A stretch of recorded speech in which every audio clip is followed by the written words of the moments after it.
everybody. We're the Sci-Fi Sisters here for Trek Talks 3. Woo! Yay!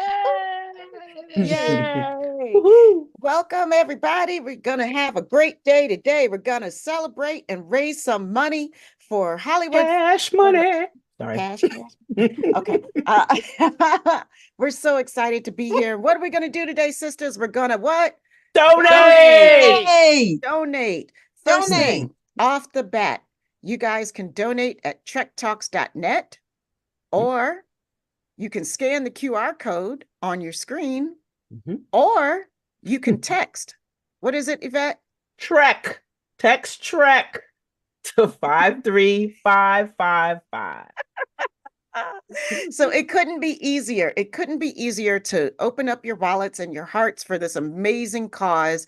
Trek Talks 3 is back, and it's better than ever. Yes, it is. Better than ever. We got some good panels coming up today, y'all. Yeah. And I hope you can stay for the whole day. But if you can't, it's going to be here on the YouTube, as they say. But what we need to do today, though, that can't wait, is the donate. Yes, please donate.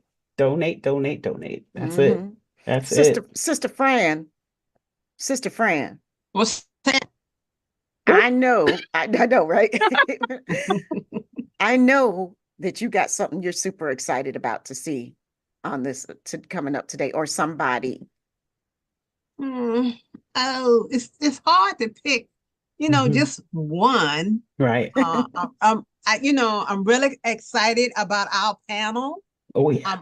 Our panel with all the women that were behind the scene, and behind the camera, in front of the camera, the warrior and the captain, fully pipped. You like that term. I take it you like that term. Fully pipped. She came on with 4 pips, and she was great. Yeah. Looking like Nancy Wilson. Okay. The streak and everything. So we love Captain Carol Freeman. And Don Lewis is on that panel, along with, check out our panel. Check out the panel. Our panel's at 11:35 Pacific time. It's called Tomorrow's Yesterdays. Yep. We're super excited. We got a lot of great women on that panel, right, Sabrina? Oh my God, we sure do. It was so crazy when they all came on the Zoom and we all almost started crying. It's true. We were so excited. We didn't know what to do. It's true. We got Marion Smothers, who's the sister of Nichelle Nichols, Ms. Adele Simmons, and Michelle Hurd, the wonderful Michelle Hurd. So that's going to be fun. Yep. Yep. There's some great panels. I mean, our panel, I'm really looking forward to that. The Tuvix panel. The Tuvix panel. Say what? I don't think hater. Hi. So I mean, I don't know. I mean, from the beginning, that was the one, because even as we put up the promos, people were going in. I mean, people just can't help themselves when it comes to Tuvix. So this is gonna be great. Tom Wright is actually gonna be there. I mean, so excited to see him. That is the man who actually played Tuvix. Right. Yes. Ethan Phillips and he played Tim Russ is gonna be there. The Delta Flyers are gonna host that one. So it's gonna be some Voyager magic going on. I can't wait to see the live chat on that. The chat be great. On that. The chat's gonna be like, that's gonna be a show all in its by own. itself. Janeway was right, y'all. Janeway was did right. nothing wrong. Hi. Oh my goodness. Oh, that's so good. Oh, but we got some great people joining Trek Talks 3. We have Tawny Newsome joining for the first time. Ooh. Yeah. Oh man. Love her. Excited for that panel. Love her. Yeah, she's gonna be on These Old Scientists panel. Yeah. Oh my gosh. In the crossover, Jonathan crossover panel. Jonathan Frakes. Strange New Worlds Lower Deck crossover. Oh, we got a fan Jonathan Frakes again. Like we do every year. This thing. I mean, it's a whole day full of amazing content. Yeah. And I think it's all really fresh content. I mean, guys, if you've attended a Trek Talks 3 or watched it before, I mean, Trek Talks 1 and 2 before, and you're expecting like, oh, it's more of the same stuff. Blah, blah, blah. Oh, Trust no. me, it's No, no, not. no, no, no. No. Everything is brand spanking new. And Yeah. it's going to be stuff that we've never talked about before. I mean, the Tuvix panel, when have you ever seen a Tuvix panel anywhere? Nowhere. Nowhere. And And we've been yet- discussing it for decades. Yes, Right. definitely. Most Right. definitely. How many late Yeah. night cons have we sat there? The cruise. The cruise. Oh my Cru- God. Yes. Um, New York Vicious. Comic They got Con. vicious. Yeah, Mhm. but I mean, When I the Tuvix panel is great. But I think we need to mention this phenomenal Picard panel that's going on. I mean, having all those Yes. people Yes. from the 3rd season of Picard. I mean, when that came together, that's just awesome. I mean, that's a full hour. There must be like 20,000 people on that panel. I know, right? Well, because and you know who else is on that panel too, who's so excited, who's also never been to Trek Talks, I don't believe, before, is Michael Dorn. Right. Yeah. Mm. Michael Yes. Dorn. And then our Yes. girl, Yeah. our girl, Ashley. Ashley. Chestnut, All right. Yes, sis. the young Sydney LaForge, the Sydney pilot. LaForge in the house. Yes, that's it. That is it. It's Crash so good. herself. Crash, right? Nothing like Uncle Riker to bring that up, right? Oh my And- God, I can't wait. And it wouldn't be a Trek show without some science. There's going to be women in STEM, which I think is absolutely wonderful. Go ahead, Sabrina. I I'm know so excited. My hero is on this panel. Okay, first of all, we do have our own Erin McDonald on there. Erin, Yes. love her. Yes, Yay. definitely, definitely. Did you know Erin was also a screenwriter? So that's really Yeah. interesting. But Mhm. we have, I mean, hold on to your hats because she's not been on Trek Talk. This woman is a legend, and her name is Chandra Prasad Weinstein. She is a cosmologist and a particle physicist. Okay, and the sisters from the Barbados, yay! And I love her. She has the best TED Talk. If you could check out her TED Talk, she is gonna be here. I am gonna die. I cannot tell you how excited I am. Please don't die. Don't die. No, please, please. She has been speaking about diversity in STEM before it became cool. That's Mhm, right. mhm. So this Yeah, is yeah, the yeah. woman. So Yeah. listen to her talk and find her TED Talk. Listen to her on Trek Talks 3 and also donate when she comes on. Donate Yeah. because Sabrina said donate when the doctor is on. That's right. Yes, ma'am. Okay. Yes, ma'am. I'm really Done. excited. Done and done. Done You and know? done. Done and done. And then there's a great panel called Producing Trek.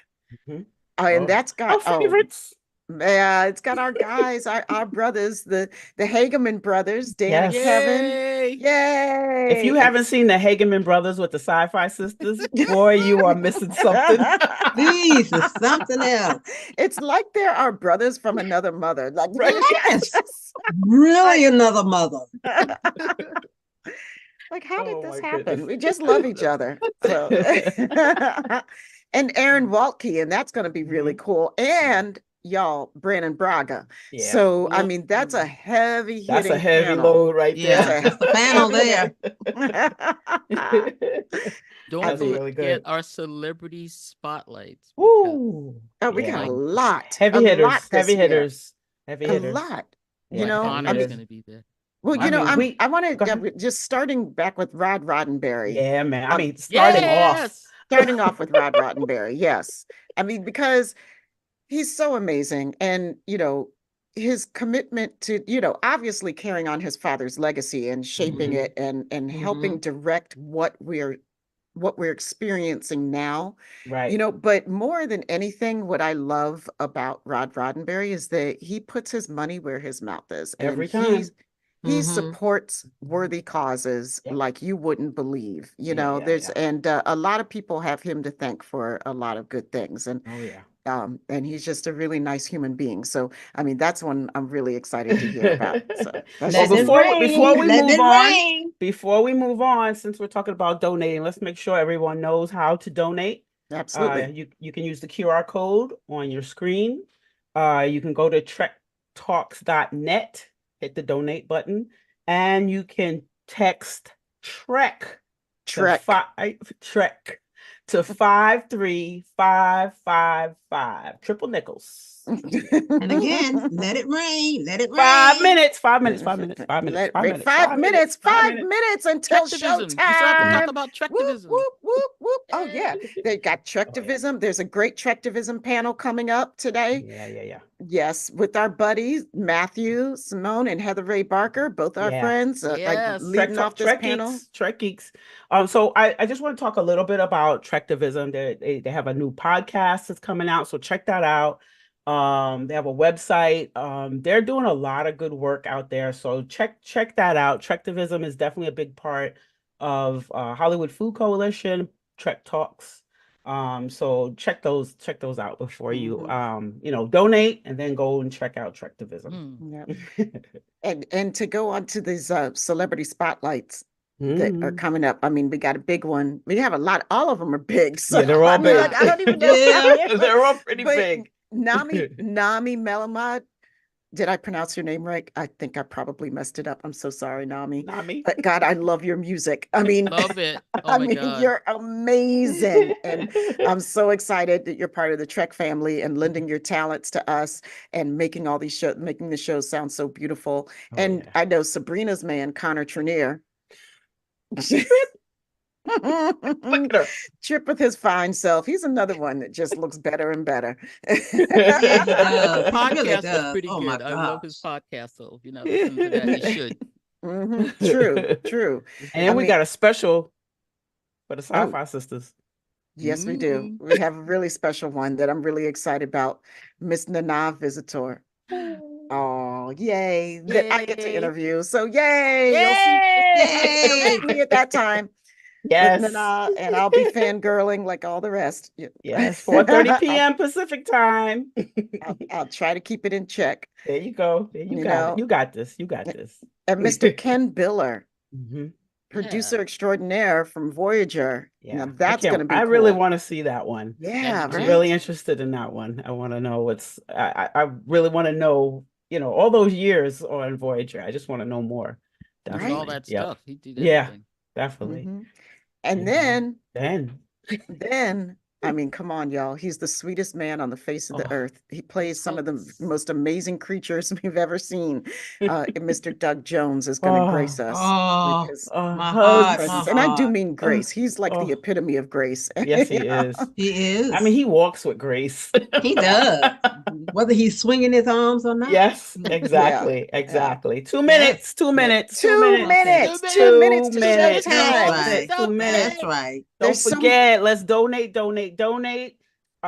You can donate, text Trek 53555. Use the QR code that's on your screen, or go to www.trektalks.net. You know what else we forgot to say though? What? Our hosts this year. How can we got the greatest hosts on the face of the earth. We got Miss Bonnie Gordon, and of course our buddy John Billingsley. JB in the house. So it's gonna be fun. Oh boy, hopefully there'll be pants. There'll be pants. Yeah, we're really praying for that. I really want pants. JB, please put your pants on. Please, JB. Just saying. Oh, actually, were we talking to JB or Bonnie? But whichever. Okay. Oh, Lord. Put your pants on, y'all. Okay, our time is almost up because this crowd is getting crazy. Okay. 1 minute. We got 1 minute. 1 minute. Oh, did we? Oh my God, there's so many people we haven't even mentioned yet. Did we mention Tim Russ? Yes. Did we mention Deacon Phillips? We did. What about the guy that I Picard wanted panel? To invite to the cookout? Picard panel. We can have. Did we mention that Brent Spiner's here? Nope. And Gates McFadden? Oh, and Todd Stashwick? What? Oh, he's the best. My man Todd. And our buddy Jonathan Del Arco? Oh, Terry Metalis is here. Yeah, Terry, come on. Yeah, Jerry Ryan. Jerry won a big award. Congratulations, Jerry. Yeah. Awesome. And of course, I will say it again, Jonathan Frakes.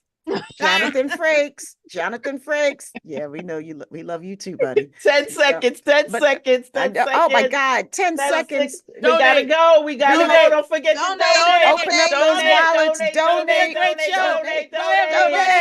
Let's go. Trek Talks 3. Trek Talks. Have we started? I think we are live now. Welcome to Trek Talks 3. That was my homage to John Oliver. Our third annual 8-hour digital YouTube live stream in Lollapalooza Star Trek convention without pants. Oh, so are you? Yes, no pants. Plus, okay. I also have my pee jar ready. Do you have your pee jar? No. Oh, well, all right. I'm not going to want to miss a minute of today's exciting show. 8 hours in this chair. Bonnie, you're on your own. May I say what a joy and a delight to have you back again this year. Thank you so much for joining me as co-host for today's Pants Free Con. Wouldn't miss it, John. Wouldn't miss it. Might I ask you to preview some of the guests and panels we have coming up just in the first 2 hours? Absolutely. Well, in the next 2 hours, how about this? We have the incomparable Roddenberry, a panel devoted to the wonderful Strange New Worlds and Lower Decks crossover episode featuring its director, Jonathan Frakes. I've heard of him. Tawny Newsome, and the episode's co-writers, Bill Wilkoff and Catherine Lynn. Amy Imhoff is doing an amazing panel featuring superhero women of science, and the Sci-Fi Sisters, Chin Wag with Michelle Hurd, Dawn Lewis, Adele Simmons, and Marion Smothers, all gathering together to talk about their groundbreaking careers and, most notably, Nichelle Nichols' remarkable legacy. And this panel, and thank you for that fabulous intro, sisters. What a great way to start off the day. The panel that they will be hosting commemorates and honors Dr. Martin Luther King Jr. on his birthday weekend. Dr. King's work, especially in his last few years, centered around poverty and a recognition that people lacking economic security would never be able to enjoy the full rights of citizenship or be able to exercise its obligations. We are here today to raise money and awareness for an organization, the Hollywood Food Coalition, that in its own right is also concerned with the ramifications of economic injustice and seeks to rectify them to the best of our abilities. Los Angeles is one of the most expensive cities in the country. Not coincidentally, it has one of the highest rates of poverty, homelessness. It also has one of the highest rates of hunger. 1 in 5, approximately, citizens in Los Angeles, and this is sadly mirrored in our country, is food insecure, which doesn't mean they're necessarily not going to eat that day, but it means they wake up thinking about it. Where's it going to come from? How much is it going to be? Is it going to be healthy? This in the richest country in the history of the world.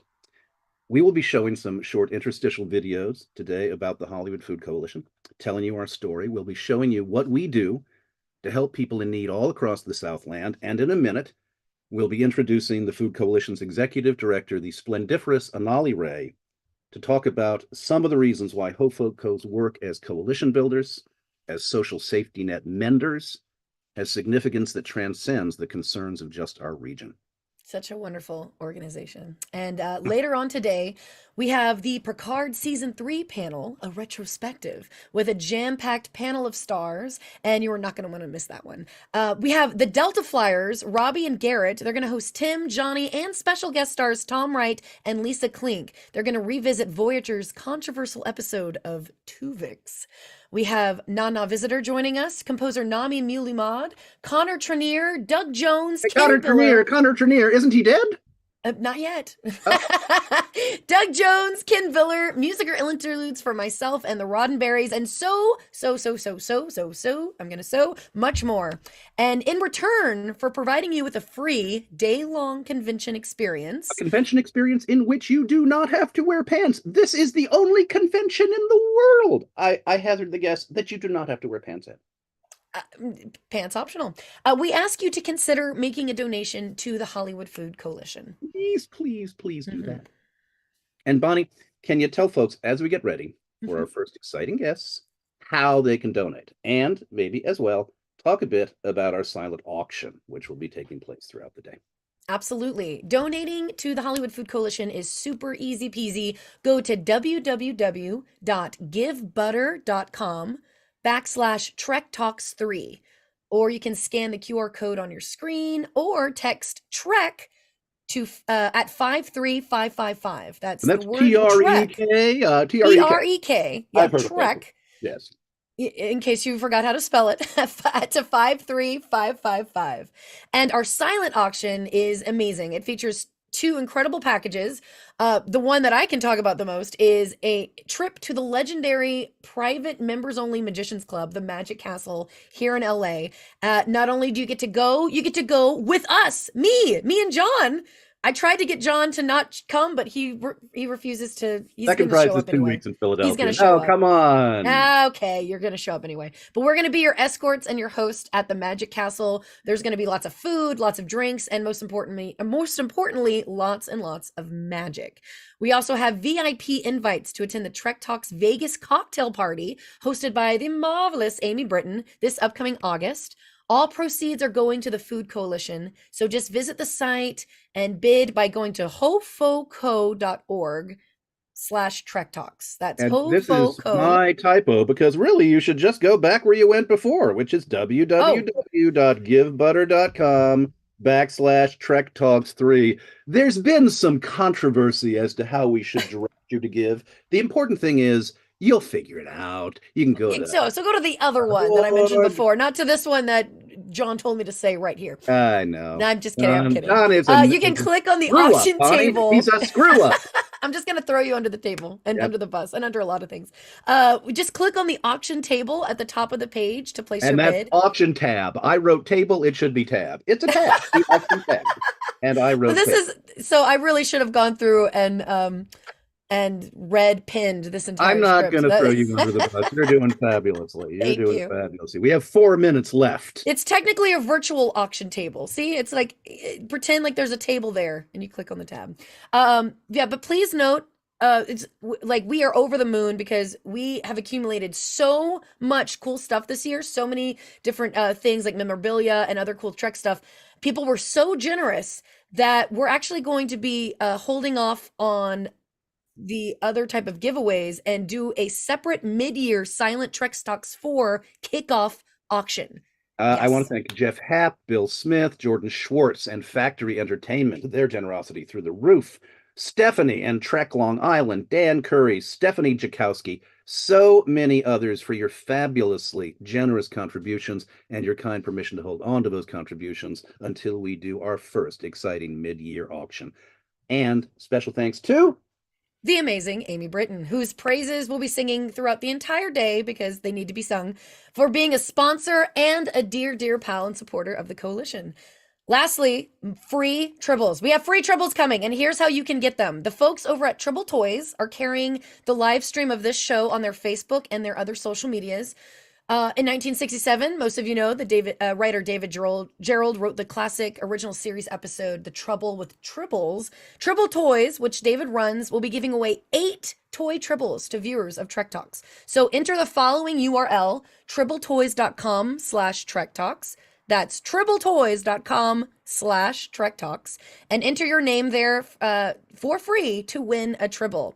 And you got to be 18 or older, and you got to be a U.S. resident, but they are giving them away. Don't let denobulins get anywhere near those Tribbles. They are delicious. We like them pan-fried. We like them broiled. We like them raw, like oysters. Keep the Tribbles away from denobulins. Side of butter. Before we bring in our first 2 guests, the dazzling Anali Ray, our executive director, the Hollywood Food Coalition's amazing executive director, Rod Roddenberry, demigod, legend, and etc.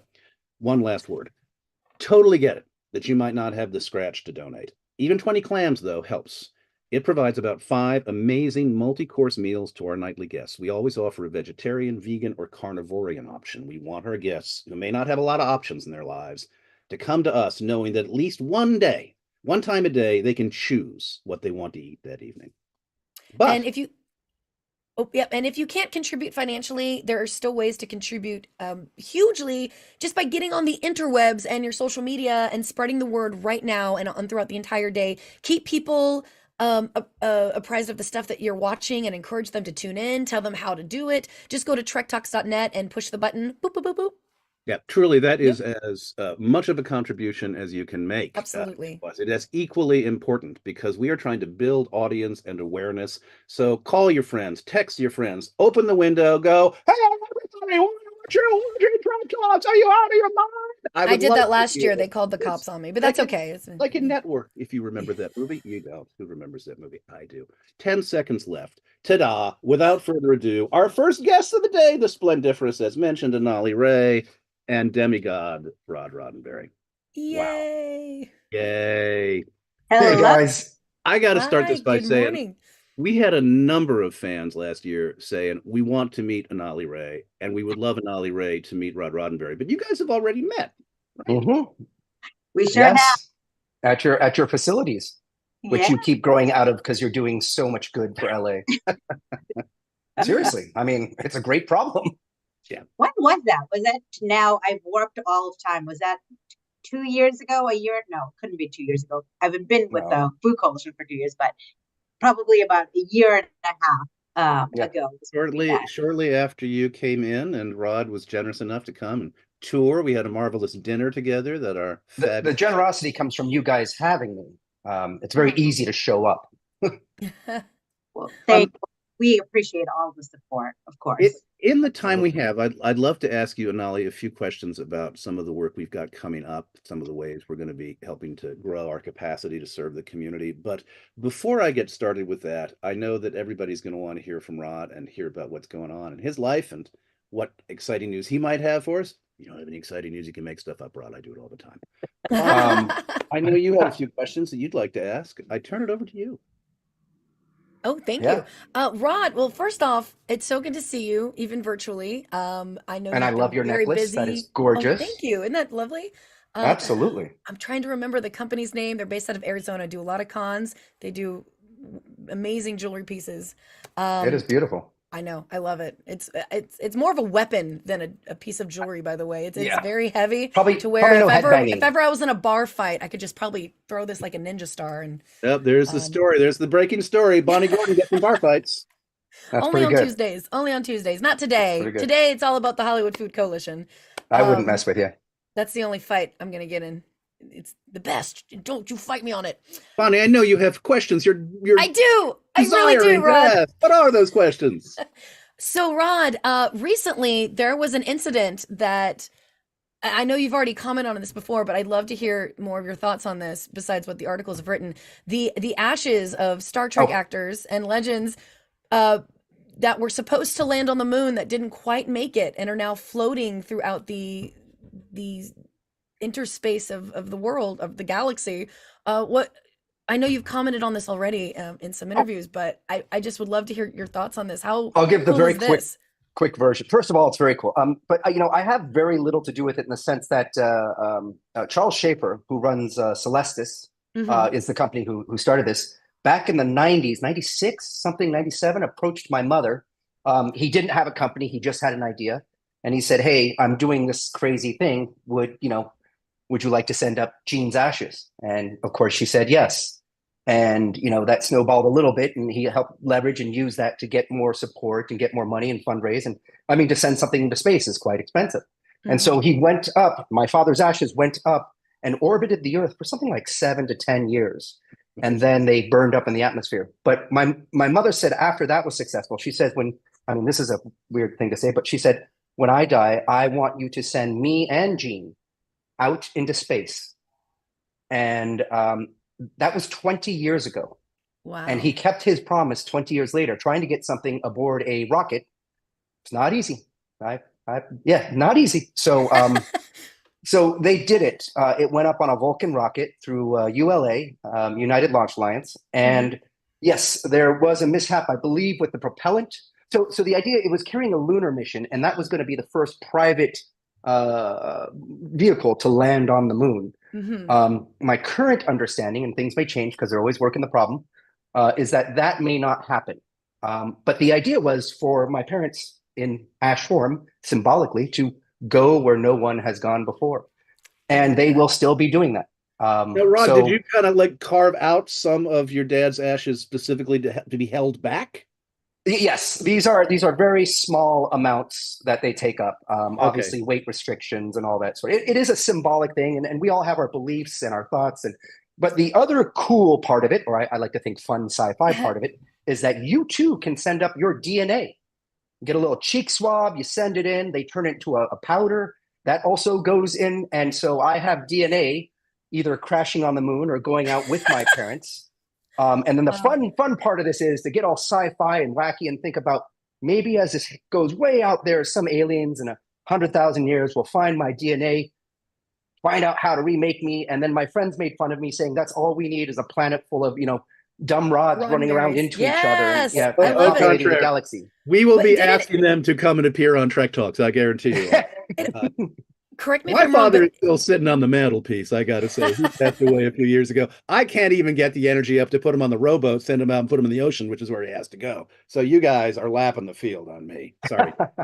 and also correct me if I'm wrong. It did also include the ashes of like DeForest Kelly, James Doohan, Yes, Nichelle Nichols. Yes. Yeah. There were hundreds of people aboard that, not just luminaries, but a lot of Star Trek people were Amazing. aboard, in front of and behind the camera. And it's I mean, it's beautiful. It's just a beautiful thing to send anyone. But of course, for Star Trek people, it's beautiful for them to repeat myself, go where no one has gone before. It is just perfect. I feel like Love it having that leak and releasing the ashes early, I think it's almost I think it's very poetic and Yeah. better than it landing on the moon, in my opinion. Because now again, Absolutely. like you said, they are exploring space. Any other news or exciting tidbits of information you want to share with us, Rod? God, I don't know There's so when many I'm new supposed to. movies that have Yeah, just been yeah. announced. Like, what are you excited for? What are you looking forward to? As in Star Trek movies or movies in general? Oh well, there's new shows being announced, new movies being announced, all John within the Wick Star Trek 9. universe. Yeah. I honestly am not that tuned into what's going on out there in movies. I stick to my TV, and I don't go to the theater anymore unless it's a big one. I mean, I hate to be a broken record and say what everyone said. I wasn't sure I was going to like Oppenheimer, but that was really amazing, incredibly well done. And I generally don't like those kinds of movies, but that was fun. Yeah, I don't even know what's coming out. I Well, really don't. We'll take that as an artful place to segue.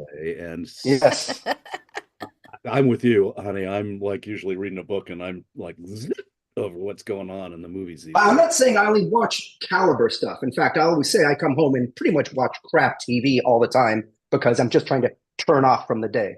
So I won't mention what I watch because that will We'll that use will- our imagination. The Petticoat Yes. Junction channel, I'm sure, it's 24/7.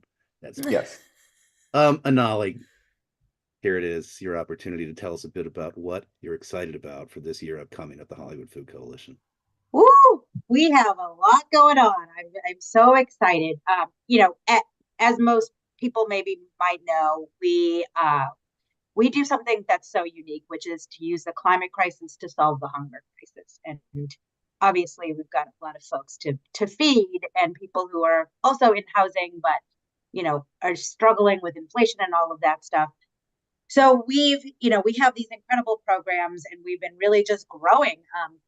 With the pandemic, we had sort of an infusion of opportunities, and we really have been growing. And some of the coalition work that we've been doing, we've recognized that, a lot of these small organizations can't do these things on our own. And so we said, like, what a wonderful opportunity for us to get together. So one of the exciting things that we're doing is we have our community exchange program, which is our concierge program that brings in all the recovered food that essentially goes to our kitchen so we can feed people. And then we also supply 150 small and medium-sized nonprofits across LA County. And we are growing, we're bursting out of our seams. So essentially we have to find a new warehouse. And what's really exciting is we've been talking to a lot of different partners, and this is coming off the heels of working with the county and the LA Food Policy Council to say, like, what are the needs of these organizations? How can we help? How can we be good community members? And so a lot of the other organizations, we've been talking through how to share space together. There's a lot of needs for cold storage space, just space to co-locate, to use resources together, to share equipment. So we've been talking about that. So what's on the horizon for us in this coming year is getting that beautiful exchange open space so that we can bring other partners on site, and then also think things through and say, how do we create creative solutions? And so that is really exciting for us, John. And I really want to also, bringing you guys together is in part for me an opportunity to say thank you, Rod, for appreciating our vision. because it's your vision, which is that it takes not only a village, it takes a galaxy of partners, recognizing that only through collaboration and cooperation and coalition building can you address some problems that actually create true systemic change. Absolutely. For us, it's well more, said. as you said, more cold storage, more capacity to collect and share food with more organizations in need. And we are so blessed to have you and Ollie, because from the moment she met us, it was like, totally get your vision. Here's how I think you can take the next steps forward. So I'm Beautiful. so blessed. I'm so blessed because it really is. I mean, when I think about, just so much similarities between all of us, right? It's like we're just all trying to solve these really intense, complicated problems, but we can only do this together, talking through it together, coming together as like mankind. You know what I mean? And I think those things are so important. So I'm just grateful to be in space with people who are just brilliant, like you all, and are just heart forward, and it's just an amazing part. I also want to tie this together a little bit with Star Trek itself. And something else that Rod is very generously supporting is the introduction of a podcast that we call Trektivism, which is basically designed to allow fans and people in the Trek community to tell the stories of the work they're doing in their communities. One of the things that I think is really important about the values of the coalition and the values of Star Trek is it's basically finding a way, because we are very volunteer driven. We've had tens of thousands of people come and volunteer for us over our 37 years of existence. Generating enthusiasm for getting involved in your community is so much of what the ethos of Trek is about. And I know, Rod, that is something that has been dear to your heart. And again, can't thank you enough. No, I mean, listen, you guys are doing the hard work. Once again, it's very easy to just come in and contribute. I think most people have heard me say this. I love Star Trek not because of the TV shows, but because of the idea behind it. It's true. I mean, there's actually Star Trek shows that I don't find very entertaining or interesting.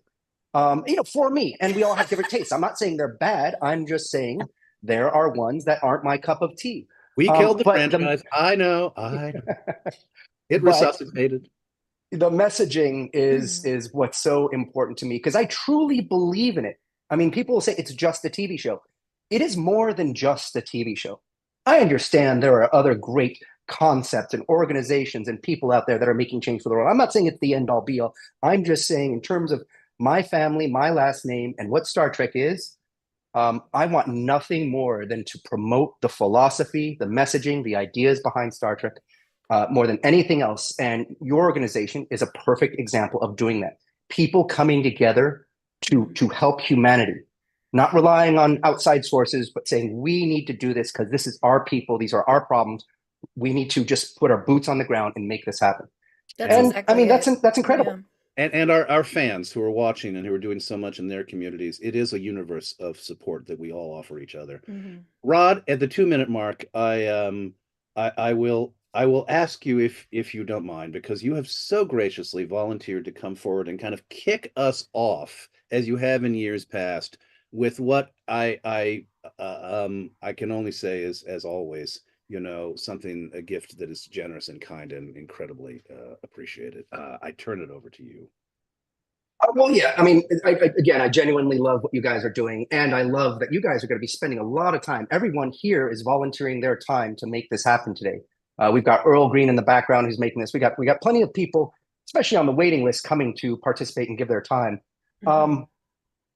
Last year I did this, and I kind of want to do it again, but I would love to ask, can we, I don't see on my screen, are we at a certain place with the number? Because that'll inform me a little bit in terms of donations given so far, approximately. We are, and I can't quite make out the screen. It looks like we're at the 6,000-ish mark right now. 6,000. And how many more hours are there? We've got 8 hours. We've got 8 hours. 8 hours of amazing Star Trek entertainment. Then I would like to challenge everyone out there to hit that. I see a number there of 50,000, to see if we can hit that. And then I will gladly match, the Roddenberry Foundation will gladly match all those numbers up to 50,000. Wow. So if you guys hit 50,000, Roddenberry Foundation will contribute another 50,000. Wow. If you hit 30, we'll contribute 30. If you hit 60, We're going to contribute We're gonna hit 50. We're gonna hit and exceed that 50,000, and we're gonna take full advantage of Rod's generous gift. I know it. Rod, Yes. I adore you, and I adore the No, work absolutely. and You I guys can't- are amazing. Anali, I adore you. I adore both. I'm just blown away right now by the gem box, and we're gonna do this today. All right. Yes, Onward. it's awesome, guys. Mwah. Live Thank long and prosper, everyone. you. Bye-bye.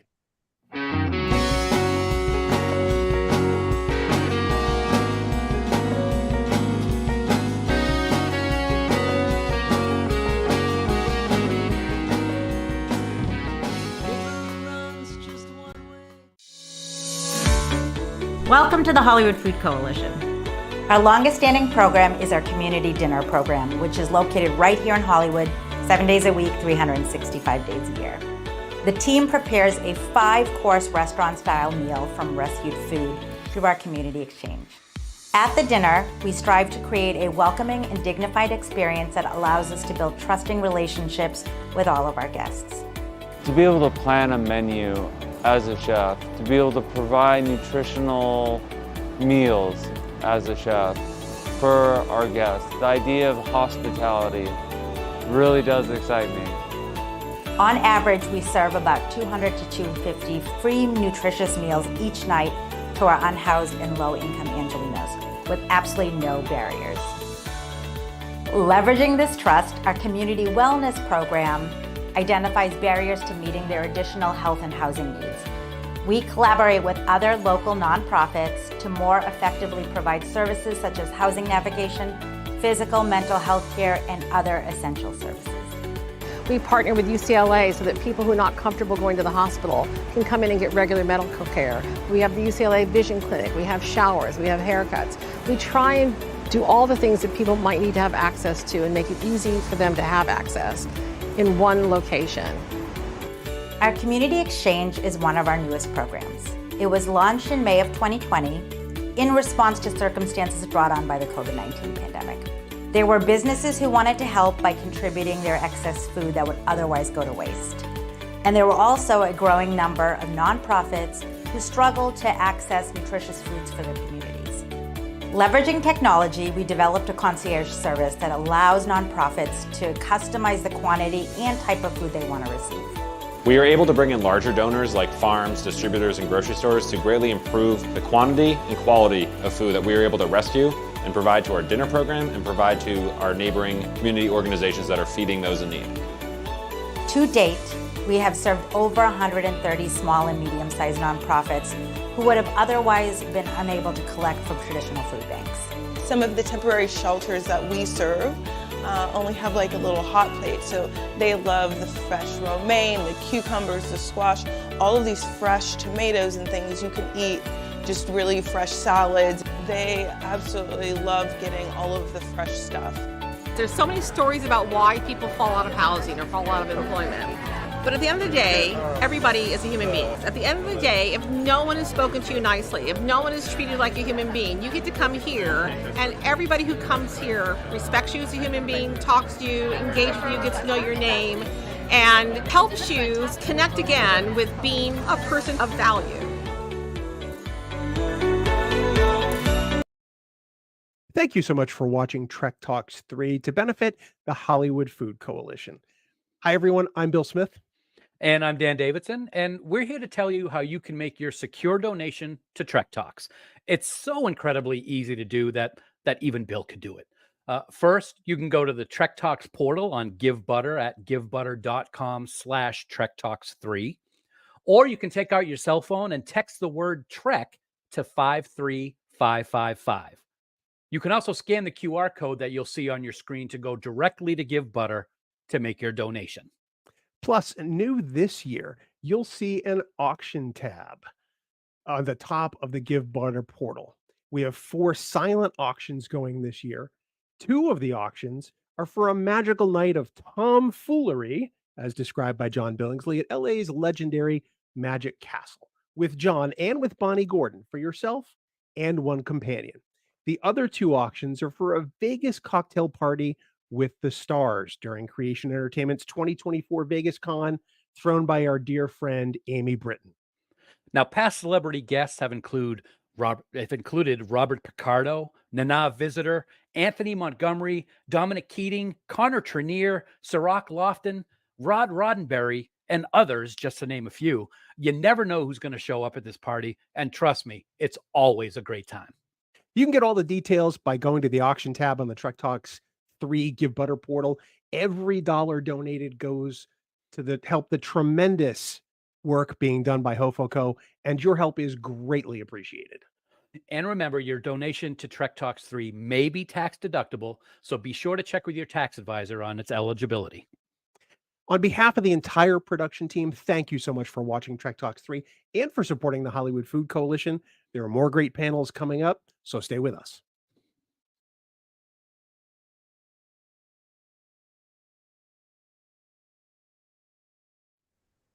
Hello, everyone. You are watching Trek Talks 3, a benefit for the Hollywood Food Coalition, and we are here to talk about Those Old Scientists, the Strange New Worlds Lower Decks crossover episode that took the comedy and vibe of Lower Decks and seamlessly embedded it into the DNA of Strange New Worlds.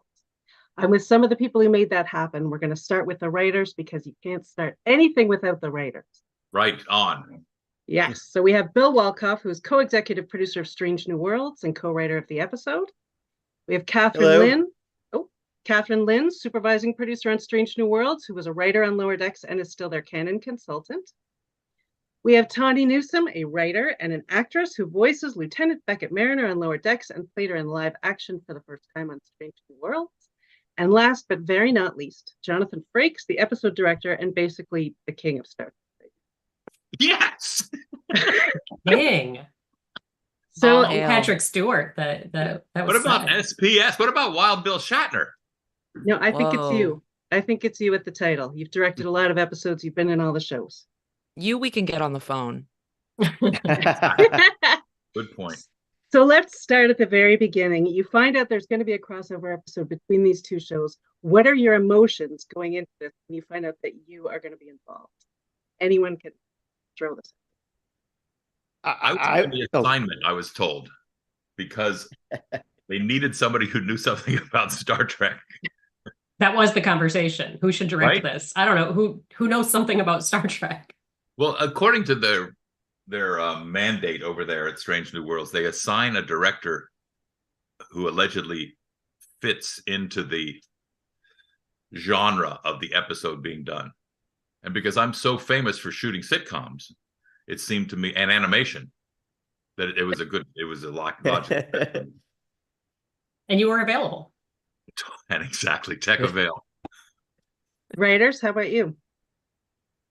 The super fan of Star Trek in me that has, been delighted to be writing on the show ever since the beginning of Strange New Worlds, thought, oh, what a cool thing to get to take this loving tribute to Star Trek that is also Star Trek and Lower Decks and get to marry it with our show that does these huge genre swings. So it was like the best of all worlds, getting to do a show about this true love of Star Trek, where you get to meet your heroes and how that can kind of go awry. And it was delightful.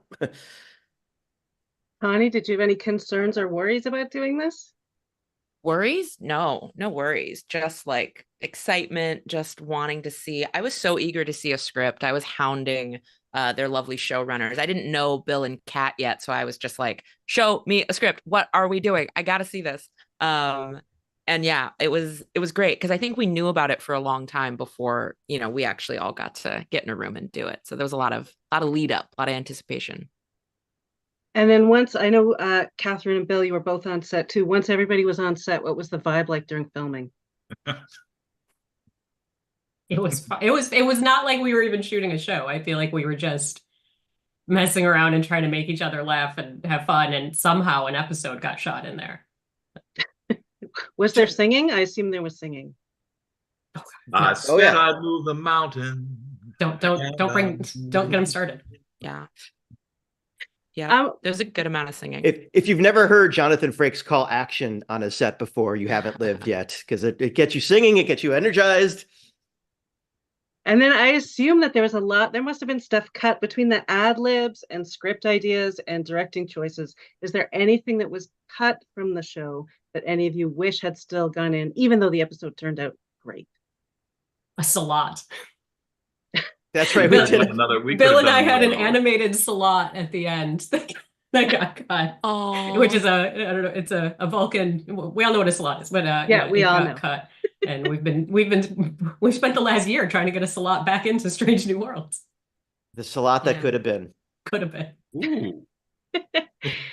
And there must have been a big challenge in terms of taking the physicality of the characters on Lower Decks who are constantly in motion, their faces, their hands, everything. And then, in Strange New Worlds, generally in live action Star Trek, people, unless they have business, are quite still. So in terms of the directing and the acting, what kind of conversations did you have to try and calibrate, find the right volume for that? Jonathan, what are you laughing at? I'm laughing. I'm thinking about Jack Quaid running down the fucking hall. Yeah. So that was the tone.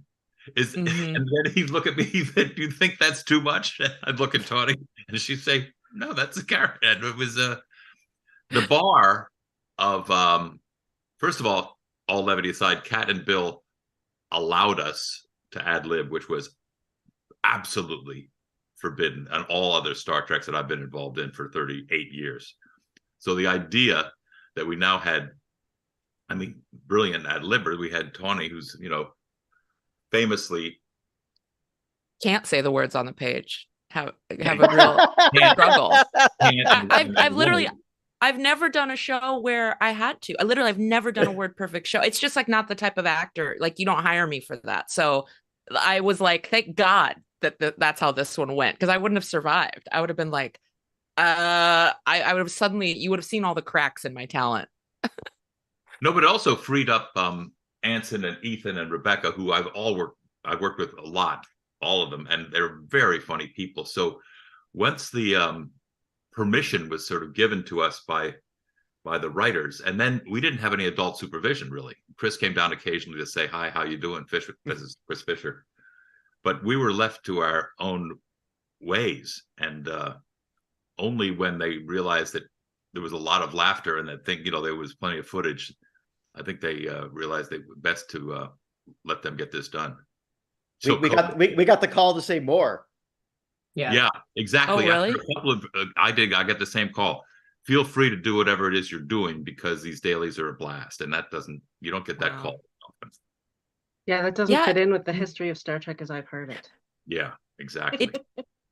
It did feel so remarkably like some of the best experiences in my career, which are usually on half-hour sitcoms. I've never done. I think this is my first hour-long, truly anything. And it felt like the vibe on some of those favorite times of mine where it was really the five of us. It was the four of us here and Jack that got to really say what's the tone of this next moment? How much shenanigans? What's it going to do? How's it going to feel? And we got to kind of dictate that moment to moment and scene to scene. And that's the stuff I love working on the most. It feels like there's no directive from on high to do something very specifically. It's the people who are in it, who've had their hands in it the longest, the writers, and the people whose bodies are showing you the work. And then a director saying, "Okay, I want to gel all this together." In my opinion, those are the best people to say, let's really figure out the tone and tenor of this. And that's exactly what happened here. Yeah, we were also encouraged during prep to embrace the fact that this is a comedy. Let's not pretend it's not. We're filled with it's written funny, the actors are funny, and lean into it. Otherwise, I'm sure other producers would have tried to remind us that we were trying to walk a line, and don't forget it's an episode of Strange New Worlds, and that we were all in on from both shows, which I think was very, very helpful. We even had our producing partner was there from Secret Hideout whispering in my ear for a few days, "Make it funnier, say some funny things, make it funnier." And so for the regular Strange New Worlds actors. So that was a lot of fun to get to throw them lines that, they normally would never have gotten to say. That also reminds me that we were filming this episode.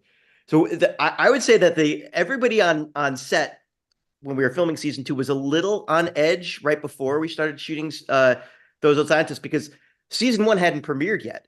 And when we were shooting this, like within like the first couple days, season 1 premiered and we were certified 100% on Rotten Tomatoes. And suddenly the rest of our cast was like, their minds were, like set at ease, and that also helped the energy. Just reminded, because I think that's why Aaron Byers was up. He was like, I hope we have a show here. Yeah. And then it kind of that also helped give us all permission to really take an even bigger swing with this episode. So timing was right on that.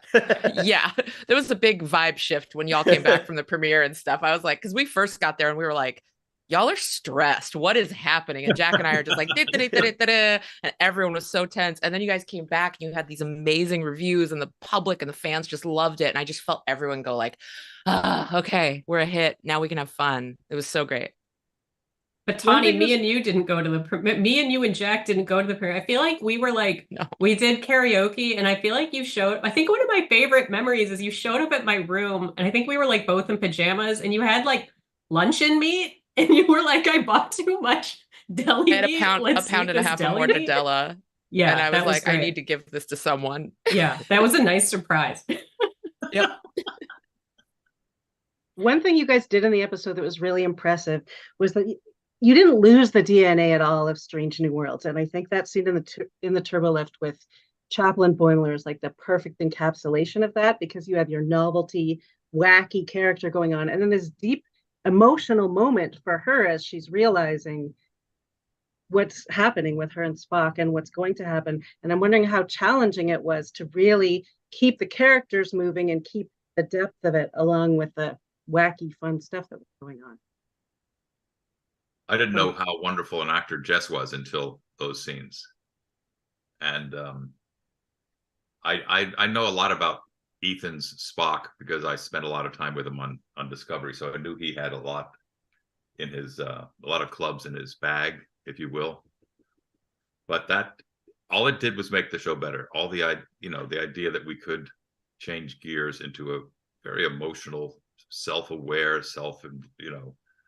evolved kind of character study, and then go back out in the hallway and have Jack run like a madman, and have same thing with Tawny and Celia, a very serious scene about their relationship, about those two characters' relationship, and two women playing it who took it very seriously, and then the wacky hijinks that ensued in the ready room about Hot Spock. So the rhythms and the changes and the colors made for the success of the episode. We couldn't have had one without the other.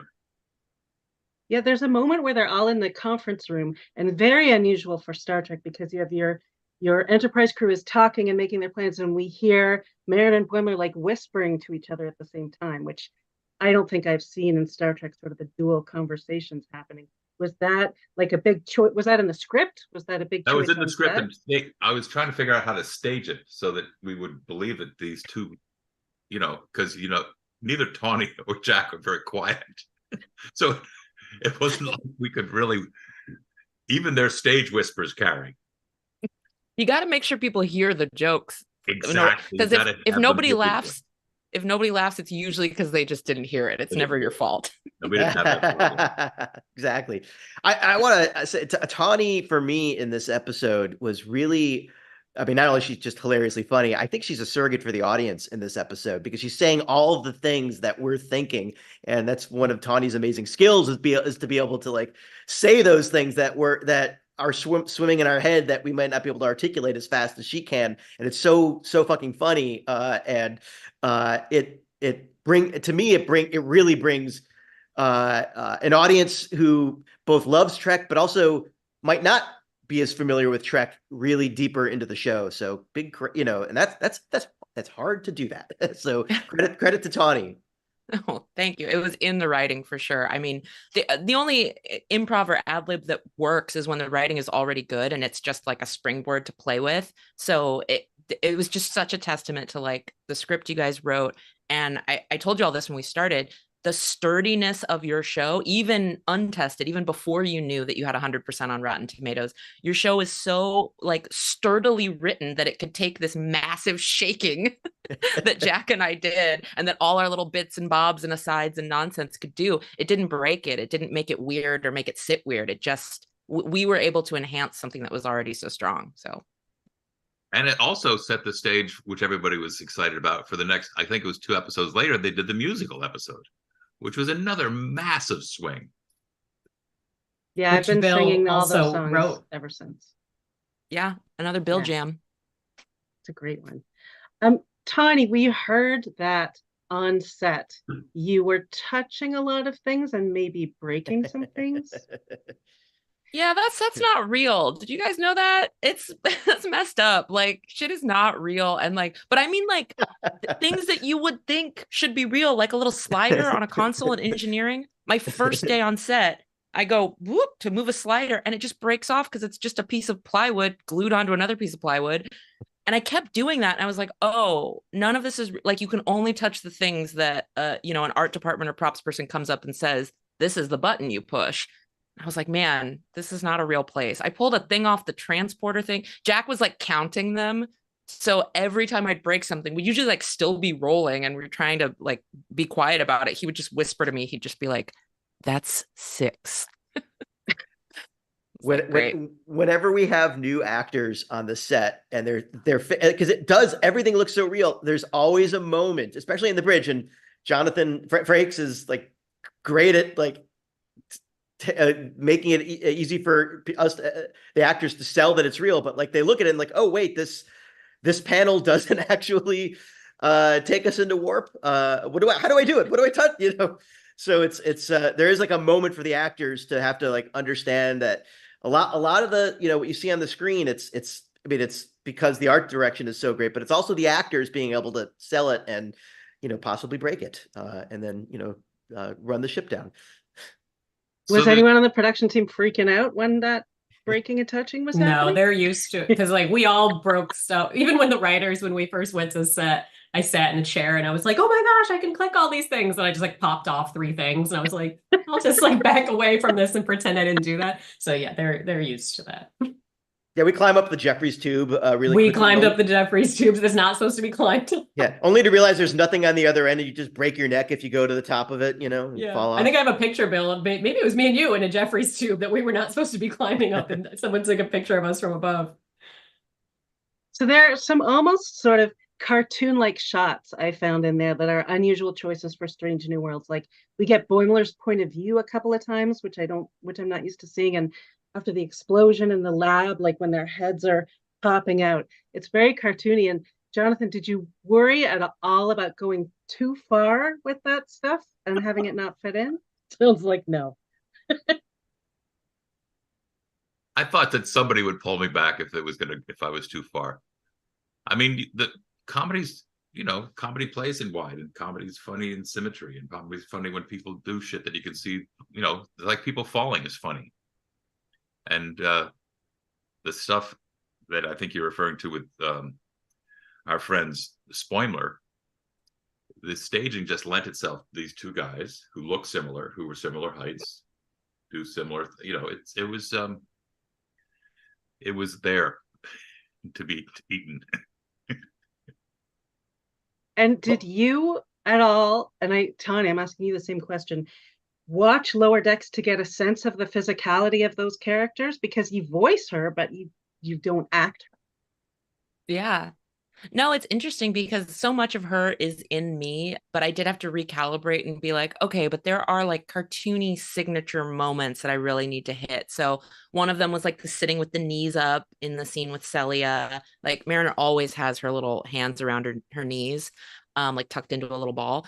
And then there's a lot of like this move, like one hand here, and then this other hand is like doing that stuff. The only thing I couldn't do was cross my arms, which Mariner does all the time, because the comm badge and the lav mic was in the comm badge. And I think the first time I did it, sound was like, And then they were like, you can cross it really low. I love when a sound guy comes up to you and says, you can't do that natural human thing you're going to do. But maybe if you cross your arms down here, like no human has ever done on Earth. And you're like, thanks for the suggestion. I will just do something else. Bill and Catherine, this one's for you. Was there any discussion in the writer's room of having Boimler react to hearing La'an Noonien Singh's full name? Was it a discussion? It might have been a discussion in passing, but I think we went through every single iteration of what he could be reacting to, and I'm sure that was one of them. Yeah. I mean, there was, you start, you call it a blue sky, week, where you're just coming up with anything in the world, and the board, the whiteboard gets filled with ideas and thoughts, and we're kind of all over the place, and then you start to laser in on what the story really is. But yeah, we knew we wanted to have a scene with the two of them because the energies would be right. But yeah, we didn't land on that. We didn't land on him freaking out about the Noonien Singh part of her character. Maybe more. Maybe later on. Maybe I'll remember. Catherine, given that you are the inspiration for T'Lyn, the character, was there any talk about putting her in that episode? There might have, I think, again, in the blue skies, when we were just going through various characters, I think it was briefly discussed, but I mean, for all of 30 seconds, but it wasn't her story. We knew who we needed to focus on, so it was probably thrown away right away. And what do you guys have, like, a favorite moment for each of you from the episode? I'm gonna bring up something from the table read that I remember fondly that I feel like I can't share because so we do our table reads on Zoom because our cast sometimes is all over the place, and it wouldn't be right to like share a video of the cast on a Zoom table read that like they may not be prepared for camera. But in our table read, Jerry O'Connell plays Ransom briefly in the episode at the end, and he wasn't on the Zoom. I was like, where is he? And we get right to his part, like 10 seconds away from when he's supposed to come in. Suddenly, boom, he zooms on, perfectly timed, driving his car, delivers his lines while driving his car, and then pieced out. It's very impressive. I don't know how he did it. Insane. I still don't know how he did it. Jerry spent the whole day preparing for that. Yeah, just driving in circles around Calabasas. Yeah, it was a good bit. It Waiting landed. for his cue. Yeah. Anything he could do to upstage his wife. Yes. I loved seeing the look on some of the Strange New Worlds cast face because even though Rebecca's in their cast, I don't know that many of them really knew his personality, and people were just like, like, who is this maniac? We're like, welcome. That's our weird older brother. Exactly. Is there a collection somewhere of footage that didn't make it in and a time that any of us might get to see it? Ooh, that's a very good question. Breaks, where's your director's cut? Yeah. Oh, I kept everything in. We turned in a show that was in great shape. That's a really good question, though, to see what's on the floor. That I think it would be outtakes or not used takes of. I'm thinking of Tawny and Rebecca in the hall. Yeah. And that was a lot of fun. That was fun. And I also I said to Jack, you're in the privacy of Pike's office. Just check it out. You can check his things out, and you don't know that Uhura's in there. So whatever you want to do. He said, what about the saddle? I said, well, yeah, you should certainly check the saddle. You just everything, explore it, and I'll follow you around with the camera. So he did, and he did, and he did. And then on the first take, he pulled the classic where he threw his ass up in the saddle and yelled Riker. And it took me out. It took a lot of us out. And that's the kind of classy work we did all week. Oh yeah, it was a high-minded affair. There's also a lot of extra filthy stuff of me objectifying Spock that I think is on the cutting room floor somewhere. I think you're probably right. There's a reel. Yeah, there's a good reel of me just saying despicable things to my friend about my friend. I think we all want to see that. Tawny, there's a moment when you you're talking to Captain Pike about his birthday, and then you're talking about how you know what happens to him, and you do this gesture where you are basically outlining the beeping chair that he's gonna. Was that you? Was that in the script? Where did that come from? That was me, and that's an important moment, because I think to me that kind of highlights the type of humor that's permissible in Star Trek, because there's a lot of different takes of me doing different, like, ooh, and the face and the, but what's interesting is, like, I was very conscious of that moment seeming in any way ableist. Like, you don't want to make fun of someone who's suffered an injury like that. But what I was trying to make fun of was the ridiculous old school characterization of what they thought in the future you would be put into if you had an accident like that. So that's a high-minded, that's a lot to communicate with like a couple of hand moves, but I do feel like that's an important distinction, and that's where Star Trek works best. It's like, you're not going to make fun of someone who's had an accident, but you are going to kind of gently poke fun at old school future-minded thinking, So yeah, that was very fun. I was glad to see that it made it in, and that it didn't piss Anson off too much.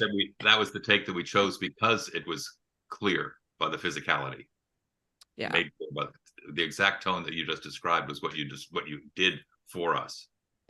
Yeah, I want to give props to Anson for that scene too, because what's so great. I think that scene really does show how the show wound up working so well. Like, you can have that moment, that next level satirization moment that Tawny brings to it, and then still stay grounded in the emotion that he brought to the scene, because it is a very emotional scene for him.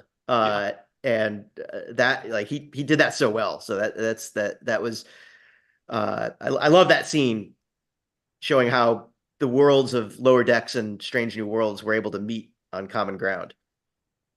That's a good point. I think before we disappear, we should give Mike McMahon props. Yes. For the beginning and the end, and the amount of work that his team put into it. And personally, I was always on those Zooms when he was directing, and I had the privilege of being on Lower Decks as Riker anyway. So I kind of know how he works, and I know how he works with Tawny and Jack specifically. So the tone that's at the front and the back of the show is very Lower Decks, and that's very Mike, and we are indebted to him. Yes. Mike came in and he was helping us behind the scenes on the show a lot. He was key and instrumental in making the two tones meet. Mike and Henry and Akiva, both they all put their brains together. Yeah, you can really feel that when you're watching, I think. Mike has talked about how he was sort of bummed he didn't get to be on set, and that and then he said, "Oh, I'd love to do another crossover." Has there been any discussion of that? Ever since we wrapped. Really? And these two shows, again, I assume specifically, because they're so perfect for it. Those are the two shows I'm referring to. Yes. Good to know. And Jonathan, did you have to, like, working with the Strange New Worlds cast, which that was your first Strange New Worlds you directed, I think? I didn't direct Strange. Oh yeah, the first Strange New Worlds I directed, yes. Yes. I was just going to say I didn't direct Lower Decks. But yeah, something happened. I wasn't around for season 1, is that right? Or they didn't want me? Some version of. No, we tried to get you for season 1, but there was also COVID was throwing things up in the air too. Like, it was hard to get directors. Like, we needed to get directors that were willing to go to Canada and be quarantined for like almost a month before they could be released to prep their episodes, and that's really hard to find people that are available for that long. I know. I had that experience on Discovery. I was holed up in that very hotel that you're in for 2 weeks before I was allowed to go to the office. And I, luckily, had never seen Game of Thrones. So I was able to see every episode while I was quarantined. There you go. Well, when you were working with the Strange New Worlds cast, was there any, like, special direction you had to give to them, again, to balance this crazy vibe of what was going on with our improvisers running wild on set? No, they're all clever, talented, versatile actors. We're all in this. They're all funny too. Their Yeah. characters might not be written always funny, but they all like I was blown away by Christina Chong. I was like, you should be doing half-hour sitcoms. Whenever this job is no longer for you, go do sitcoms. You are so funny. And she was like, had never, I don't feel like she'd ever been told that. Like she'd had this career in England doing pretty serious shit. And I'm just like, you're this epic straight man, you know? She's great. She would reprimand Boimler. Oh, There was an entire think piece written about her one improv line about the grapplers. Yeah. That was great. It's so hard to deliver limited lines of dialogue that are not one-liners really, that are just like point of view, character-driven things and have them be funny. That's such a talent that you cannot teach. I could go on. And then I think Celia is one of the funniest people on earth. She also doesn't think that she is. And I'm just like, everyone here's a comedian. Let me just tell you. I've worked with enough people who think they are, who aren't, and y'all are. you're here. I second that emotion. All right, we are getting to the end of the panel. I just want to remind people that to donate to the Hollywood Food Coalition, please go to givebutter.com/TrekTalks3, or you can scan the QR code on your screen, or you can text Trek to 53555. And I want to thank all of you guys so much. This is a dream panel. Yay. Thank you so much for making a brilliant episode and then coming here to support Hollywood Food Coalition. Thank you, Lori. Well done. Yeah, thank you. Thank you.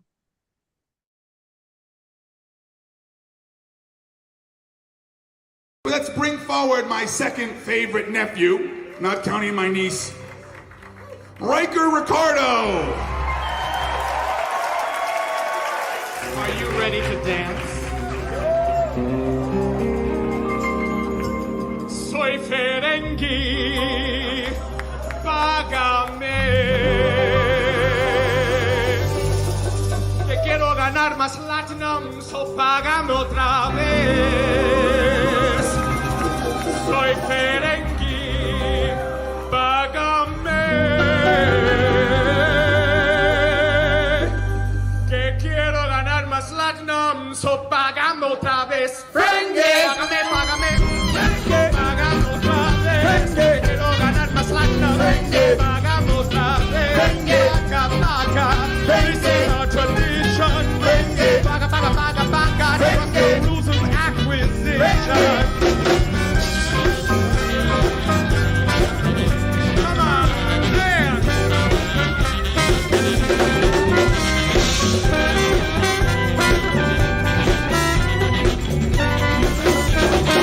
When I get my max, me siento en el aire. Sure, she can touch your lobes, but never your latinum. The rules say that only wives serve, but I say that's loony. Ferengi without profit, no Ferengi at all. Soy Ferengi, ese coro. Que quiero ganar más latinum, so págame otra vez. Soy Ferengi, que quiero ganar más latinum, so págame otra vez.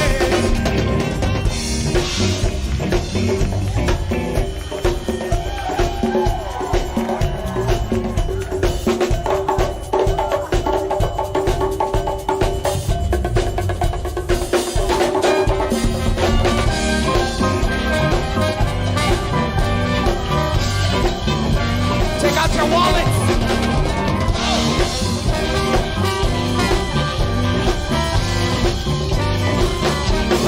No quiero un poquito, dame todo lo que tienes. Empty out your wallet, I'll get paid and you'll wepa. I'm a cheap steal, cause greed is eternal. A Ferengi without profit is no Ferengi at all. Soy Ferengi, que quiero ganar más Platinum, so págame otra vez. Soy Ferengi, que quiero ganar más Platinum, so págame otra vez.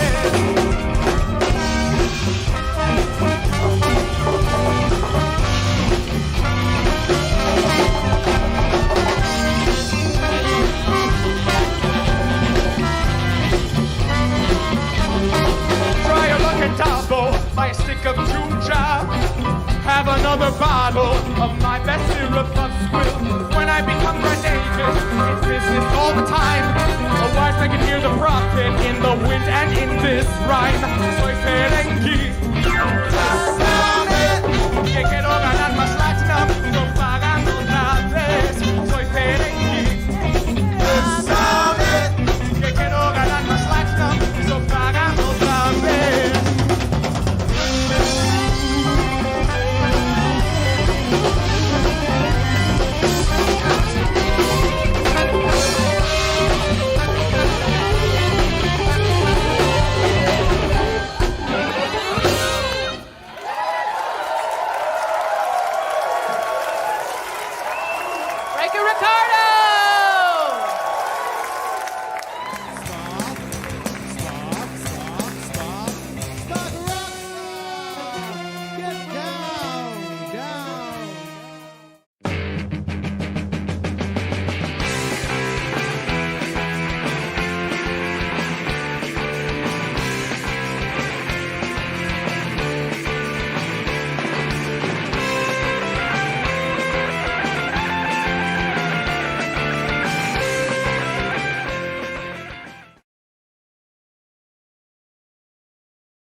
Hi, everybody. Welcome to Trek Talks 3, and this is the Women in STEM panel. I am so excited to be hosting all of these fabulous ladies today. I wanted to thank John Billingsley, Trek Geeks, the Roddenberry Foundation, and of course the Hollywood Food Coalition for giving us this platform so I can talk to these excellent women about how they are building a diverse, inclusive future in STEM. I'm Amy Imhoff. I work in aerospace and media. Star Trek comes up so often in what I do that I've been using it to connect with some of these incredible people who are taking humanity forward by leaps and bounds. There's so much happening in the space industry right now and in science, and I would love to introduce these ladies and have them tell you a little bit about their fields of study and how they're using STEM to build that Roddenberry inclusive future. So first up, we have Dr. Erin McDonald. Erin, welcome. She's the science consultant for Star Trek, and I'll let her introduce her work a little bit. Hi. Yeah, I'm super happy to be here. Again, this is the third one that we've done. So I'm just thrilled to be asked to be part of it again. My background is in astrophysics and gravitational waves specifically. And then I left academia and I worked in the aerospace industry in what is now called the Space Force for a few years. Before transitioning into the entertainment industry. So now I work as a writer and, as you mentioned, a science advisor for the Star Trek franchise, which I've been doing since 2019, which is crazy. So thank you for having me. And now we have Dr. Chanda Prescott-Weinstein. Let us know what you do. Hi, I'm Chandra Prescott-Weinstein. I'm an associate professor of physics and astronomy and core faculty in women's and gender studies at the University of New Hampshire. And my primary area of research is early universe cosmology. I do theoretical physics. My focus is on dark matter. I also do a little bit with neutron stars and X-ray observations of neutron stars. And I am a proud member of the Vera Rubin Observatory Dark Matter Working Group. And I'm just a major cheerleader also for the Nancy Grace Roman Space Telescope. So I'm a cheerleader, I'm a SciCommer. I'm also, I don't know if now is an okay time to say I'm the author of a book, yes. The Disordered Cosmos, A Journey into Dark Matter, Space-Time, and Dreams Deferred. So I'm super excited. This is my first Trek Talk. Thanks for having me. Thank you, Chanda. Rika, please let us know what you do. Rika Servois-French. Hi, I'm Rika French. I'm a professor of astronomy at Miracosta College in Oceanside, California. I am also the associate director of the Center for Astronomy Education, where we work on how people learn physics and astronomy. We develop research validated materials and assessments. I'm also on the advisory board of the NASA Community College Network, which connects community college instructors who teach astronomy, many of whom have absolutely no training in astronomy whatsoever, to actual subject matter experts, to get more current information, more engagement.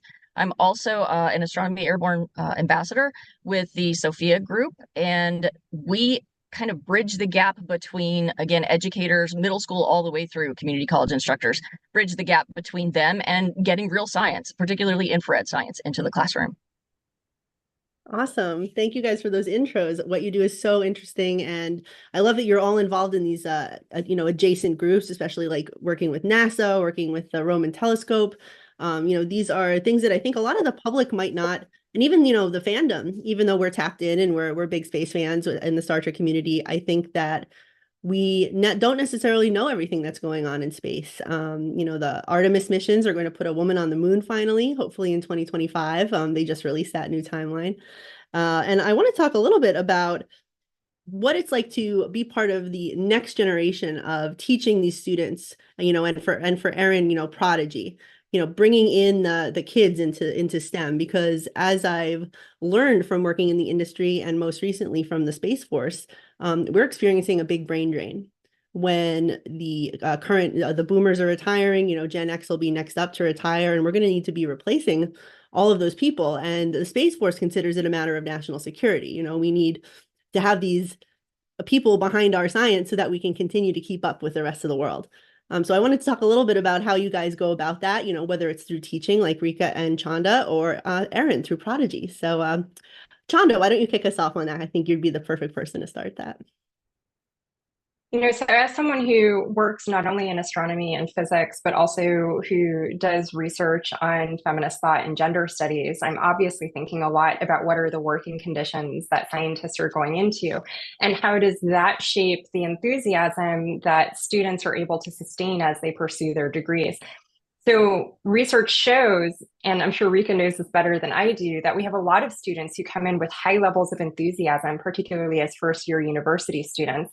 And then often, particularly people from underrepresented groups, that enthusiasm drops after the first year. And so it's clear, often people like to blame K through 12 educators, and I think they're heroes, by the way. Just for the record, any teachers who are listening, y'all are my heroes. But really, we have a problem at the university level of doing things that dampen enthusiasm and don't keep people engaged. Particularly, obviously, I speak from the place of working in physics and astronomy. We have a huge problem with introductory physics. And that, for example, students don't get to the exciting astronomy stuff fast enough, that often those courses are for upper level students. And we really do see that enthusiasm gap, and it leads to people thinking, well, maybe I should go do something else, and they drop the major and they wander over to the English department, which is an amazing place. But what if they did physics and English at the same time, right? So those are the kinds of things that I'm thinking about when students come into my classroom. How can I make sure that the things that I have to teach them and make sure that they know also connect with what excites them about the material in the real world, so that they can stay engaged with the reason they walked into the classroom in the first place? Yeah, wonderful. I've heard that from so many educators about the college drop off. It's not necessarily what happens in the teenage years, but it's mostly what happens when you get to college and you try to figure out, is this something I want to do? And Rika, I think that would be something that you focus on a lot, especially at the community college level. Yeah, for sure. So just like Chanda said, we definitely see a disproportionate effect with respect to females and underrepresented minorities in all STEM fields, not just physics and astronomy. But we have a tendency to, I don't know how to describe it, but we have a tendency that, without even realizing it, that the fun just gets sucked right out of it at some point, and it becomes too much like an obligation, or like work, or, oh, I have an obligation as a member of society in order to meaningfully contribute, that I need to improve my science and mathematical literacy. And a lot of times people have had terrible experiences with respect to those. And I see that a lot because I do focus on the science for non-scientist population. So those are my targets now. I rarely do pure astrophysics research anymore. I mostly do research on how can we better engage and better serve those populations. And what we know so far is this push towards what the buzz phrase is active learning. But it's unfortunate that it's a buzz phrase now, because we actually have pretty big mounds of research to support that these certain types of interactions where the person is involved in constructing their own knowledge and figuring things out for themselves, but it's a guided perspective, of course. But when you do that even reasonably well, you don't even have to be super great at it. As long as you're doing reasonably well with it, that disadvantages no one, and it almost levels the playing field. It almost brings everybody up to the state where everyone has now the capability to succeed in ways that some of them did not before.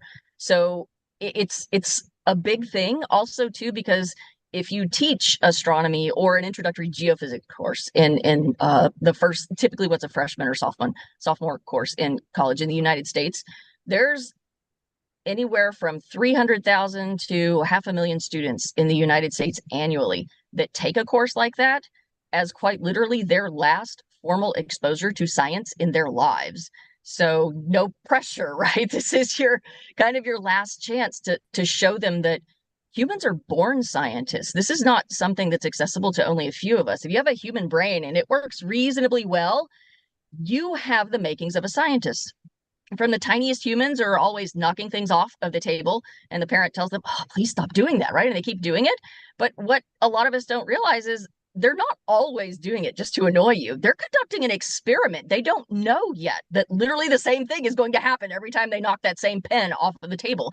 That's the tiny human's way of discovering gravity, which they'll come to know a little bit later on. And so if you can take that little spark, if you can take that desire for knowledge and this wonder, this curiosity, we talk about the wonder of the tiny humans, if you can take that and nurture it, or if it's already been sucked out of them by the time they get to you, if you can try to figure out how to tap into that. So that's one of the things that we try really hard to do. Most of us take it as a pretty serious responsibility. I love hearing that. And I love hearing you phrase it like that, especially, chaos is how kids learn, right? They learn from that. And I think with what Erin has been doing with what Prodigy has done, having worked with Kate Mulgrew and doing her social and promoting all of the things that are adjacent to Prodigy and the lessons of the week. I am in awe of this show. I think it is one of the most Star Trek of all the Star Treks, telling kids what the Federation's about, Rock Talk, and specifically, a little girl who loves science. I want to talk to Erin a little bit about how, and also what Chanda said, which was do physics and English together. That's what you're doing, Erin. You're doing writing, you're doing physics. So I want to hear a little bit about that and about Prodigy for you. Oh, thanks. I think, what's so important when we talk about recruiting people into science, especially from underrepresented fields, is the idea of representation in our media. And, I wanted to be a scientist because I saw a redheaded woman on TV who was putting on a lab coat and Dana Scullying it up, and we love her. And she was such a huge inspiration for me. This one? That I desperately just wanted to be her, and because she looked like me, and so I think it's so important for everyone to get that opportunity to see themselves and to relate to characters on screen. Just so it's this idea that is pushed by a lot of organizations, but the Gina Davis Institute for Gender and Media does a lot of studies into this. They were the first ones who discovered the Scully effect, which was a sociological, statistical significantly phenomenon of women, particularly my age, that if you watched the X-Files growing up, you were more likely to become a scientist or enter the STEM field. And so using entertainment and media is something that's like so core to my origin story. And I know how powerful that can be, that I'm thrilled that that's kind of the path that I've ended up going down from all of these other amazing career fields that are incredibly difficult and come with their own challenges. And I just have the ultimate respect for everyone here for being so successful in their fields, because I know how hard it is. And for me, the passion lies in telling these stories. And so seeing Rock Talk especially grow as a character where she is interested in science, but she doesn't know what kind of scientist she wants to be. And I loved that idea that they showed where she tries different things, and meteorology is not as exact as she wants it to be, and orbital dynamics is really hard, and she has an affinity for aliens. And sometimes it takes that trial and error to find, we just tell kids get into science and they take a biology class and it's really hard, or a chemistry class. And they're like, well, I'm not cut out to be a scientist. And it's like, no, there's lots of different kinds of science out there that's possible. And I think it's important too, I'm not going to go on too long because we could definitely go on a tangent with this, but I've started to notice, and I want to study this a little bit more, but I do a lot of work with middle school age groups and talking to underrepresented folks who are interested in it. And we're finding this is purely anecdotal, but I have noticed there's hardly any girls represented in or interested in space anymore. And a lot of the feedback I'm getting is that the sort of capitalism approach to space and the figureheads at the forefront of that have made it feel very bro, for lack of a better phrase, tech bro feel. And it's starting to feel like space isn't really for them in that environment. And that worries me. It stresses me out. And so I think the more we can keep pushing this positive representation of people and diversity in space fields, the more we can kind of keep that recruitment and keep that interest going to show people that they have a place. For sure. And I've been working with some companies that are really focusing on that have dedicated women in STEM programs. I had met the CEO of Terran Orbital. His name is Mark Bell. He is a huge Trekkie to the point where he has the Enterprise D like bridge is like his movie screening room. He has a group called Terran Wise, Women in Science and Women in Space and Engineering. And I think focusing on that, you know, with and these big companies that have this responsibility, I mean, they have a responsibility. These are billionaires. And yes, I have that conversation with everyone who says, you know, you work in space. Well, what do you think about, you know, the big three guys? And I'm like, well, they need to be doing more. And I think Chanda, you had talked a little bit in our pre-discussion about, you know, the way gender has shaped science and how it should be shaping science. And I'd love to hear from you a little bit more on that, because that's obviously something that I've focused a lot on and I'm super interested in. And I know that our audience is as well. You know, just to draw a connection with why we're all here to raise money for the Hollywood Food Coalition, you know, the starting point for learning is having enough to eat so that your brain can do the work that it's going to do, right? And women and children are more likely to be in poverty than any other group on the planet, right? And so when we're talking about these issues of how do we promote young people's interest in science and how do we promote women in science, even looking at our students, you know, we're seeing students who don't have enough to eat and are trying to balance, you know, doing their academic work while also in some cases doing 2 jobs simultaneously and carrying a full course load. And that's really about, you know, having enough to feed the brain. And so one, I just want to give props to the Trek community for being here for the Hollywood Food Coalition, because it's so enormously important that people have enough to eat. And again, this is an issue that disproportionately affects women and affects children. You know, when I think about like how should gender be shaping what we do in the future, I think one of the really exciting things, this is like a nerdy throwback, is if you go back to like very early TNG, we saw scants for the first time, right? And they were starting to play a little bit with gender representation and even what does gender mean. That was like a very early version of that. And then, you know, we also hear all the time from trans folks about the importance of the Dax character on DS9 and helping people understand that gender isn't something you're assigned and isn't necessarily something that is fixed, right?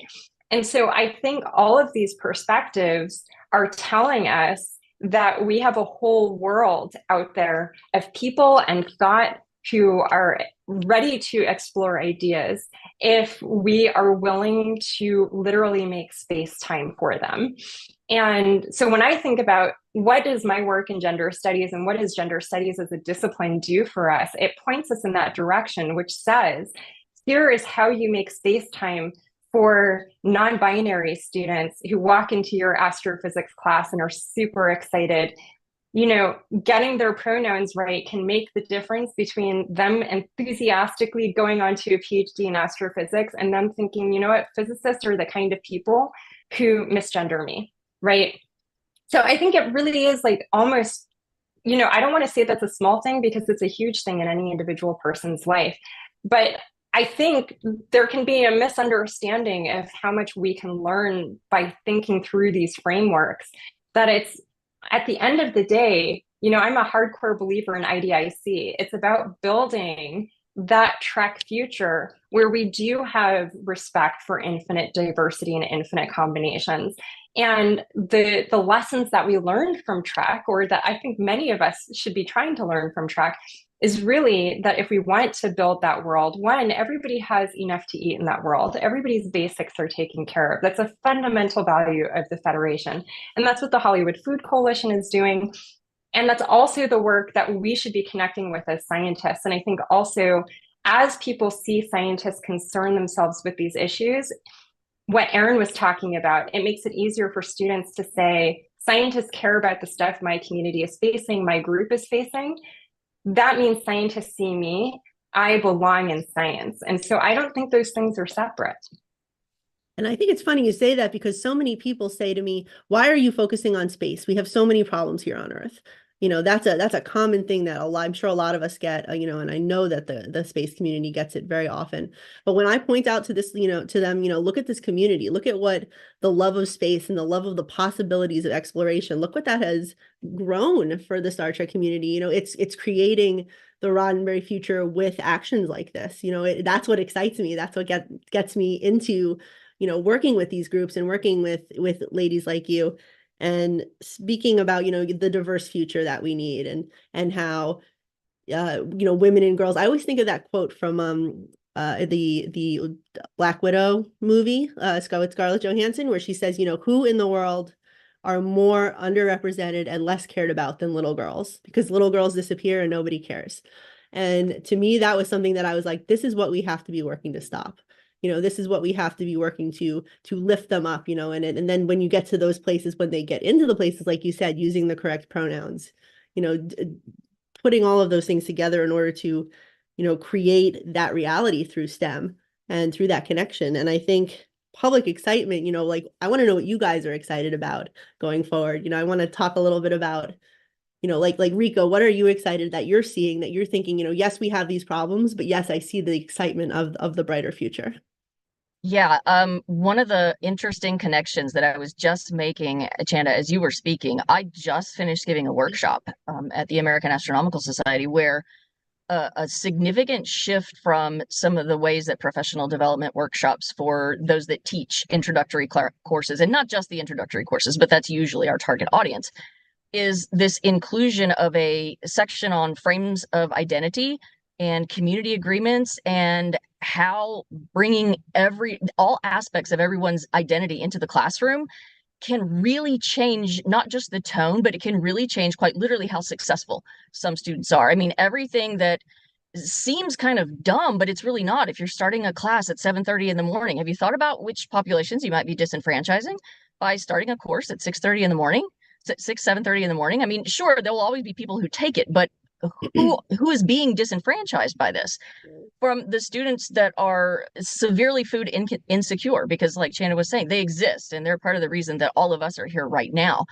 Those kinds of things, we tend to forget about that while we're making the syllabus for going back to school, as we all go back now and get ready to bring all of this into the classroom. Have you thought about that? And so that became a huge part of our workshop, to not only not just internalize, but make explicit the components of your own frames of identity, the multiple aspects that you bring into it, all the way to, yeah, something as simple as misgendering someone can disenfranchise an entire population in a way that most of us probably haven't thought about. But for that person, that's a huge thing.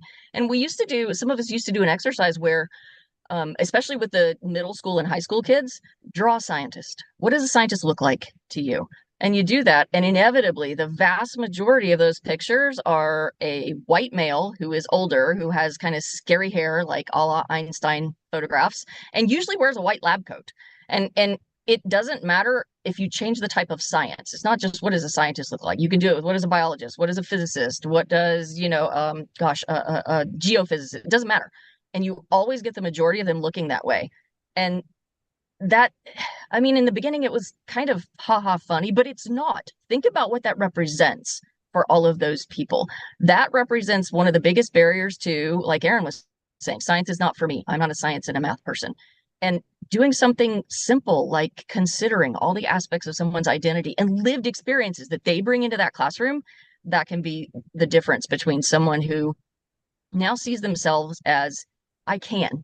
It doesn't matter what it is, just I can. It's okay. Other people like me can do that and be successful. That can be the difference for them. I just wanted to say we've had some really awesome donations come in the last few minutes while you guys have been chatting. I saw a $500 donation from the Nerd Trek podcast, a $250 donation, and also a $400 donation from the Sci-Fi Sisters. So thank you guys. This has been incredible so far. We have about 6 minutes left, so we want to keep going with our discussion. And I think I want to hear from Erin a little bit about, what Rika was saying and how you kind of are taking those goals from and then working them forward, with representation in media, in what you, and I saw your short film and it was wonderful. And, you're doing a lot of things. You have a lot of irons in the fire. So I'd love to hear a little bit about what you're excited about in how you're building this. I'm so tired, Amy. I know. We're all tired. It's okay. We all are. It's a lot of this, and that's what I think we have to also respect and understand. People who work in especially diversity initiatives, a lot of it is unpaid extra labor. And so to everyone who works in those, from Rika holding this, AAS workshop, to all the work, and Chanda and your books and everything that gets these out there, and it's so underappreciated. And so I hope people see, when these stories are being told and when people are putting the work to get this message out there, how often that is undervalued. And so you are so right. I've done so much volunteer work in the last 2 years for the space industry, where I'm like, all right, it's time for your girl to get paid. Like we need to know, this is a big thing too, equal pay, equal work. I'm really glad you brought that up too, especially with the strikes. And I saw you out on the picket lines, and this has been an important moment for not just the Hollywood community, but for anyone creating intellectual property. Yeah, absolutely. And I think what's so great about working in Hollywood is that you have the opportunity to not only tell these stories with representation in front of the screen, but to hopefully work toward a place where you're able to produce films and stories where you're able to have representation behind the scenes. And that was kind of what you talked about with my short film, and the short film I'm in post-production now for Identities, which is written and directed by Jessie Gender, which I know a lot of people here probably watch her channel. It's a narrative sci-fi that also stars John Delancey, which is fantastic. But being able to hire people behind the scenes as well, especially in a year where work was very few and far between, and a lot of people had to leave the industry because they weren't able to continue telling stories because they couldn't afford to live. And so it's so important to get that, to get appropriate pay for people. We had our hot labor summer, but the fight continues. Our colleagues at IATSE, the support crew, are going into negotiations this year. So we're going to see a lot of those conversations come back up again. And particularly, that's a lot of animation folks. And so the people who make Prodigy and all of those, it's important that they get paid so they can live and continue to tell these awesome stories. And that's what excites me, is continuing storytelling. I'll be honest, not a lot is exciting me right now. It's just, to be perfectly, I don't want to be we're all disingenuous. tired. We know it's a tough world out there, and doing things like this, honestly, it lifts my mood. I live in the Northeast here with Chanda. We're in our seasonal depression right now. But I think what you're doing and the work that all three of you are doing, really, and bringing these stories in and talking about, we need these representation. People need to see women doing these things. They need to see non-binary individuals and people of color who are in these roles. And it's great to say to people, Iron Man's a scientist. The Hulk is a scientist. We have to bring kids in by telling them, look at these heroes, right? Look at your heroes. This is what they're doing. They're doing science. There we go. She is a scientist, right? This is I just want to put out there, this sits on my desk with me while I work every single day. So I just want people to know it's okay, first of all, to put stuff like this on your desk and be reflect it back to you. I've also I get more questions on my background when I have a Zoom with Space Force people than I do anything else. They're like, can we see your Star Trek stuff? And I'm like, yes, you can. But it's important that we see that we can see those people, that we can, little girls can play with those dolls. And I've spoken with people who are experts in the toy industry, saying, we need I bought all the Prodigy figures because the Prodigy team, we want to see more from them. But we only have 2 minutes left, you guys. This has been an incredible conversation. I want to, before we wrap it up and have everyone give a little closing remark, I just want to remind everybody, Trek Talks 3 benefits the Hollywood Food Coalition, as you know. And please consider donating at www.givebutter.com/Trek Talks 3, number 3. You can also scan the QR code that you're seeing on your screen or text TREK, TREK, to 53-555. But we have a little minute and a half, so I'd love to have everyone wrap up, say something maybe that you want people to, tune into, what you're working on next, what you want for the future for 2024. So, Erin, why don't you go first? Sure. I'll jump the gun and just say that you should check out the NPR shortwave podcast that Chanda and I got to do an episode together last year. So you can go back and watch that. That was a really fun conversation, and I think people would enjoy that. I also wrote a baby board book called My First Book of Space, Star Trek, My First Book of Space, that people can check out as well. And I have an Audible original called The Science of Sci-Fi that people can read. And I also wrote a module for Star Trek Adventures this year called Dangers in Space. So if anyone, it's a series of 10 mission briefs about how space is scary and your crew has to overcome some of the science mysteries that space gives us. So, all right, Rika, quick. 30 seconds. The sky is free. There's a lot of us that are wanting to share it with everyone. And if you don't find the right person, keep looking, because you can, and we'll help you. Chanda? I just want to quickly shout out the graduate students at the University of New Hampshire who are unionizing. I'm so proud of you all. And I just want to shout out all the scientists who've been doing union organizing. You rock. This is wonderful. Thank you, guys. And you can find these ladies. Look us up online. We're around. And yeah, thank you so much for tuning into this Women in STEM panel, and keep up those donations, everybody. Have a great rest of your day and a great Trek Talks 3 for all of our compatriots. Live long and prosper, guys.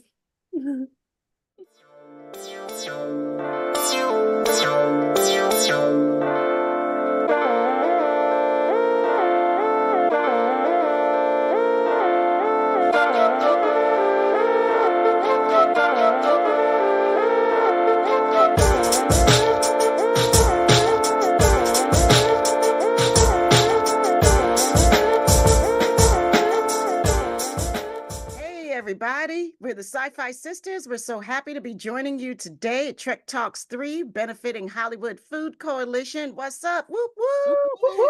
Yeah. And we're really so excited to be here to bring you this panel, Tomorrow's Yesterdays, a retrospective of women in Star Trek. And when we say women in Star Trek, we're particularly talking about Black women in Star Trek. Yes. That's what we do. And that's what we're talking about. And we hope that you love this panel and that you all do what, sisters? Donate. Open up those Trekkie wallets, please, and donate to this amazing cause. I'm going to introduce, I've got my sisters with me. I got my sisters in me. Hey, we are family. Oh, wait, I'm about to get charged for that. Here you go. Okay, Yvette Blackman Tom. How you doing? Sabrina Wood. Fran T. What's happening? And we've got this amazing panel of amazing women, and every sister up here is seriously geeking out, and we're very much trying to hold it together because we've never been in so much royalty all at one time. It's kind of overwhelming. So you're going to hear me say some crazy things, but that's just because I'm super excited that I'm here with these. We're talking about in front of the camera, behind the camera. We're talking about our activists and warriors, and we're talking about our first fully pipped captain. So, representing in front of the camera, we have Ms. Marion Smothers, the sister of Nichelle Nichols, y'all. Hi, Ms. Smothers. Legends. Yes. Behind the camera, AD extraordinaire, the woman who makes it all happen, Ms. Adele Simmons. Yay! Our activist and warrior. I've loved her since the very first moment I ever saw her on television, way back in NYPD Blue days. Ms. Michelle Hurd. Yay! Yes, mother. And last but certainly not least, our fully pipped captain, fully realized captain on the bridge, no joking around about it. She came into our lives and she was there fully realized. I knew her as Jaleesa first, but I love her That's now as right. my captain, Miss Dawn Lewis. Yeah. Hello there. Y'all, we are so ecstatic that you guys are here with us today. I'm not going to beat around the bush anymore. We're going to get right into it. Fran, I know. Oh, no, Sabrina. Sabrina, you've got questions to start off for Miss Smothers, right? I do indeed. So we've all heard a story from a fan about the first time they saw Nichelle Nichols on the bridge of the Enterprise. And we've all got a story and we've all heard a story. But what I would like to know is, what was it like in the Nichols household when you saw that show? It was amazing. But as you know, when we were younger, we looked a lot alike. And of course, our voices, all of us sisters, sound alike. And so I was raising children, but on the side, I was dabbling, going to little interviews here and there and stuff. And some of my good friends knew that. Not everybody did. But sure as shooting, some people thought it was me. They'd heard my voice first. They went running into the room, and then they see what they thought was me. They said it looked like me. They weren't sure it was me. And they'd call, and I'd tell them, no, that is not me. That is Nichelle. No way, Jose. So, but that was funny for me to hear people say mostly our voices sound so much alike, you know, and that they would know us anywhere just because they heard our voices, not necessarily that we looked alike, but the voices. Okay. But my mother, Nichelle, called her Duchess. And she was just so proud. I can't tell you, you know, because Nichelle had worked for a while, started off as a dancer, and my mother encouraged her and took her places on interviews and stuff as a young woman. And when she still needed to have a chaperone, she was working at 16 and 17 years old. And my mother, of course, was her chaperone. And so this was just so wonderful to see her on television. We had seen Julia, and that was kind of different, you know. But then when she came on the scene, it was marvelous for us. It really, really was. I just want to remind you, your sister was before Julia. Your sister was in 66 and Julia was in 68. Wow. That's right. That's right. You know what? I'd forgotten that. There's a lot that I have forgotten. That's okay. Me too. But thank you. Because I got in an argument with somebody about that. But I'm like, no. Miss Nichols was first. All right. Diane Carl was second. You did that research. You're like, I know my facts. I know. Thank you. Like, there's a lot, of course, was going on in my life during that time. And so we were kind of just watching like everyone else was, and very happy for it. She lived in the neighborhood, you know, saw her all the time. My kids were around her all the time. And as babies, they coined a phrase for her because for a while, my younger sister lived with Nichelle and Mom after my dad died. For about maybe a year and a half. I can't remember exactly. But Kyle, Nichelle's son, was, I guess about 10, somewhere around there. And we had younger kids coming up. And so to make a long story short, because this could get real long, one of the Nichelle's nephews was my other sister's son, lived in the household, and he heard her being called Mom. He heard her being called Nichelle or Shelley. He called her being Auntie. To him, she was Auntie. So he called, just out of the 2.5-year-old little baby brain came Auntie Shelley Mom. And that is what Nichelle became from that point on. And that's way back in the 60s. And so even up until the day she died, to my kids, my sister's kids, and all of the family. That's all we ever called her, was Auntie Shelly Mom. Oh, I love that. That's a great She story. loved it. She I called loved her it. auntie also. Yeah. Yeah. Auntie So Shelly it was Mom. really funny. I didn't do the Shelly mom part. And you knew the Shelly Mom part. I didn't. No, I would call her Auntie Michelle. Oh, okay. Okay. Auntie Yeah, that was the babies. The babies did that. Yes. Love that. Yeah. Thank So you so much. I for feel that. so honored to be included with you guys today. You are so accomplished and wonderful, and I'm just honored to be included as royalty. Oh, And yes. I try to represent my sister as best I can. It's really hard to do, but I'm just blessed that I'm still here and I can talk to you about her. We appreciate that. But I'm going to speak out. That feels great. And Dawn, it's so good to see you. Always wonderful to see you, Marianne. But you got to know how each of us feel Yeah. about your sister. Each I of us, know. we are here, literally on the shoulders of your sister, and you knew her best. I know of the siblings, the two of you were really the closest. Very close. Yes. So for her not to be here, you are an absolutely blessed representative. Yes. For the woman that we wish we could to this day continue to say thank you to and to honor. So you are absolutely royalty. You are. And Thank you. I love you dearly. Thank you so much. That just is so gratifying, and I appreciate it so much. I do. And I carry her with me every day. Every day. Miss Adele, I Yes, saw ma'am. where you were the AD for 126 episodes of TNG and 34 all episodes 7 of seasons. all Yes. 7. All right, and I 34 started episodes. on the pilot and Okay.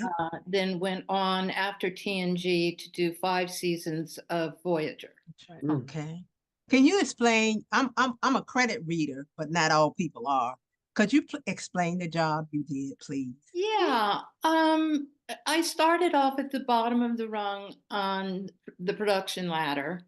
And as you move up and you become first AD, it's very much like the position that Commander Riker held, where you are the director's executive officer. So if the director wants something done, he doesn't run around and tell everybody. He tells his executive officer, his first AD, okay, I want to print this, move on, turn around. And then the AD is the one that says, okay, take that wall out, get the actors in touch up. We're going to turn around, everybody out of here. So you're really kind of running the ship on the director's behalf while he's usually on the phone with his agent. I shouldn't say that. But it's true. So when I started, I was 17 in 1967 when the original series aired. So when I came to The Next Generation, I was fully invested in this show, had been a fan for 20 years. I worked with Diane Carroll the year before on Dynasty, and I had watched Julia. I had seen her on Broadway in No Strings, and I was just gobsmacked to be in the presence of this woman. Never did I know that I was going to be walking in the footsteps behind the scenes of Nichelle Nichols. I met Nichelle 3 times. She came to visit the set. The last time was to honor Mae Jameson. And whenever I would meet Nichelle, you cannot imagine anyone as gracious, as kind. She knew my name. She gave me a hug. She called me by my name. She was so encouraging of me in that position because it was still an all-white environment. When I looked around many a night, there just were no other people of color. There weren't. It just wasn't. I think we had one electrician, Ralph. Oh my goodness. There were Wow. no black writers, no black producers. None of that was happening yet. She So understood that and could walk that walk with you while you were yeah, going through it, because she was still going through it. yes, absolutely, absolutely. And I think she sensed that, and she had empathy for that. When I started, I counted on my fingers how many black female assistant directors there were who worked consistently enough to support themselves. There were 10. All knew each other. When I retired in 2003, there were 8. So we were not moving in the right direction. Wow. Shonda Rhimes and the Me Too movement and everything that has happened subsequently came much later. And I owe so much to Patrick Stewart, who championed me every step of the way. He is exactly the person you want to believe he is. Wow. Wow. Which is somewhat of a rarity in this. It's not so rare, but they have a saying in this business: if you have a hero, an actor that you really admire and love, do everything you can to not work with them. Isn't it sad? Isn't it sad? That's such a saying. It's true. And it is a truism in this business. So Michelle and I are amazing.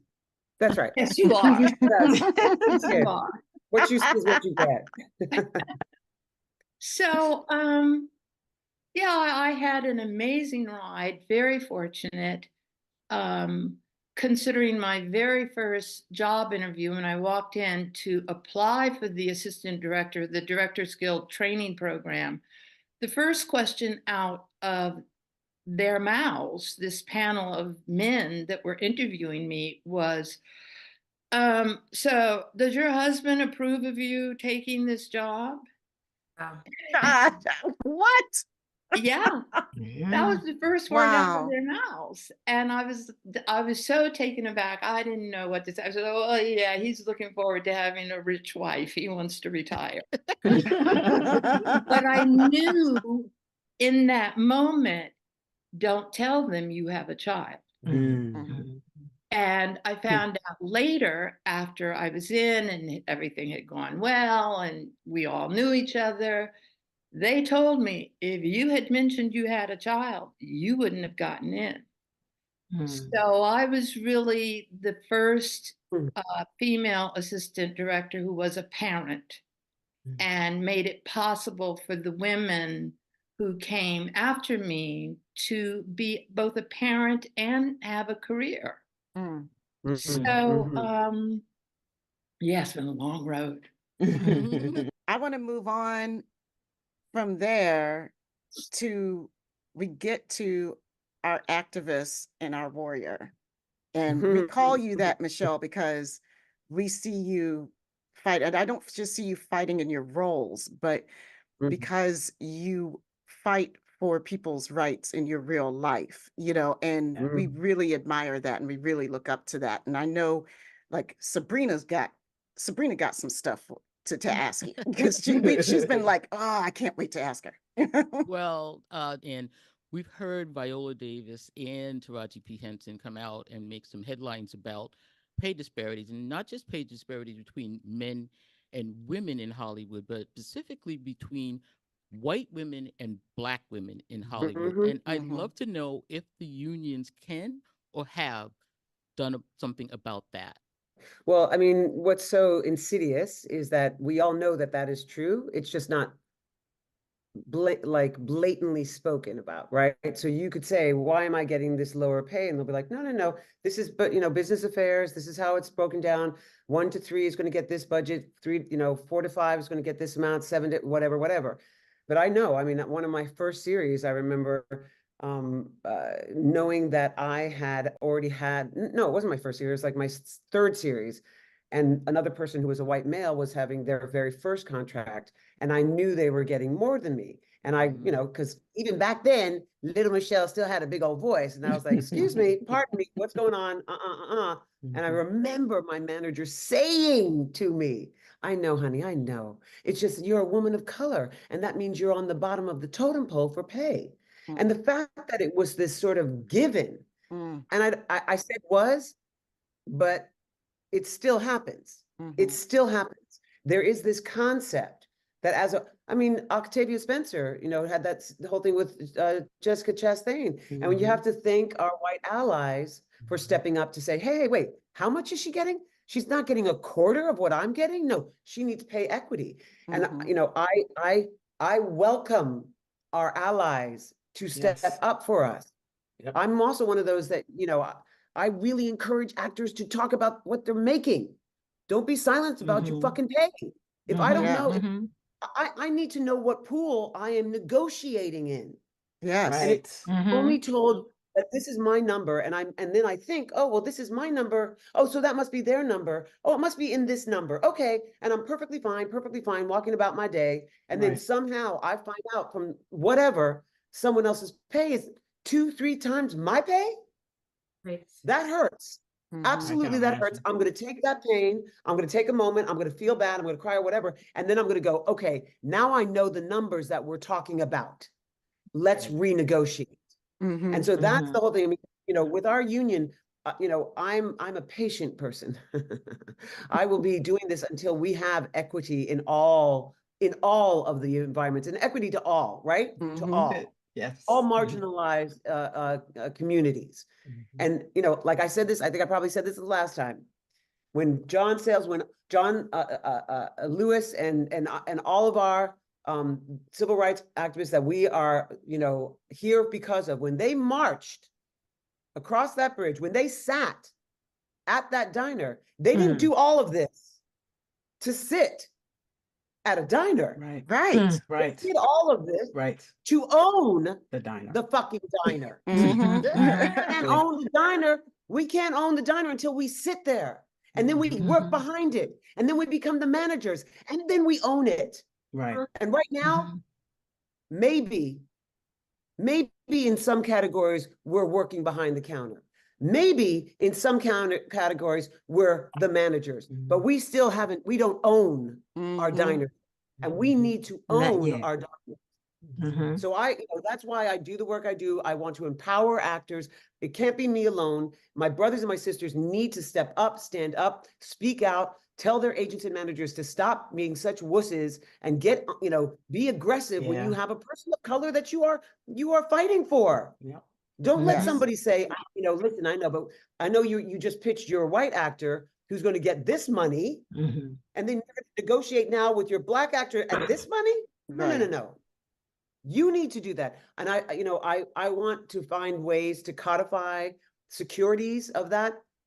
The one thing that everybody has to understand as actors, that the union does, what the union does when we have our minimums, that is the base minimum.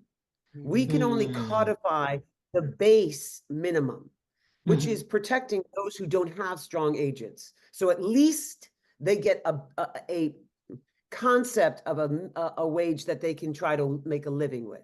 But this is the base minimum. Our people, our representatives, the people who work for us, have to work harder, stand up, be stronger, be brave, and say, my client is worth more. And then we all have to understand, acknowledge, and own the fact that we are worth more, and to say no when they say, I'm only going to give you this much. No is one of the most powerful words that an artist can have. The most powerful.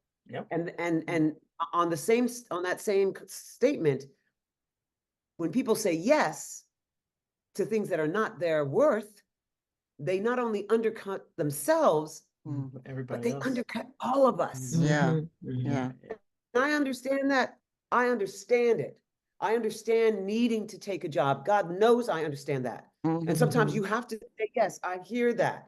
But just understand, each time we do that, what we're doing, because we are setting a precedent. We are letting them know that we will work for less. That's And right. we need to empower ourselves, empower each other, and tell them, because here's the truth. You know, I fought really hard to get the equity for people of color in the hair and makeup trailer, right? You guys know that I've been working on that for Yes, we were going to ask you about Next it. question. You were going to ask you about that. Literally, next question. So nice segue. So nice segue. I've been working on it. I've been working on it forever, right? Because 30 years in this industry, I know I have always had this issue. Unless I'm working on a black set, it's always something. It's always something. God, it drives me crazy. It's always something. But I want to let you know how insidious our industry is here. When the proposal that we all had put forward, there was Jason George, Yvette Nicole Brown, Tiffany Cox, Avis Boone, Ezra Knight, Linda Powell, all of us on the negotiating committee, worked really tirelessly on trying to make sure that we would have rights and get people of color in the hair and makeup trailer. In the statement, the proposal, we had wanted certified, skilled cosmetologists, because by the way, they have it in New York now, and I think they have it in California, but before you didn't have to study ethnic hair to get your certificate in cosmetology. Thank you very much. We're an afterthought. Right. It's an elective thing. You can do it if you want. Wrong. But, so the words were certified, skilled cosmetologists who are proficient in ethnic hair, right? That was from the first, when we started going into contracts in July. They wouldn't move with that. They wouldn't accept it. The whole time, wouldn't accept. We went through our strike, doing our negotiations all the way to that last week. I'm like, we can't let this go without having something in there, some protections. Had to take out certified. Took out certified. Had to take out skilled. What? Finally, this is the language that they would allow us to put in that contract. I had to take out ethnic hair. Stop. It says people who are proficient in consultations with people who are proficient in all hair types. I mean, they can't even give us that. Do you know? Wow. And Words are powerful. Words are powerful. And this is the thing about why I want to make sure that we empower ourselves, because the truth of the matter is, if you have a person of color in a hair and makeup trailer, everybody is taken care of. Thank you. Because we know how to do everybody's hair. Yes. Everybody. We have all that skill, you guys. That means we are valuable. We're valuable.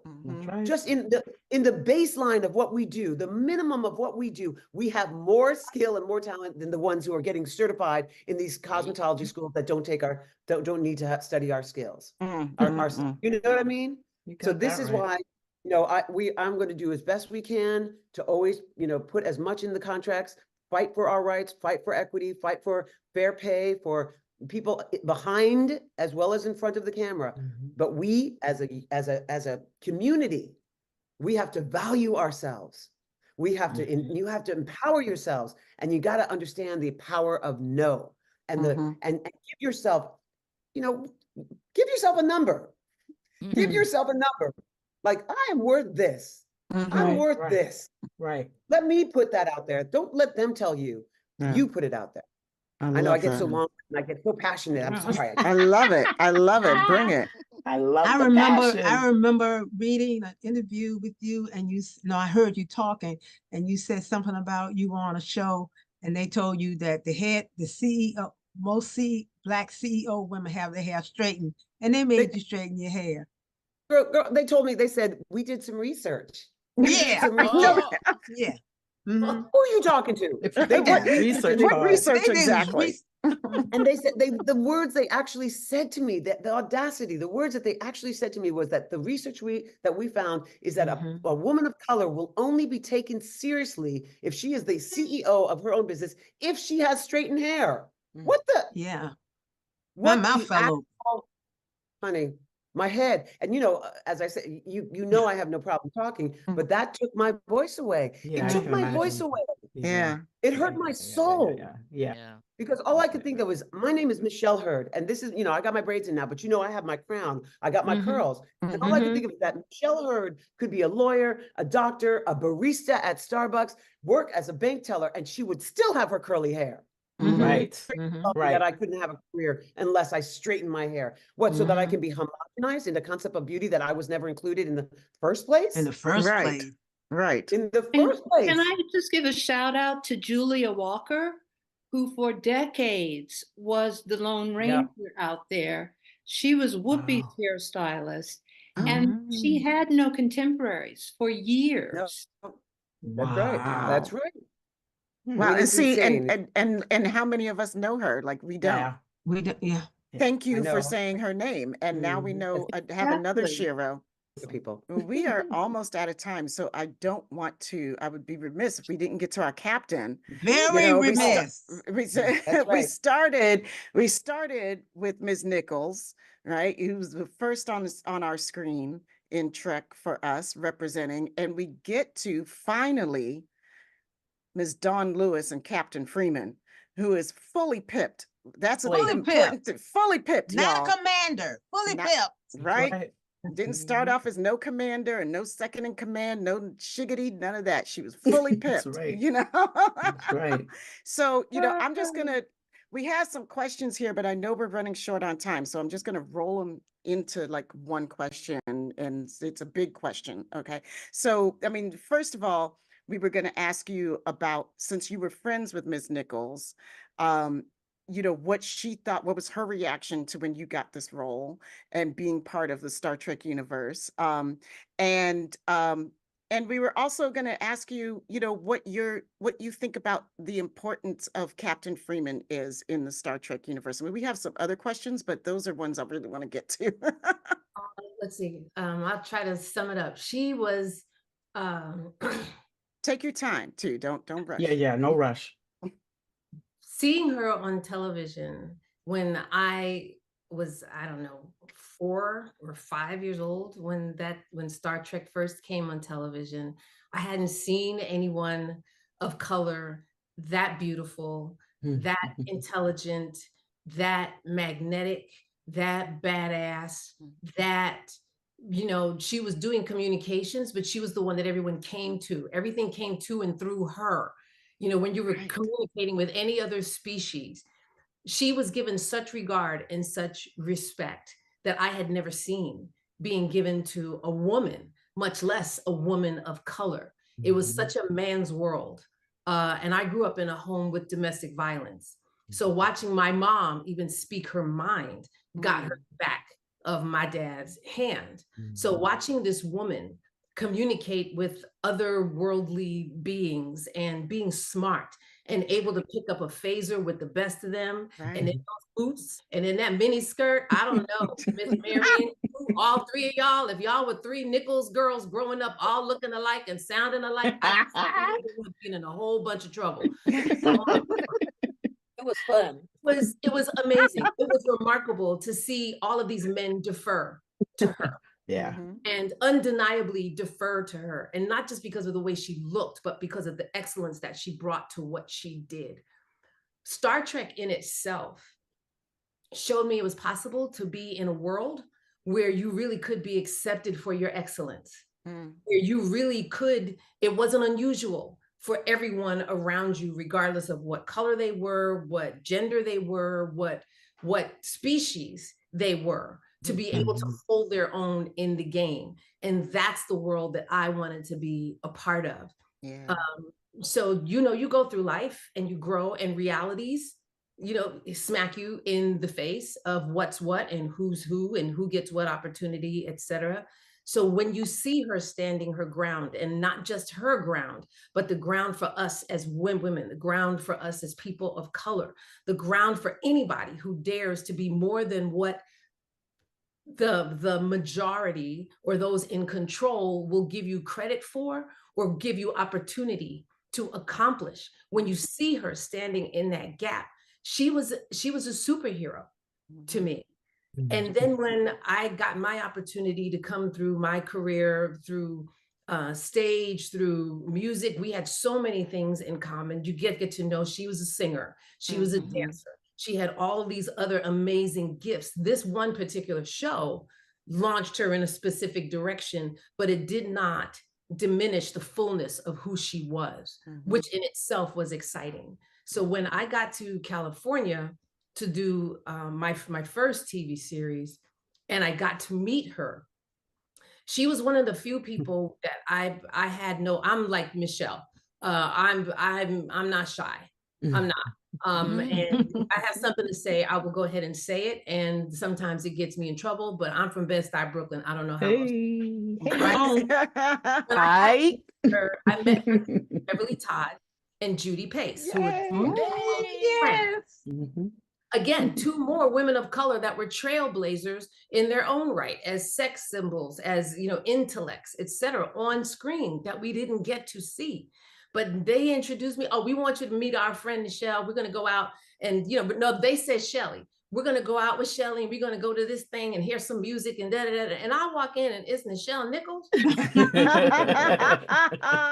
First of all, I had no words. And like when I first met Lena Horne, tears were coming down my face. I could not believe I was meeting this person in human form that I had raised to superhuman status. And she was, first of all, she was always fabulous, head to toe, jewelry, just Spoon had that thing he would say in the movies, you got to coordinate.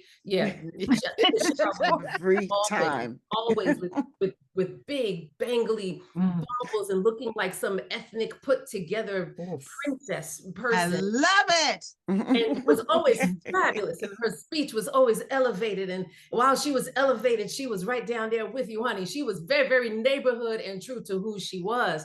And I loved that about her. And I got to tell her my story of how inspired I had been in my entire life and in my journey because I got to see her. And then we went from that to being friends. So, okay, flip to now, like any working actor, you want the next gig. I do a lot of voices for animation. I do a couple of dozen shows now. So you get the call and you have to sign an NDA for this new show. It's about outer space. And they want you to read the role of Captain McDuck. And it's like, oh, yeah. So, they all had all kinds of other names. We had no idea. So I auditioned for it and I did my best impression of if James T. Kirk and Avery Brooks had a child. Love you. Thank you. Yes. I was the love child of the surrogate parents if they were lovers and said we need to have a baby and we'll have some more women to carry it for us. You give a sperm, I'll give a sperm, and this is what it will be. And that was what I did in my audition. And they were like, okay, great. And they had me improv a few things. Okay, great. Next thing I know, I get the call, you booked a gig. I'm like, oh, okay, cool. I'll get another check. Fabulous. So we get to the table read. And I am sitting there with Tawny, with Jack Quaid, with Noelle, with all these people. I'm like, okay, this is cool. And they have your seat, with your name on it. And we turn over our scripts and it says Star Trek Lower Decks. Yes. like Star Trek. And they had a room full of people for our first table read.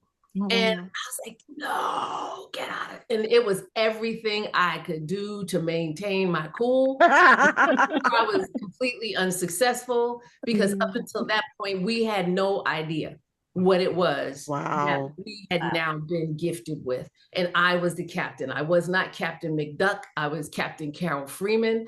And it was everything I could do to really contain myself and not fan myself out of a gig. Kind of like we're doing right now. So it's fabulous. Fan out of myself right out of this gig. It's like, oh, she was really much better in the audition. So I left there and I literally called my brothers and I said, you will never guess what gig I just booked. And I never do that. I never do that. And I told my brother, they're like, get out of here. You are lying. I said, no, you don't understand. I am captain on the next Star Trek of this franchise. They were like, are you kidding me right now? So no. And the next call I made after my brothers was to Nichelle. Oh. And I was like, Auntie Nichelle, you have no idea what job I just got. And I told her, and she said, you okay? I said, I don't know. I'm getting emotional now thinking about it. I was so elated, and she knew what my journey was and where that show sat in my spirit. And I thanked her for paving the way. I thanked her for allowing me and so many others to stand on her shoulders. And I wanted to do her proud in continuing her legacy. And I mean, it's been so cool talking to you that I almost forgot that we're here for a reason. Yes. And we're here to raise some money for Hollywood Food Coalition. And that is the reason for the season at the moment. And Yvette, I know you got stuff to say. Yeah, I do.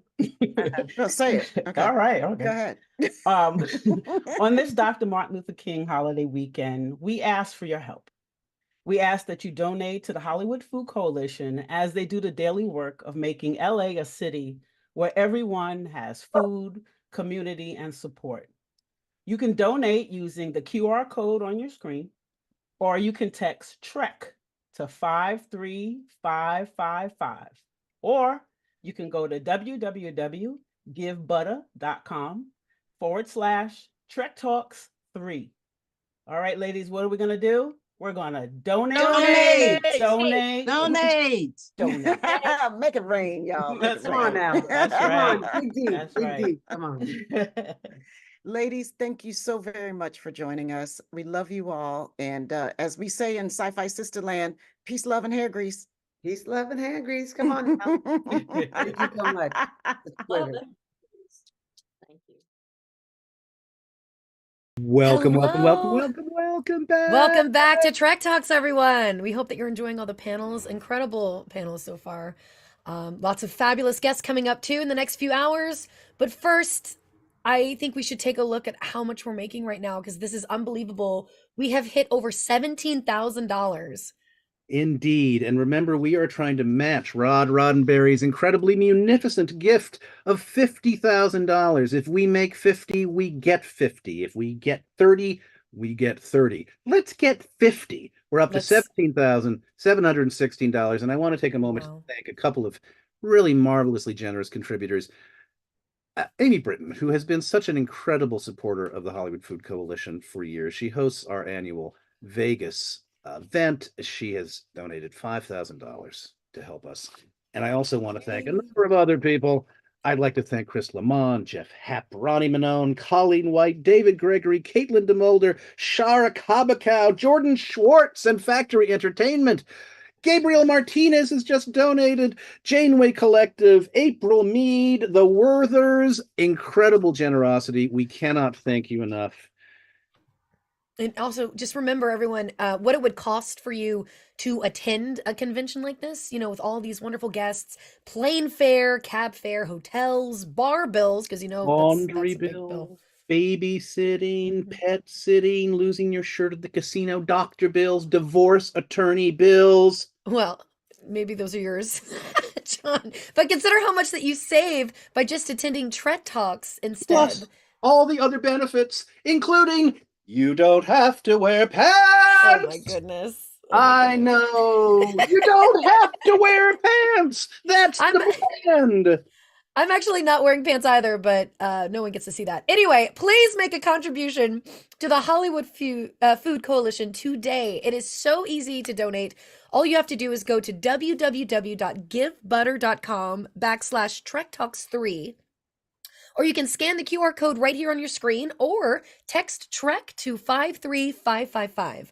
And remember, we're also having our silent auctions where you can click the auction tab at the top of the page to place your bid with some amazing packages. We have a trip to the Magicians Club, the members only Magic Castle here in Los Angeles, with John Billingsley and I as your hosts. We're going to take you to a nice dinner there. You're going to see a bunch of magic shows, probably get plastered with us. It's going to be amazing. And there's also VIP invites to attend the Trek Talks Vegas cocktail party that's hosted by the marvelous Amy Britton, and it's this coming August at Star Trek Las Vegas. All proceeds go to the Food Coalition. Visit the site. And I'm going to crack my knuckles and say this. Who knows? For those of you who are thinking about bidding on these marvelous trips to the Magic Castle, who knows what other Star Trek guests we might wrangle to join us that night? You know, Bonnie and I know some people. So let's say maybe Jonathan Frakes, are you free? If we get enough folks, there's a special room at the Magic Castle, the Houdini room. That's right. Which is full of Houdini memorabilia, and we might be able to conduct a seance. How about that? Not only that, I feel like the person running the seance should be none other than you, John. I would have feel like everybody close your eyes, hold hands, think of somebody you love very much who maybe should, from beyond the grave, make a contribution to the Hollywood Food Coalition. Ooh, nice segue. Can always segue. Coming up in the next 2 hours, a wonderful panel, Trektivism, about the wonderful work that people from the Trek world are doing to help make their communities a better place, hosted by our incredible Trektivism podcasters and our dear co-producing partners, Matthew Simone and Heather Barker. We also have interviews with the extraordinary Trek music composer, Nami Melumad, and Connor Trinneer. He's pretty sure he died. Nope. Not yet, John, not yet. We're gonna interview him. And then, then you can take him out. Anyway, we have also a wonderful panel called Producing Trek, which is a conversation with the Hageman brothers, Aaron Wolke, and Brannon Braga, hosted by the wonderful Tony Pascal. But first, I think we should learn a bit more about the beneficiaries of your generosity today. We're going to show you another short film about the Hollywood Food Coalition. Enjoy. And then we've got 5 seconds to go. Da-da-da-da-da-da!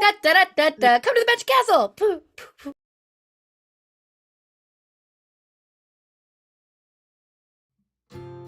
I'm Marique. I work as a kitchen lead for the community dinner. I started by volunteering in July 2020 when I came here, and I wanted to be helping the community during the pandemic. So I started coming 2 days a week, and I just fell in love with the kitchen, the people, and then they needed more help for the community dinner. So then I started getting involved as a staff. So I usually come in around 12. I will look at everything that we have, then set up all the station for the volunteer that come in at 1:30. Then I'll greet them, show them what they're gonna help with for the day. I'm gonna do dishes, and then we'll sit down around 4, order everything for the next day. So we'll look at what the exchange have in their inventory. We're gonna pick what we wanna cook with for the next day. And then at 5:30, we have more volunteer coming for the community dinner. So same thing, we're gonna greet them, show them how it works for the evening service, and then we will package all the food, hand it out outside, and by 8, we're usually done. It's challenging sometimes to not have to cook with the same produce every day. So it's adjusting with that, which is also a part that I love about the job, because not every days are the same. It's great because on Wednesday we have so many services here. We have the mobile clinic, which will help with any medical assistance that people need. We also have sometimes physical therapy. We have haircut, and we have mobile showers. So on Wednesday is a really important day here, and it's great to have everything in one place for people to have assistance with whatever needs they have. I'm really excited because we're gonna launch new project for the community dinner. We're trying to work with chefs that are working in LA to come to the kitchen and help creating new menus to help us with the produce that we get here, creating interesting and diversified menus. So that's exciting. I created so many good friendship with volunteer that comes every Monday, every Tuesday, so I see them every week, and it's nice to have a family away from home.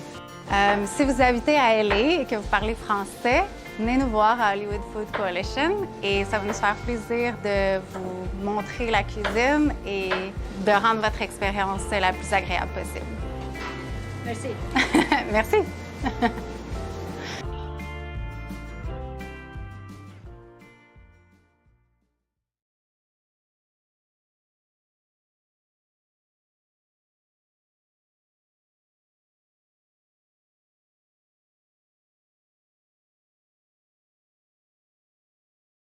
Thank you so much for watching Trek Talks 3 to benefit the Hollywood Food Coalition. Hi, everyone. I'm Bill Smith. And I'm Dan Davidson, and we're here to tell you how you can make your secure donation to Trek Talks. It's so incredibly easy to do that even Bill could do it. First, you can go to the Trek Talks portal on GiveButter at givebutter.com/TrekTalks3, or you can take out your cell phone and text the word Trek to 53555. You can also scan the QR code that you'll see on your screen to go directly to GiveButter to make your donation. Plus, new this year, you'll see an auction tab on the top of the GiveButter portal. We have 4 silent auctions going this year. 2 of the auctions are for a magical night of tomfoolery, as described by John Billingsley at LA's legendary Magic Castle, with John and with Bonnie Gordon for yourself and one companion. The other 2 auctions are for a Vegas cocktail party with the stars during Creation Entertainment's 2024 Vegas Con, thrown by our dear friend Amy Britton. Now, past celebrity guests have included Robert Picardo, Nana Visitor, Anthony Montgomery, Dominic Keating, Connor Trinneer, Sirach Lofton, Rod Roddenberry, and others, just to name a few. You never know who's going to show up at this party, and trust me, it's always a great time. You can get all the details by going to the auction tab on the Trek Talks 3 GiveButter portal. Every dollar donated goes to help the tremendous work being done by Hofoco, and your help is greatly appreciated. And remember, your donation to Trek Talks 3 may be tax deductible, so be sure to check with your tax advisor on its eligibility. On behalf of the entire production team, thank you so much for watching Trek Talks 3 and for supporting the Hollywood Food Coalition. There are more great panels coming up, so stay with us.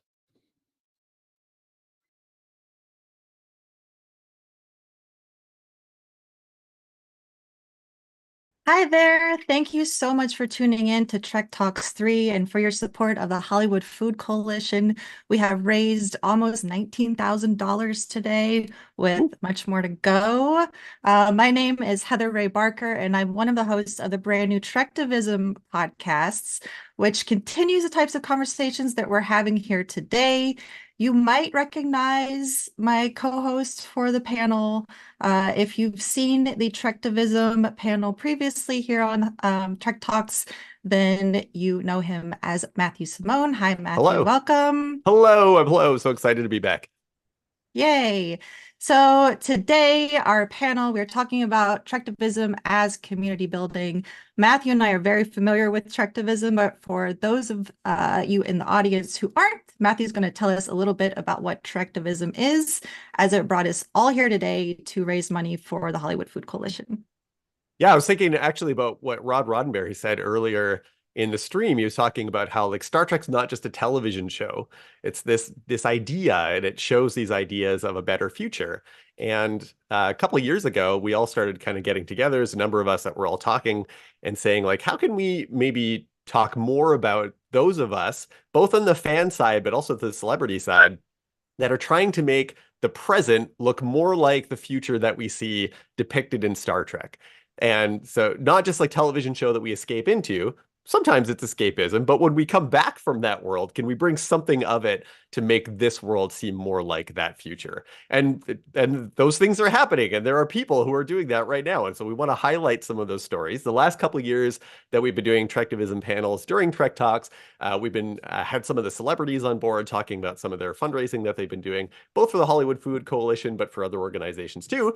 But today we have an amazing panel of other fans who are also doing awesome community building work in their communities. So Heather, who is on our panel this time?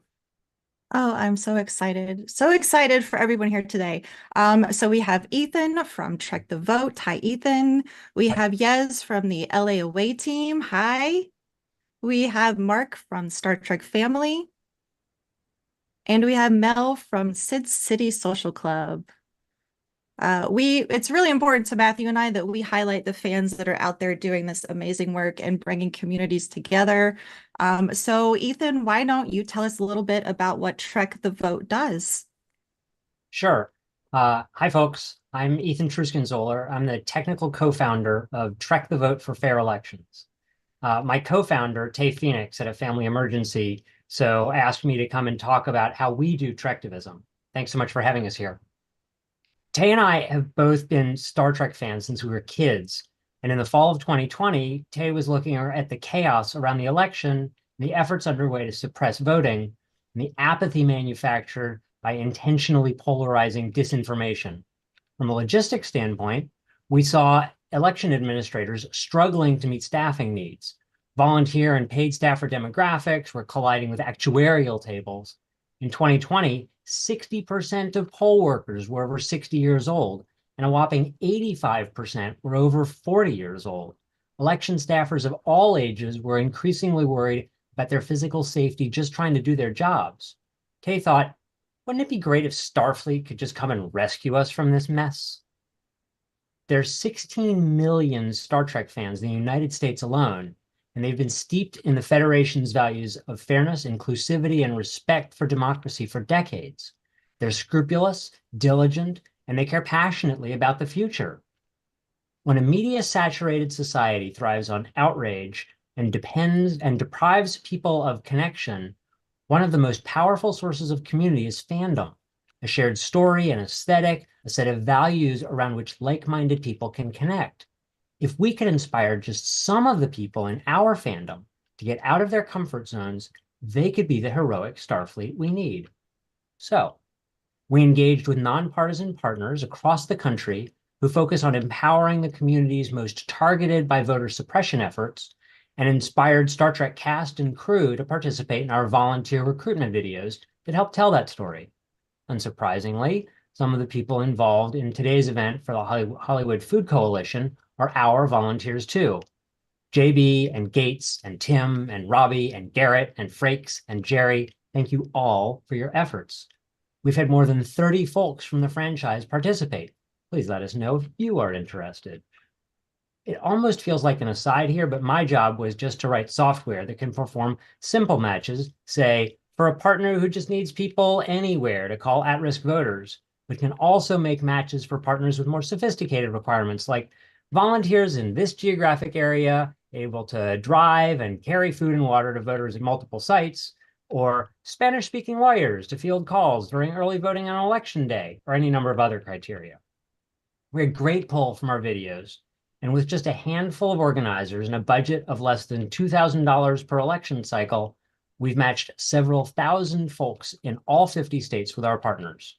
Our volunteers serve as election judges, polling managers, and phone bankers that get response rates like 75% positive, which is unusual to say the least.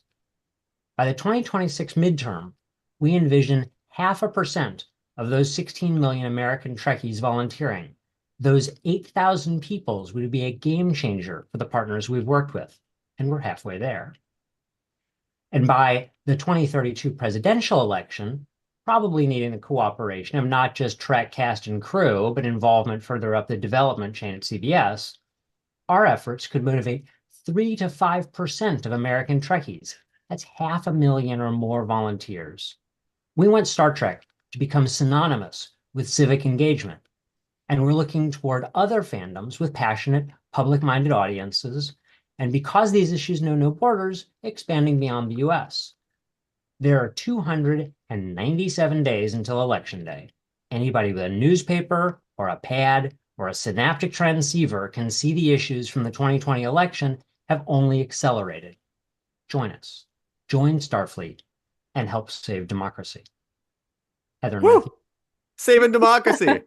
I was checking out the website before we did this, and If everyone hasn't, you should check out the Trek to Vote website, because on the beginning there's that awesome video that you posted that has like so many Trek actors in it. So like Kate Mulgrews in there, and you feel like John Delancey, and you have like Robert Duncan McNeil starting off by saying like "Yes, ma'am," following Kate Mulgrew, and it's such an amazing video that all these actors have come forward. Because apparently we live in a time now where it's like controversial to vote, which is kind of weird. So such great work. It's so cool, Ethan. Thank you. Thanks so much. Is checkthevote.org? Is that the right address? .com or .com, checkthevote.com. .vote. We're also on all the social medias as just Trek the Vote. We're on Facebook and Instagram and everywhere. Awesome. 297 days to engage. When we were back at Mission Chicago in the Trek Tivism panel, someone stood up and was very adamant about how do we get people to vote. And so right away we were like, Trek the Vote, get out there, and just really proud of an organization that is engaging the community and making that real world change happen. There's a long road ahead of us. Long road. We're the only heroes that are going to rescue us. Yes, that is true. Like, to get to Star Trek and that utopian vision, we have to do the work ourselves. If that's what you want, you can't just watch the show and have it happen. You have to get out there and do it. And that is 100% what Trektivism is about. So Yezeni and I have known each other for a long, long time through the Star Trek community and STLV, the Star Trek Las Vegas convention. And Yezenia, you are part of the LA Away team. Can you tell us a little bit about how it came to be, how you came to be in charge, and what you guys do? Sure. Thanks for having me. So my name is Yez, and I help run the LA Away team, which is basically now Southern California-based social group for Star Trek fans. So we don't have any dues or fees, no ranks.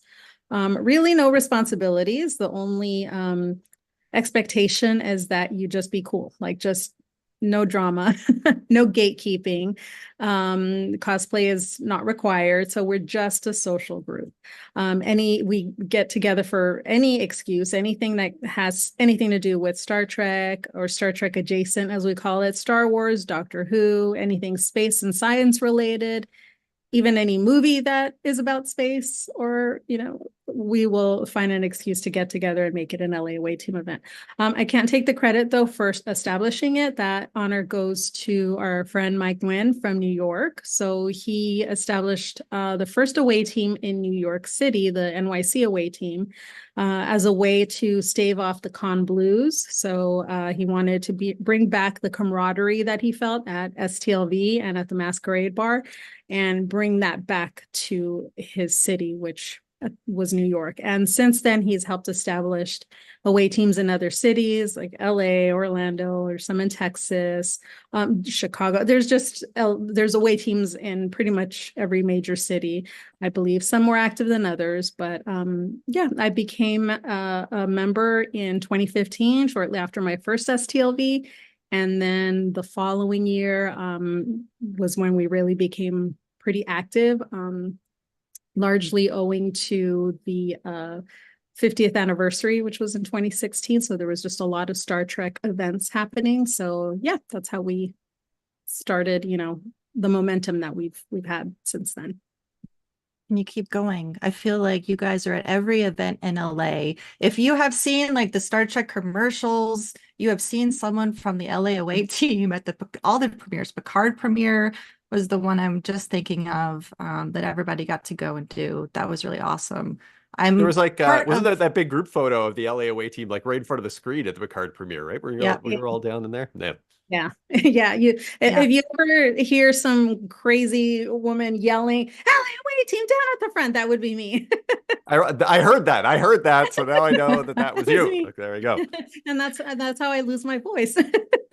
Yeah. Well, and it's great. You guys have, you're there at STLV because you do the photo op at STLV. I always see like you've got your LA Away team photo. You get everybody together. You're going to be on the cruise. Your group kind of travels, and that way, like say you're going on the cruise for the first time, you've got built-in friends. So even if you're going on your own, you're not alone, which is such a big thing. I know for me, with my time at the Star Trek Las Vegas community, I always say just because you're a solo or newbie person, you're not alone. You've got friends there. And especially joining any of these groups, yours is on Facebook as a Star Trek family, which we'll talk about here in a moment. It really helps to know that you've already got friends before you show up. Very true. Yeah, that's one of our goals too, is to always have a safe space for people who are new to an environment or an event, to have a resource to go to, ask questions, and maybe possibly make connections and, establish a friendship. Yeah, very powerful friendships. I know we've lost a few members of the LAOA team that are also members of our larger Star Trek family. And it's even in those tough times, you have that group to come together with, which I think is really important as we move through life. So Star Trek family, we've got a Star Trek family here. Mark, why don't you tell us a little bit about what you guys do? Certainly. Thank you so much for having me today. The Star Trek family is an online, a global fan organization. Currently about 14,000 members from 86 different countries. And it's so important to have that safe space that you were talking about. And that's what we do, is we create a safe and respectful place, a platform for fans to get together and really just share their passion about Star Trek and access that sense of family that you feel. Because like when you go to a convention or to an event for a first time, you may walk in alone, but you meet hundreds of your best friends you never knew you had. And so it's important to have that sense of connection. And how we got started about 2.5 years ago, I went through one of the scariest times of my life when I was told that a brain tumor that I'd been fighting for about 10 years had come back aggressively after 2 brain surgeries. And the doctors wanted to do another surgery, and they were using an experimental tool. And they basically were upfront, and they said, you've got a 50-50 chance. And I was naturally very scared. And like many of you, I take a lot of strength and hope from Star Trek. And so I had gone to one of the Star Trek Facebook groups and just kind of posted about what was getting ready to happen to me, and how I just needed some strength from people. And the outpouring of support that I got from the community was outstanding. It was phenomenal. It was overwhelming. We had hundreds and hundreds of people responding to the post, thoughts and prayers and positive vibes. But it went even further than that, and we had hundreds of people that would reach out to me in private messaging, text messaging, wanting to share their personal journeys through the surgery like this. We had people that insisted on sending me like prayer blessed blankets to keep me comfortable while I was recovering, and books to read. And it was really just kind of a very touching experience for me. And my wife and I both agreed that it felt like we had just been unquestionably accepted into this family of Trekkies, and I had never met any of them. And it was a very powerful experience. So that's sort of what gave rise to the Star Trek family as an organization, is that we wanted to, number one, give back to the fan community and show our gratitude, but also we wanted to find ways that we could help others, and not just individuals that might be struggling, but charitable organizations that we can support through the community to try to solve one problem at a time and make the world a better place, and try to get to that hopeful future that Star Trek shows us. Well, thank you for sharing that. I'm really glad that you're here. I am personally moved. I have also been through difficult times in my life where the Star Trek community has stepped up and saved me. I mean, Star Trek saved my life is a thing that I say, but it's not the television show itself, but the community that has built up because of it. And I think that speaks so much to what we have here, and our ability to literally change the world and shape the world as Star Trek fans.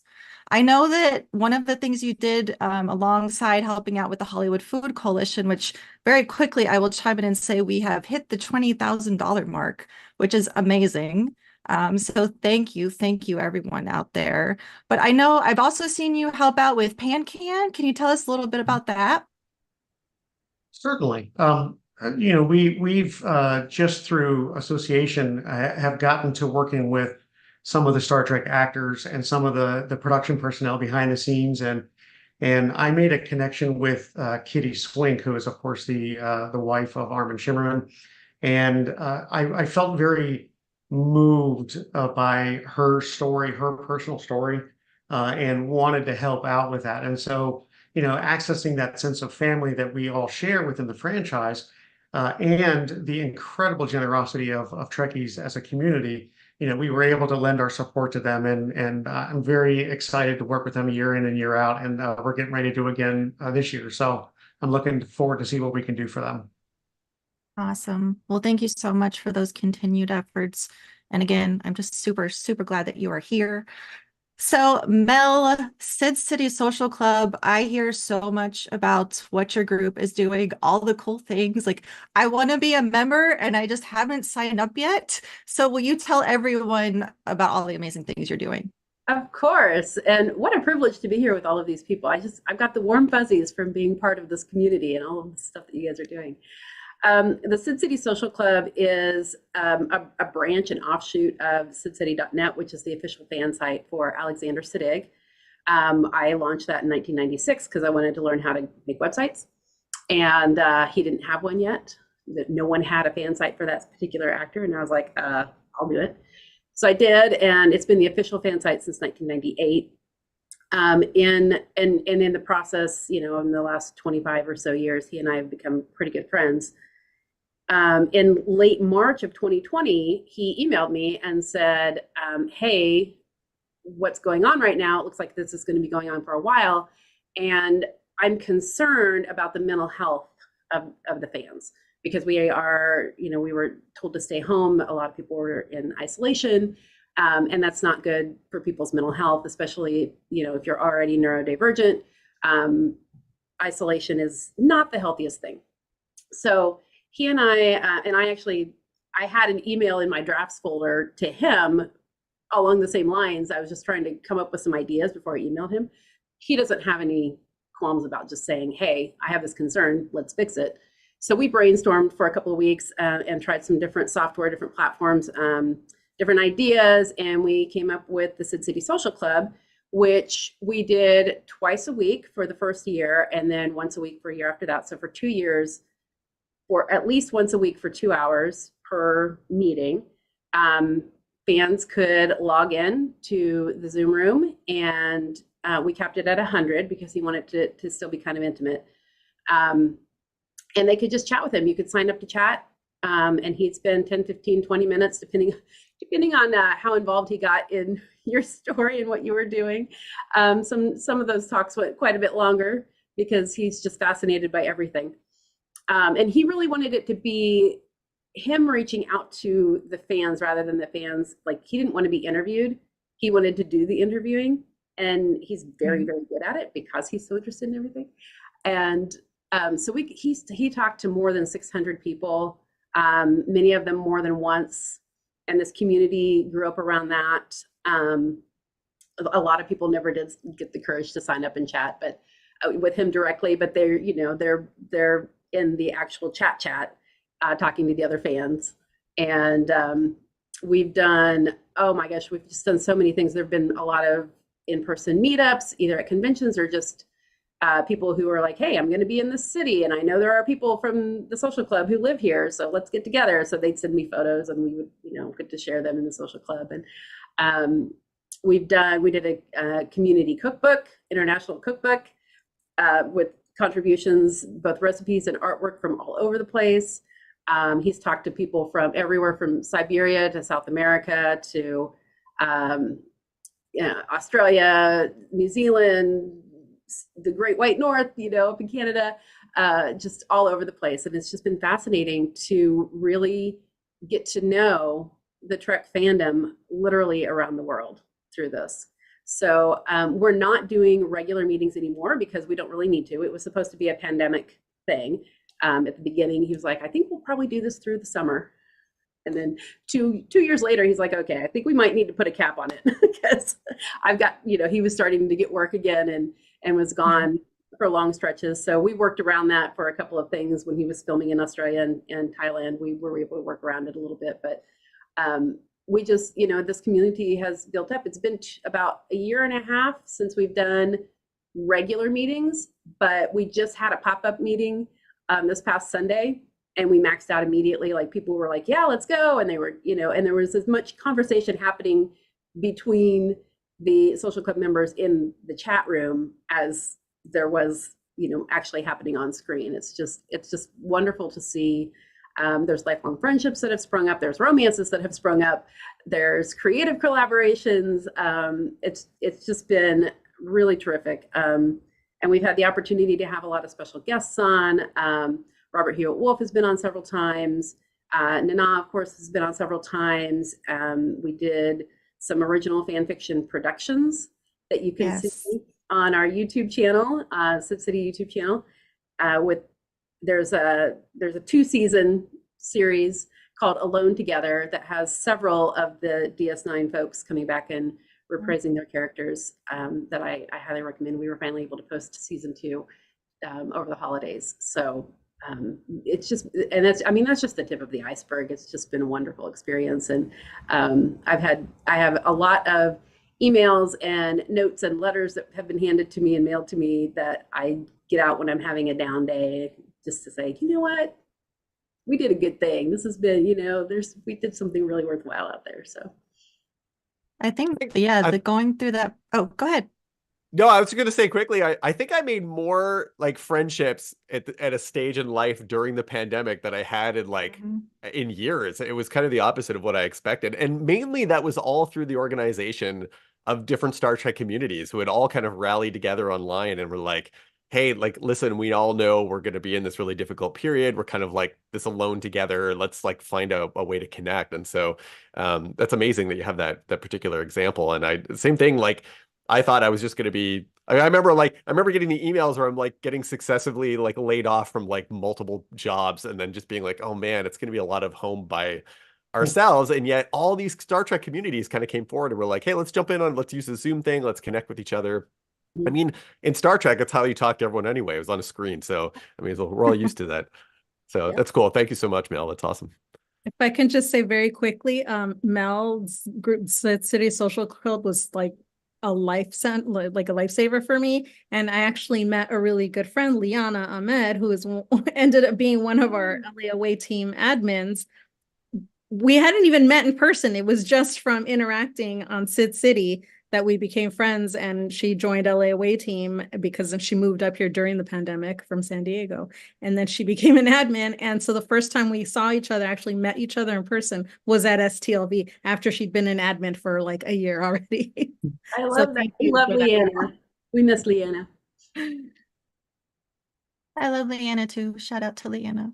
And to me, like, there's so much vulnerability that is shared within these groups, like talking about what we go through personally. When we talk about mental health, like that's how we empower one another. That's how you help other people find the strength to talk about what they've been through themselves and how we ultimately get through things like a pandemic. I don't know. To me, finding the Star Trek community like has changed my life. I can't talk about it without being emotional. So not just becoming a part of the greater community, but seeing all these subsets of families pop up. Like there's literally a space for absolutely everyone within this fandom. And then ways to encourage each other to just do more. I think once we get together and we start talking about that future that we all really want and ask what can we do to help, like donating here today. Again, like that's the way that we get to the Star Trek's future. I quickly wanted to go around and just talk about how to join all of these wonderful groups. Mark, your group is on Facebook. So is that the way to join, is to go to Star Trek Family on Facebook? It is. Currently, we're based on Facebook. We are actively trying to find ways to get off of Facebook, or at least to expand off of Facebook to, to offer the community that we built for folks that don't like that platform. And I understand why, they don't. But we definitely do a lot of stuff in person, and we do a lot of Zooms. So we're trying to find ways to expand off of that right now. But Facebook, if you look us up, it's the Star Trek family community. Okay, and then yes, same thing, LA Away Team on Facebook. Yes, we are a Facebook-based community group. We're also on Instagram, but that I find that Instagram isn't that great for community building. Facebook really, yeah, it's hard to find something that is as easy to use for building community as Facebook. So primarily Facebook, but we do announce events on Instagram. I totally get it. I get it. Mel, Sid City Social Club. SidCity.net is where you'll find us. SidCity.net/social club is the sort of the landing page.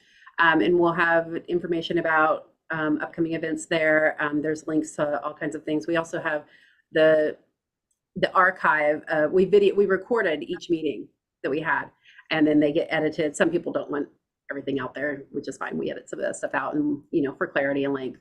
And that's on YouTube.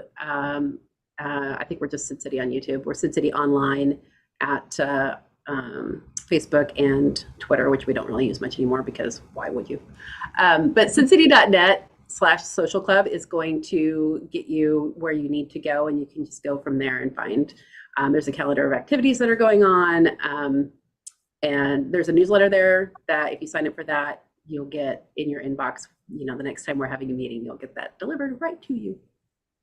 Perfect. Ethan, we talked about TrekTheVote.com. That's the place to go? Yeah, TrekTheVote.com. You can sign up. Obviously, there aren't a ton of things that we're looking for our volunteers to do here in January, mostly. That'll certainly ramp up as the summer and into the fall happen, but we're there. You can sign up. We're on, like I said, Facebook and Instagram, the platform formerly known as Twitter. We're on TikTok and LinkedIn. Trek the Vote. Sweet. Please check out the Tivism podcast. You can find us on all the podcast players. We have our premiere episode out now telling you what the podcast will be about. They will be coming out monthly. Thank you all for being here for our Tivism panel. I have all the feels. It has been a pleasure. And I want to thank everyone watching for tuning into Trek Talks 3, benefiting the Hollywood Food Coalition. Remember, please, if you can donate, you can go to givebutter.com/TrekTalks3, or you can scan the QR code on your screen, or you can text Trek, TREK, to 53-555. Bye, everybody. Bye, folks. Bye. Thanks.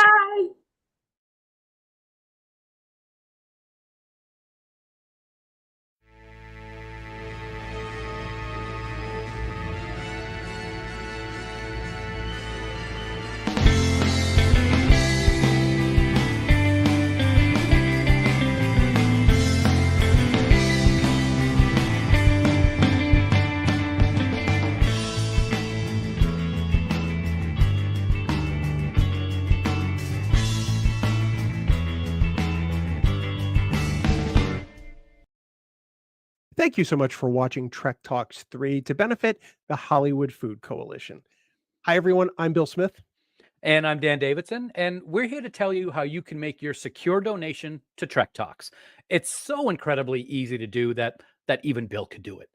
First, you can go to the Trek Talks portal on GiveButter at givebutter.com/TrekTalks3, or you can take out your cell phone and text the word Trek to 53555. You can also scan the QR code that you'll see on your screen to go directly to GiveButter to make your donation. Plus, new this year, you'll see an auction tab on the top of the GiveButter portal. We have 4 silent auctions going this year. 2 of the auctions are for a magical night of tomfoolery, as described by John Billingsley at LA's legendary Magic Castle, with John and with Bonnie Gordon for yourself and one companion. The other 2 auctions are for a Vegas cocktail party with the stars during Creation Entertainment's 2024 Vegas Con, thrown by our dear friend Amy Britton. Now, past celebrity guests have included Robert Picardo, Nana Visitor, Anthony Montgomery, Dominic Keating, Connor Trinneer, Sirach Lofton, Rod Roddenberry, and others, just to name a few. You never know who's going to show up at this party, and trust me, it's always a great time. You can get all the details by going to the auction tab on the Trek Talks 3 Give Butter portal. Every dollar donated goes to help the tremendous work being done by Hofoco, and your help is greatly appreciated. And remember, your donation to Trek Talks 3 may be tax deductible, so be sure to check with your tax advisor on its eligibility. On behalf of the entire production team, thank you so much for watching Trek Talks 3 and for supporting the Hollywood Food Coalition. There are more great panels coming up, so stay with us.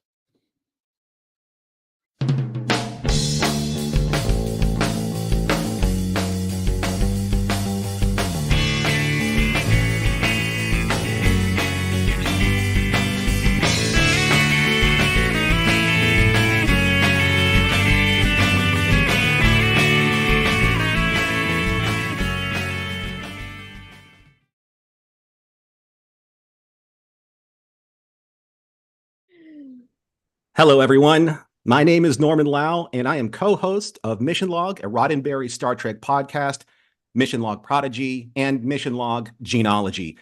Before we start, I would like to just thank Trek Geeks, TrekMovie.com, the Hollywood Food Coalition, and the Roddenberry Podcast Network for inviting me to host this very special panel. Now, I am excited, and I am honored to interview this next guest, who is actually my first interview for the Mission Log Prodigy podcast. Please welcome Nami Melumad. Nami, how are you? So nice to see you. Hey, hi. Thank you. I'm really glad to be here. It's exciting, and yeah, we haven't chatted for a while, so it's also great to see you, personally. Thank you. Well, since our last interview, which was our first interview, it's kind of like charted the course of your career since then, and you have not been short of work. And I am sure that all of your fans out there who are tuning in, and thank you so much for tuning in, probably want to hear a little bit more from you than me, who they hear all the time. So what have you been up to in 5 minutes or less? In the 5 last years? What? 5 minutes or less, because we have so much to cover. We have about 18 minutes on this panel, but we have so much to talk about. Yeah, well, I think since we talked, I finished 40 episodes of Star Trek Prodigy. And we just finished the last couple episodes right before Christmas. Okay. So I'm very, very, very excited for fans to see it. It's coming to Netflix later this year, the second season. Okay. Been working on season 1 and season 2 of Strange New Worlds. We're about to start season 3.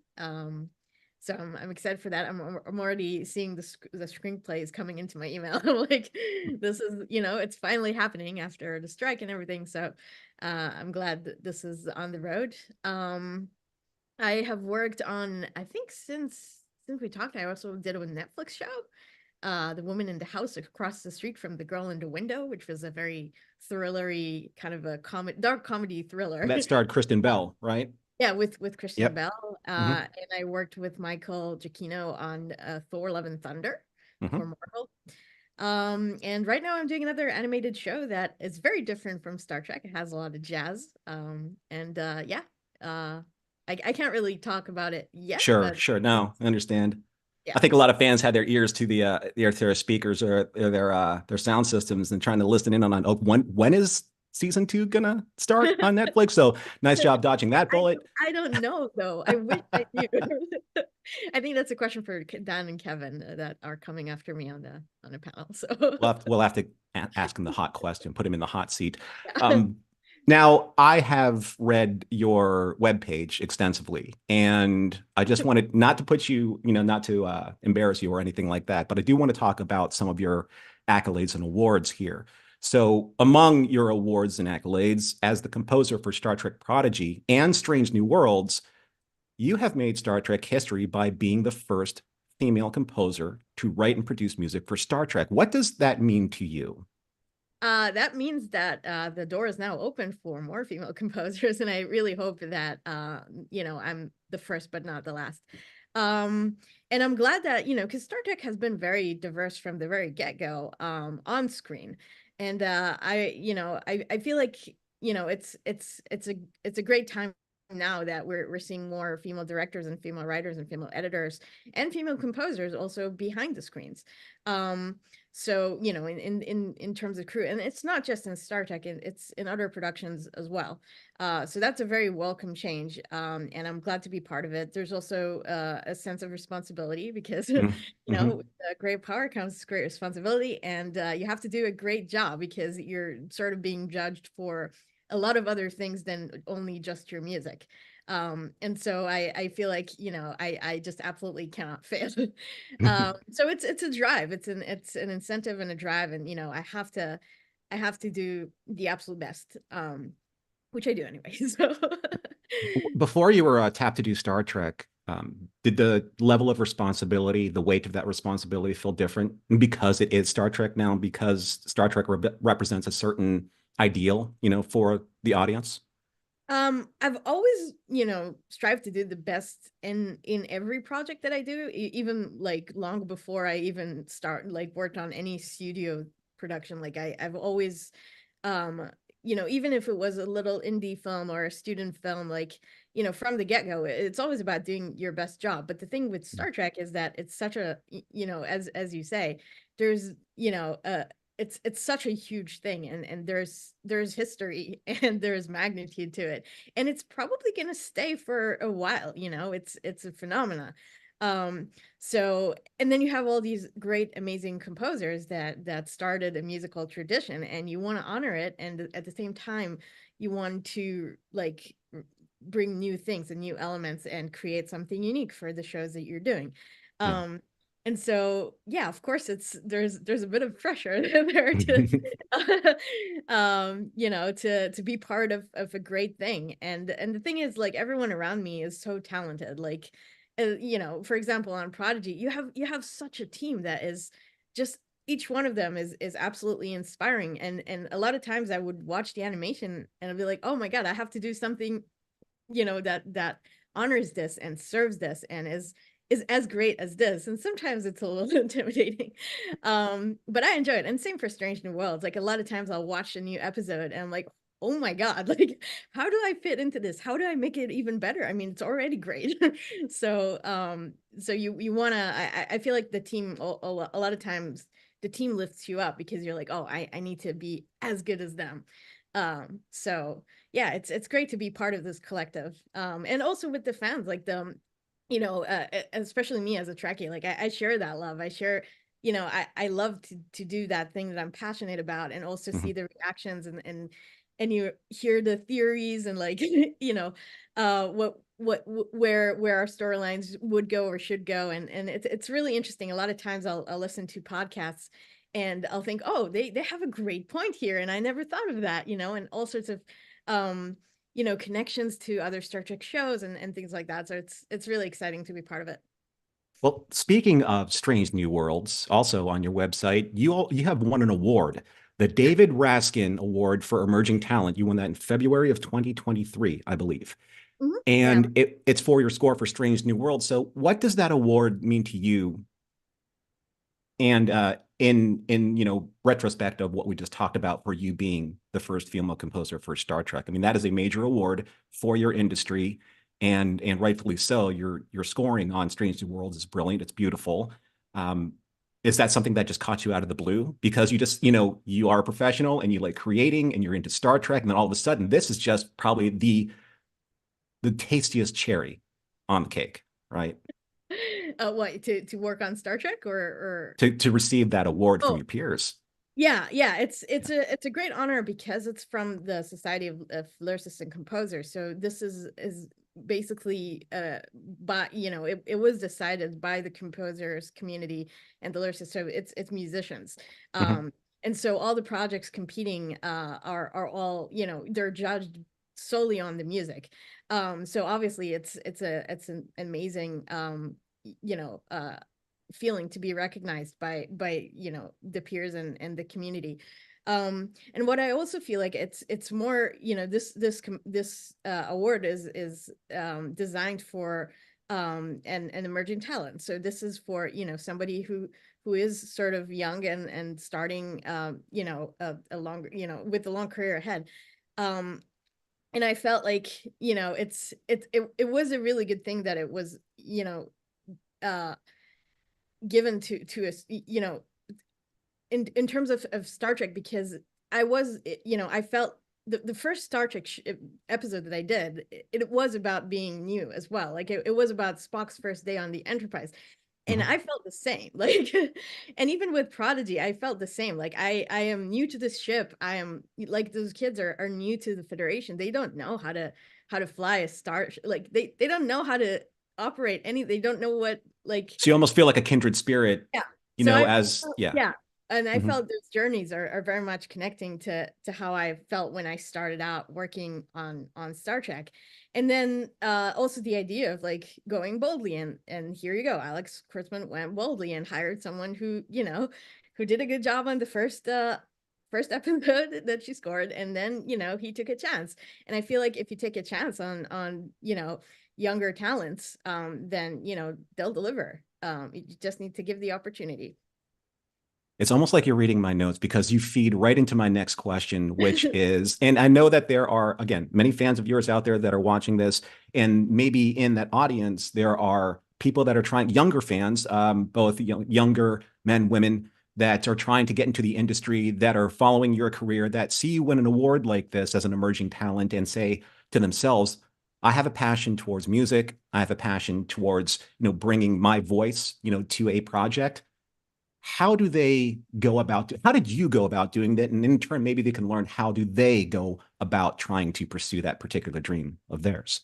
Right. There's so many ways to get to where you want. So I don't want to say that only my way is correct, but I can speak to my experience, which is that I try to work as much as I can on as many things as I can.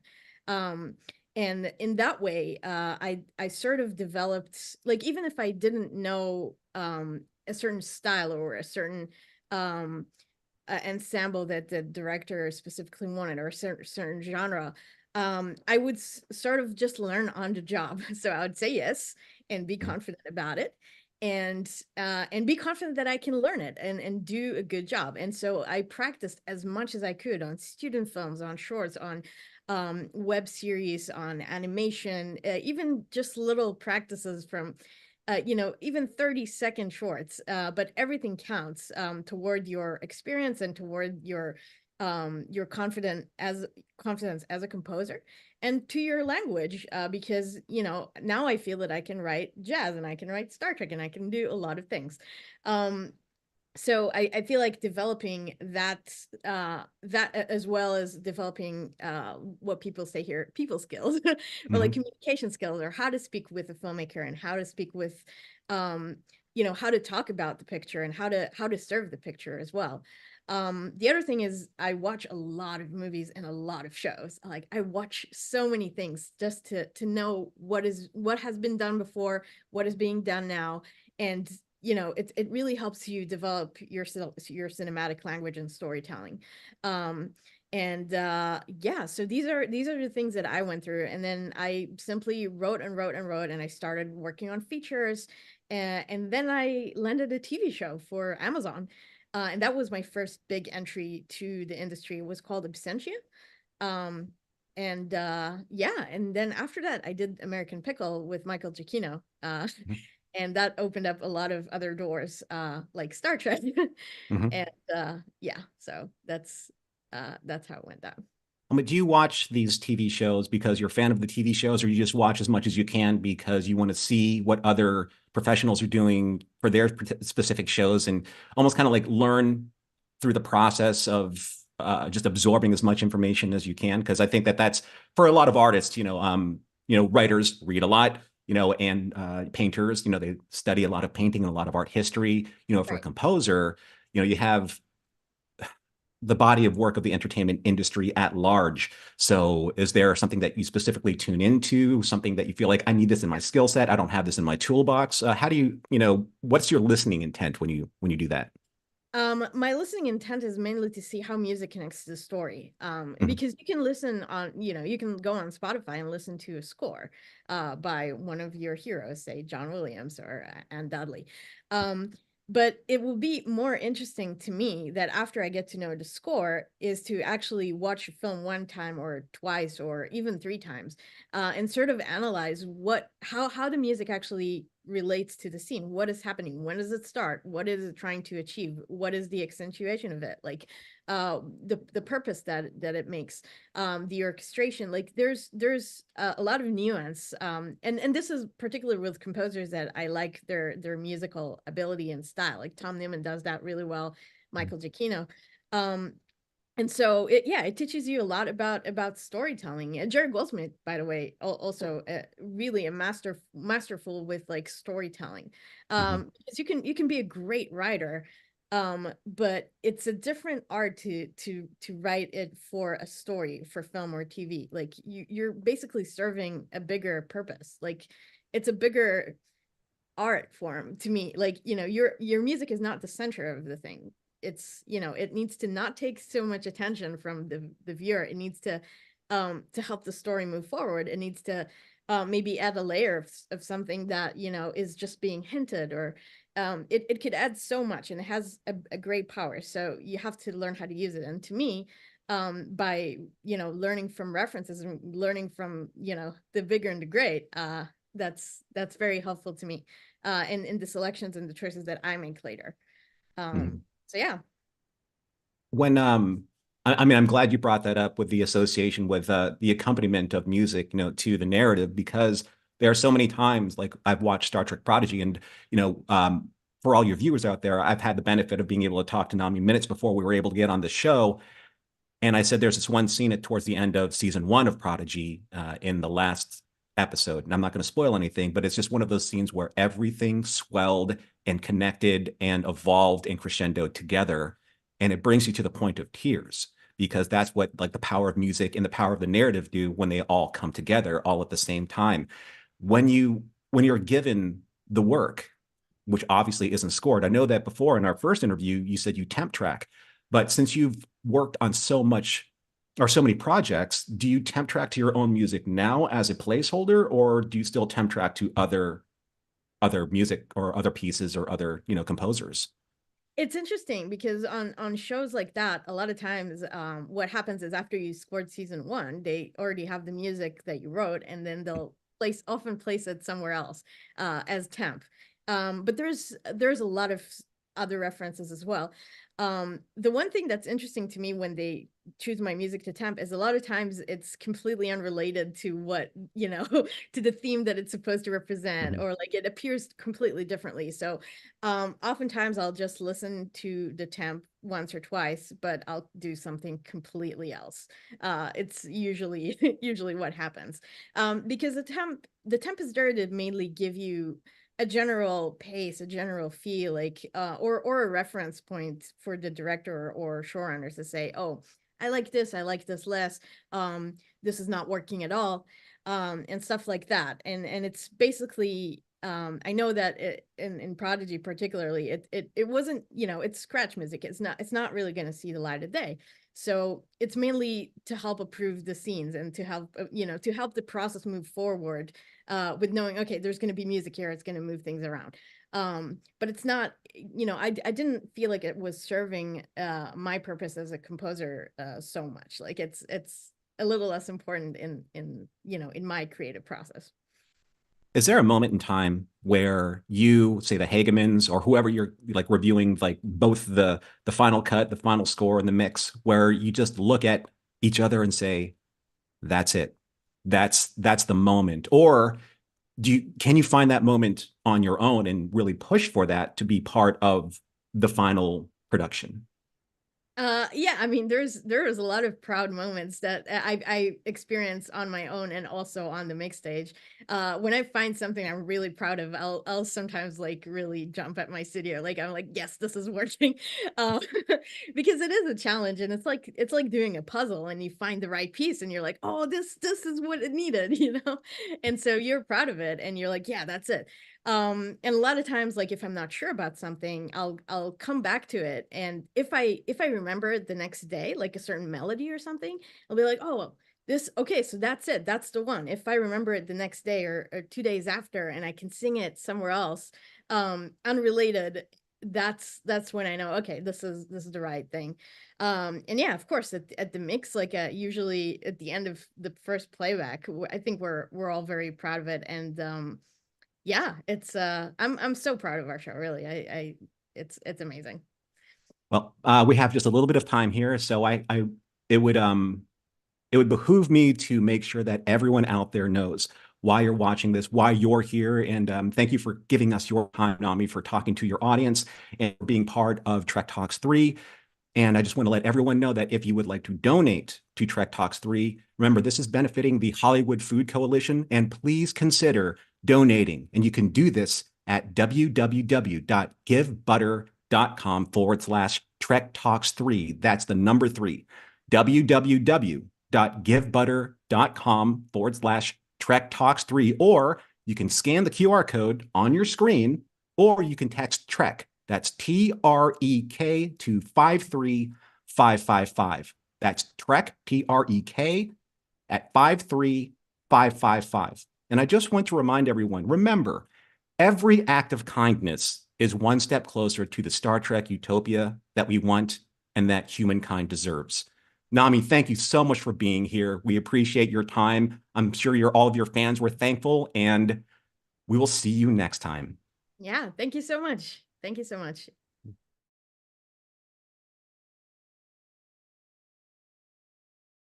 I think I may need some backup for this next song.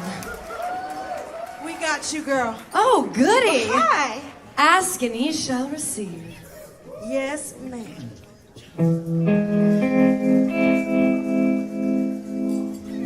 Because you know I'm all about that space, no tribbles. All about that space, no tribbles. All about that space, no tribbles. All about that space, yeah, it's pretty clear. I ain't a size 2, but I can slay play like I'm supposed to do. My ship goes zoom, zoom into the deep space. Boldly searching for new life and new races. I see your laser beams working the top and top. We know that Han shot first. Come on, George Lucas, stop. If you got instant duty, don't worry. Every inch of you's a target from your feet up to your head. I love me some Star Wars, some Star Trek and Firefly. Stargate and Farscape and Red Dwarf and Babylon 5. Battlestar, she lost in space, Lex and Doctor Who.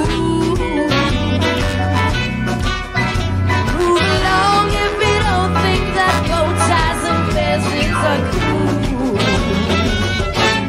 Because you know I'm all about that space, no tribbles. All about that space, no tribbles. All about that space, no tribbles. All about that space. They're bringing Star Wars back, but it's with Disney, so it might be crap. Can my Disney prince be Captain Jack? 'Cause I'm here to tell you, every inch of him is perfect, from the bottom to the top. I love me some Star Wars, some Star Trek and Firefly. Stargate and Farscape and Red Dwarf and Babylon 5. Battlestar, she lost in space, Lex and Doctor Who. Move along if you don't think that bow ties and fences are cool. Because you know I'm all about that space, no tribbles. I'm all about that space, no tribbles. All about that space, no tribbles. All about that space, Come on, Mr. Bassman!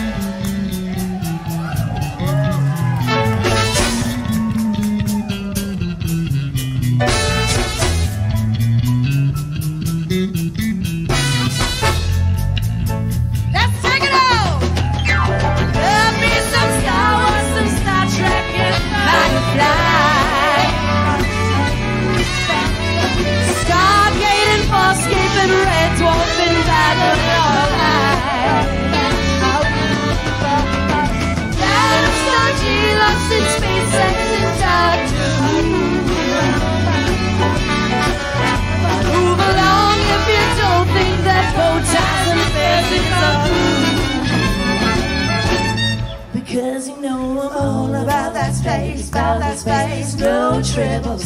All about that space, no tribbles. All about that space, no tribbles. All about that space. Give it up for my space sets. I'll be back. Give it up for Bonnie Gordon, everyone. Bonnie Gordon.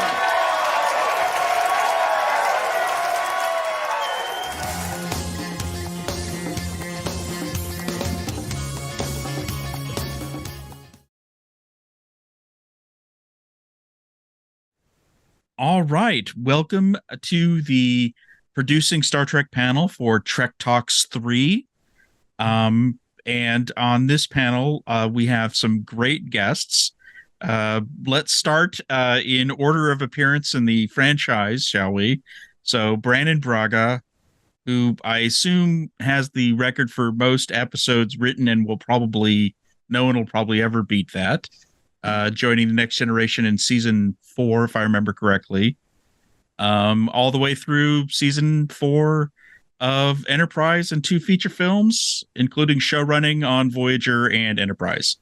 Then we have Dan and Kevin Hageman, co-creators, executive producers, and showrunners for Star Trek Prodigy, along with Aaron Watke, the co-executive producer and co-head writer of Star Trek Prodigy.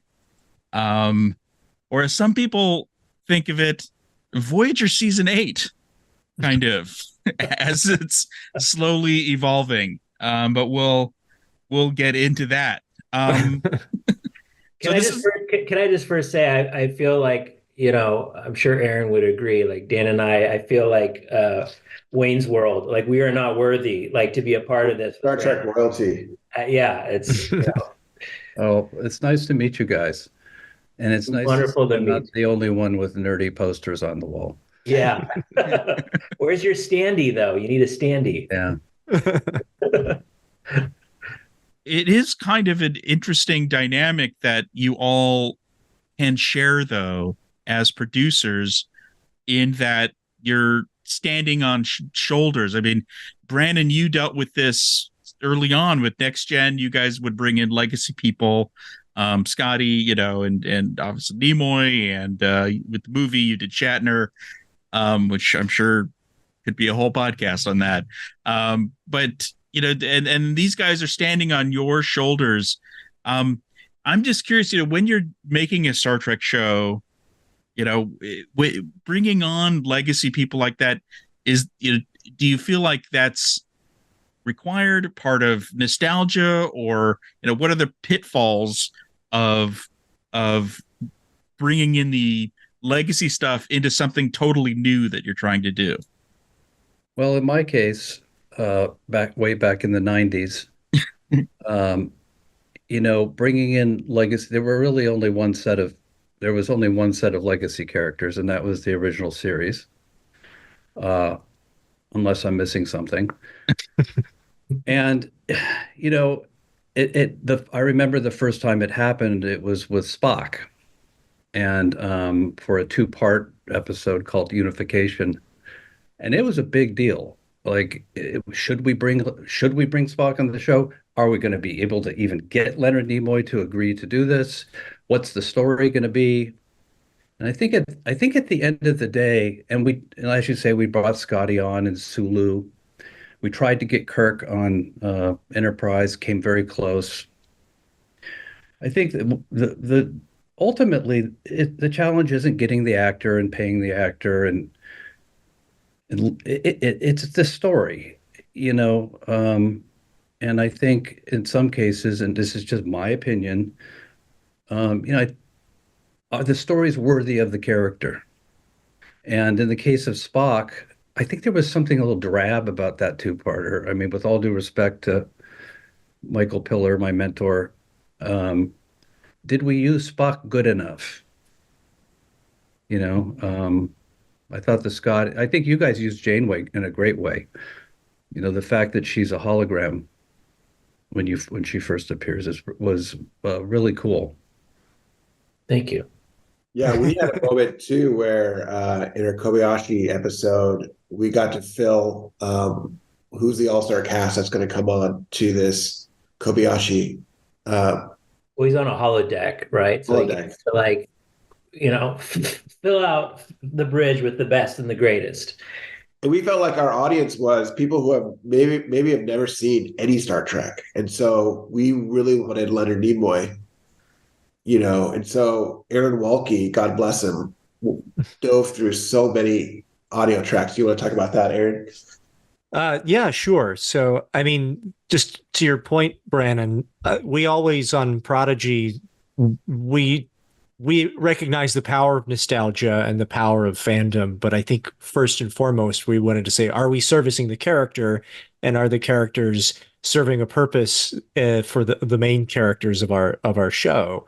And so, for instance, Kobayashi, which they mentioned, it was an example where we kind of toyed with that idea, I guess, of nostalgia, where like every Star Trek fan I've talked to, myself included, has always had that debate at conventions of like, who's the greatest Star Trek bridge, if you could mix and match them or what have you. And the holodeck seemed like the perfect opportunity for that. But ultimately, the reason that I feel like the episode works is not because you get to see those famous characters, but rather, in the end, we managed to find a through line for our main character, Dal, who is sort of this young, brash, almost sort of pre-Kirk type character, learning the lesson of the Kobayashi Maru from Spock himself, and learning all of those great lessons from this sort of voice of Star Trek, and the meaning that imbues. And it was a labor of love. We wound up trying to use some archival audio, because you can do that in animation, to preserve the original performances of those characters. Again, not just for novelty's sake, but because I think we all wanted to honor the original characters and what they brought along with the actors who portrayed them. So it is a balance you always have to strike with those sorts of things. But Can I just add, like, we're fortunate that our show is kind of an on-ramp, an introduction. We're trying to introduce people to Star Trek, right? And so it for me, it never felt like a novelty act. It was just holding the audience's hand and introducing them to some of the core characters and tenets of what makes Star Trek great. What was it about Voyager? Because, I joked about it before, but there's a lot of Voyager in Prodigy, and you had a lot to choose with. Unlike Brandon, who just had the original series on Next Generation, you guys had everything. So what was it about Voyager that drew you to that to be such a source of inspiration and storylines and characters for Prodigy? It's all character. It started. We knew we needed Janeway. So when you had Janeway, not only hologram Janeway, but they soon later on discover the real Admiral Janeway is hunting them down in this sort of fugitive type of scenario. We just knew that we started with her, and then and there's Chakotay and these really close relationships that Janeway had, and so we never really thought of ourselves as a sequel to Voyager in any way. It was just starting with Janeway. And I think, we have a season 2 that we just finished that's not out yet. And I think people will be greatly surprised to see some other legacy characters, and that we aren't just married to Voyager. And there was no real debate about anybody else, because I remember she came into the conversation in her first breath of what the show would be. He said, a bunch of ragtag kids who know nothing. Well, they need a guru. They need a mentor. Who would it be? We're like, well, they're making a Picard show, so it can't be Picard. We're like, it's gotta be Picard with a bunch of kids. Yeah, Picard and kids would not be it. But as far as Janeway specifically, we're like, we need a mentor character who can shape a bunch of ragtag misfits stuck in the Delta Quadrant and find a way pointed towards Starfleet. And that was right in the proof was right in the pudding that Kate Mulgrew's presence, and specifically what she dealt with in season 1 of taking the Maquis and the Voyager crew and trying to mush them into something that could find a way home. It felt like a natural fit. And maybe Brandon, you could speak to that a little bit, of that, finding that voice in Janeway who could believably, be on her first mission as a captain and being able to achieve something like that. Well, there was a lot of talk about, will she be called ma'am or sir? Mm-hmm.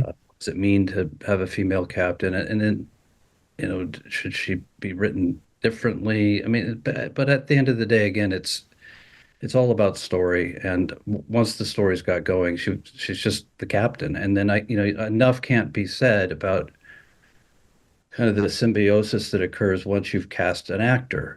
We were writing Voyager before we cast it, and so I was writing at least 2 episodes where I didn't know who was playing Janeway, and it wasn't until Geneviève Bujold left and Kate came in that you start to get the voice of the character. I mean, you know what it's like. You're sitting at your computer doing impersonations, getting the voice right.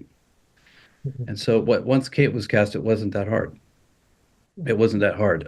In terms of the character, we just kind of discovered where it went. She ended up becoming, I think you guys have made a great choice because the Janeway character, Kate brought a lot of I mean, she's very commanding, she's very clever, but she's also kind of maternal. And in the case of Voyager, she had to be. This was her little family that she was trying to get home. I have a story question for you guys, which is when Admiral Janeway shows up to hunt these guys, do they know a lot about Janeway's sensibilities that they can wield against the real Janeway because of the hologram, or is? Yeah, I think hologram Janeway has taught them enough about the sort of idealized version, I guess, of what Starfleet is, and I guess who Janeway is, who they've met. But what's interesting is there's a bit of a gap, I guess, between the hologram Janeway and the Vice Admiral Janeway several years later, who's maybe a little bit more seasoned. And the hologram is Janeway, is younger Janeway. Yes, she was in my mind. Dr. Zimmerman, modeled that, and in a sort of an ironic sense of like, if she's an emergency training hologram, who better than season 1 Janeway to bring them up to speed as cadets. And then also the answers to where Chakotay are on the Protostar, so she wanted to catch that ship at all costs. Yes. So her cleverness kind of comes out, and hologram Janeway is there trying to help the our crew safely navigate their way back towards Starfleet without, spoiler alert, endangering them with a weapon that was planted aboard their ship. But Vice Admiral Janeway has a few tricks up her sleeve as well, so it's a very cool cat and mouse thing that goes on between them. Very cool. Brandon, you talked about Janeway as a maternal kind of character. When you guys were working on the show, was there any talk about how the show would appeal to kids? You introduced some younger characters and Naomi Wildman into the show. Was this issue of appealing to young audiences important? And if so, what did you guys do to make that happen? I mean, to us, we don't think about a young audience. We just think of it's accessible to all. Like, I look at the movie Finding Nemo, and that's a movie accessible to all. So we never look at writing down to children.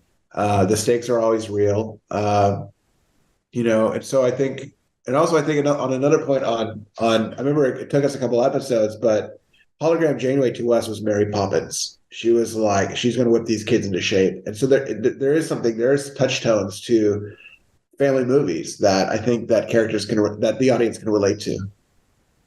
The thing about Star Trek fans, and I guess non-fans who become fans, the kids don't. I mean, at least I found over the years, they don't like being talked down to. They like the adult characters just fine, and we like these guys. We just wrote the show. We didn't necessarily cater to any particular age group. Go ahead, Kevin. Aaron was going to say something.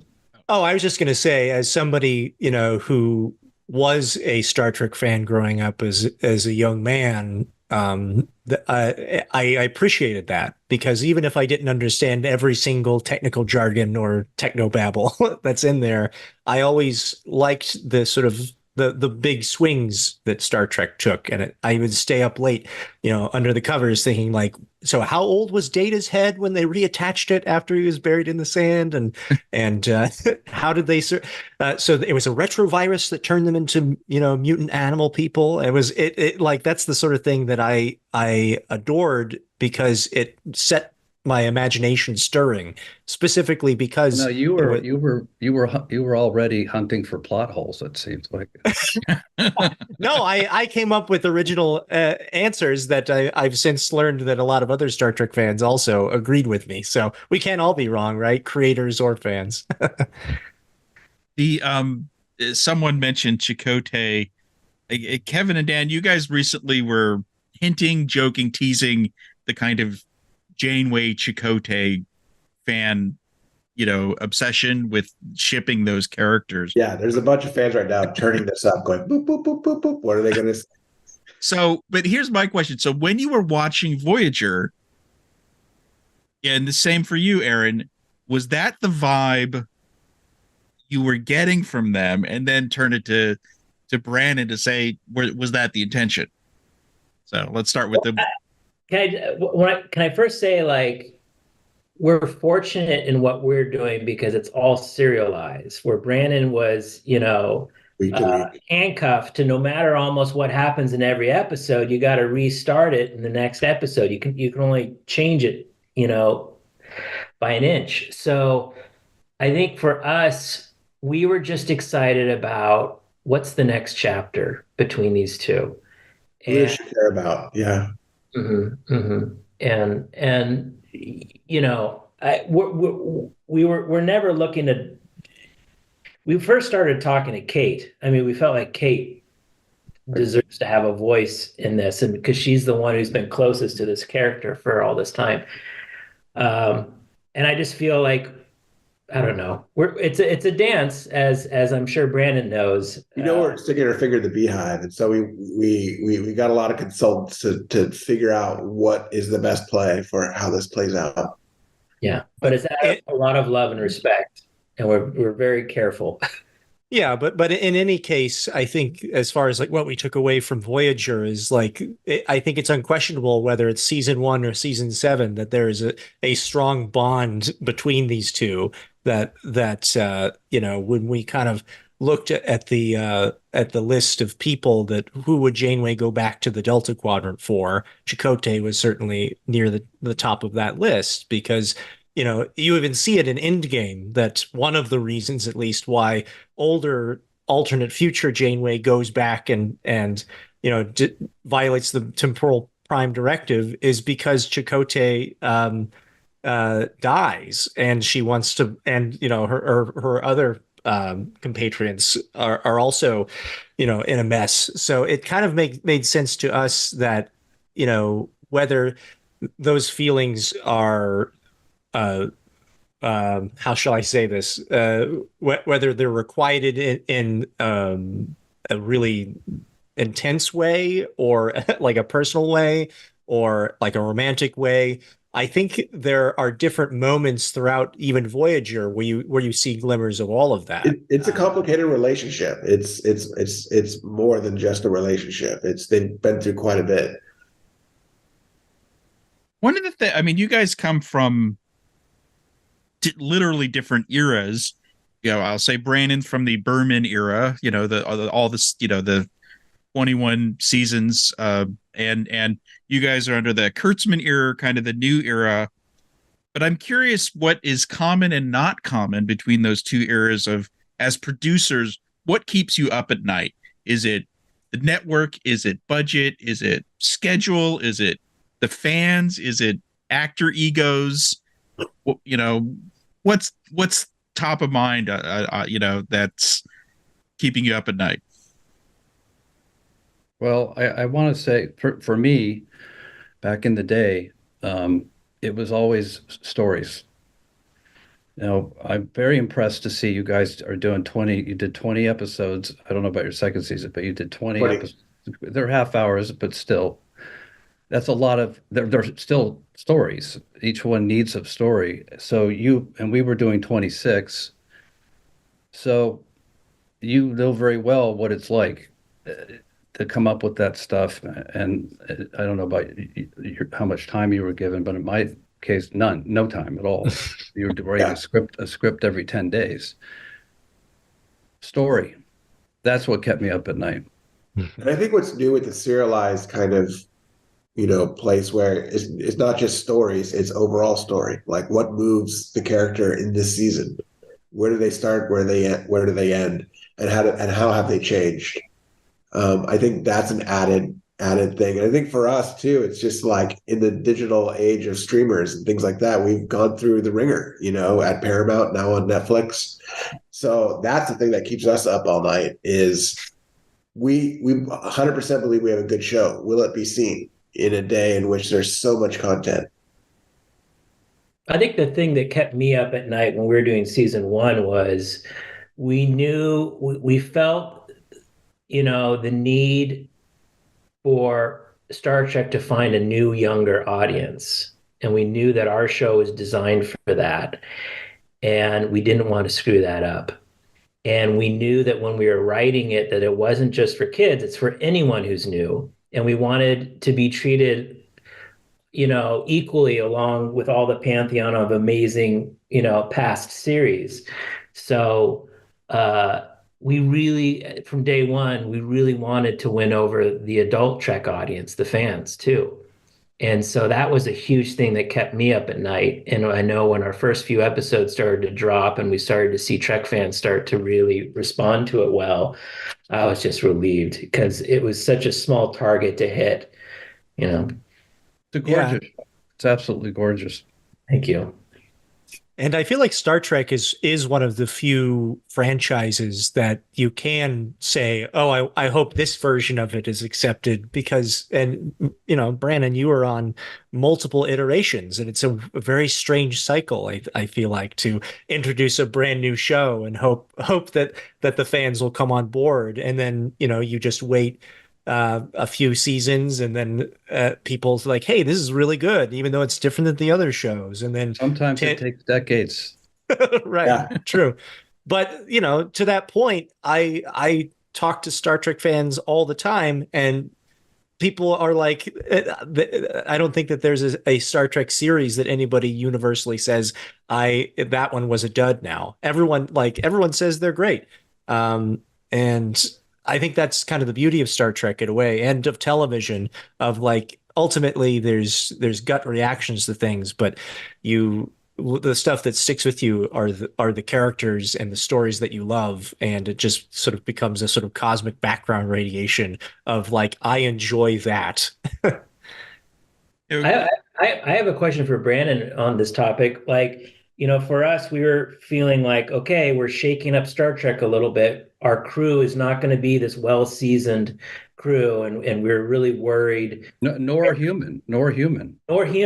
How are they going to how is the audience, will the Star Trek audience react well to this? For you, Brandon, like, you did so many different iterations. Which one for you were you feeling like, okay, we're doing something a little bit different here? Are the fans going to jump on board? Oh, man. I mean, you set out with the intention of doing that with Voyager. We had great aspirations to not rely on any traditional Star Trek continuity, and everything was going to be new. And before long, you're like, God, what I wouldn't give for a Klingon right now. It's not that easy coming up with all new stuff all the time. And I think it was a successful show. For the most part, but maybe not really until the Borg showed up. Probably with Enterprise, which was designed to have a different sensibility, ultimately probably didn't have that much of a different sensibility at the end of the day. But there was some nervousness there. But I think what you guys are doing is way more radical. I mean, first of all, it's animated. It's animated in a way, I guess, in watching it, it's kind of like if Pixar made a Star Trek show, is kind of how it feels to me. It's very sophisticated animation, 3D animation. There's that. There's the fact that you've got a non-human crew, a lot of episodes. That's a lot of episodes, man. and I have a question. So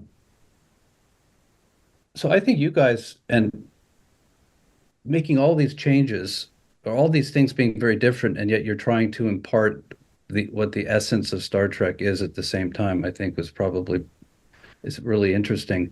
I see that you have some two-part episodes in there, part one, part two, and yet if it's all kind of is the whole thing serialized? And if so, why do you have two-parters? There's a good reason for two-parters, is because sometimes, like, you only have so much budget, as all shows do, and if you're going to make like a planet, you have to tell your people, don't worry, we're spending a lot of money on this, but we're going to use it in 2 episodes.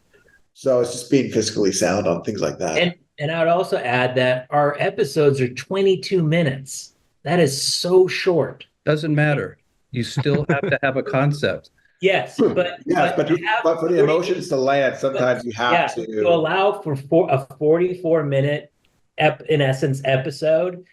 So nice for us. I mean, I still, if I look back at Prodigy, my one wish, would be I wish we could have had longer episodes. To be able to do like a 40-minute episode, it would have allowed us to sit on moments longer and dramatize stuff even more, because right now it's just so fast. But to get to your original, your other question, which is, the story versus the serialization, we did try to take our cues as best we could in the age of serialized streaming or whatever, to not have it just be one long continuous story that you come out of a fugue state and you're like, oh, that was a good season of Stranger Things, I think. But rather that each episode does have its own sort of like theme or concept of the week, or character, whose episode is this. So we kind of created this weird seesaw where there is like a B or C story runner throughout the season that is heavily serialized, but we tried to use it as a setup, just as you would anything else, to tell these little self-contained stories as best we could. And sometimes those self-contained stories were like, you know what, to really service this idea, we're going to have to let's do it justice, so it doesn't feel like we're shortchanging people. I think back to when I was doing Star Trek, particularly throughout the 90s, where if you did anything that resembled continuity or a storyline that was being picked up by another episode, the studio just like came down hard. Like they had to be standalone. There could not be any continuing elements, to the point where the first time Next Gen did a cliffhanger, it literally had to say to be continued, like, because or else the audience would be confused. Like, what is this? It doesn't have an ending. Is that? Yeah. Oh, believe me, I remember that cliffhanger vividly. It gave me nightmares for that whole summer. Best of both worlds. Right. So, in some ways, I envy you guys being able to breathe a little more with that.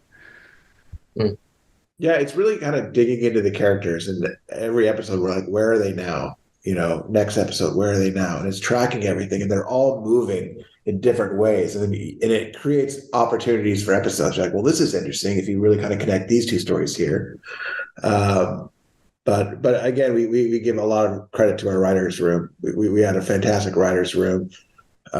We got more writers than I think, most. I saw the credits at the end, at your end credit, you had a set, I think, staff writers that had a ton of people. Yeah. Yeah, and that's sort of like one of the weird things about animation, is that it's not structured quite the same way as a WGA live action show. But I should say, season 1, I was one of those writer producers who kind of came on board alongside a bunch of amazing writers, like the Benson sisters, who kind of came from the 100 and had sort of a sci-fi background and huge Star Trek fans, and Chad Quant, who I worked with on Netflix on some Guillermo del Toro projects, along with the Hagemans, and You try to create the whole room of like everyone's important, and everyone inputs in every episode. One person may be in charge of writing that episode, but then even when they're done writing it, it's like Kevin and I will do a pass, but then we'll go to the room and we'll do a room the whole room will do a pass together. And so we've always felt like that's the best way. That sounds great. I mean, how long? Like, I didn't even have time for read-throughs with the cat. Like, I had nothing. Like, yeah. What's your lead? Like, how much time do you have to write an episode, and what's your lead time on the animation to finishing an episode?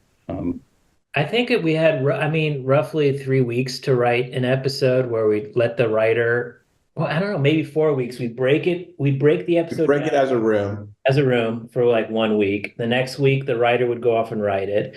The third week, Dan and I would rewrite it, and then the fourth week, we'd all kind of agree on, I guess, about a month, but they're all staggered, So we're juggling. That's the other side of it. It's like, it sounds like a lot of time, and then you realize every episode you're stacking like 6 episodes on top of each other doing that. But to finish the animation and the entire pipeline is ridiculously long. I mean, we've had one season out, and I've been on the show for roughly 5 years now. It's nuts.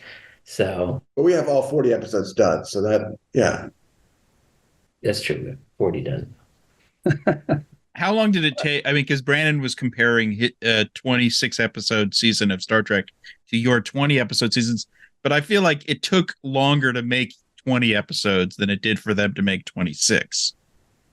It sounds like their pipeline's faster. I'm going to guess Lower Decks probably has a faster pipeline than we are. It's just being a CG animated show, and all the artists and every single prop needs to be thought about and designed, and and you're getting animation back, and like characters are looking the wrong way, and you got to like go back and like make sure they're looking this way. Here's their emotion. I think when you're on set, you have human beings who can emote. Creating everything from scratch. One of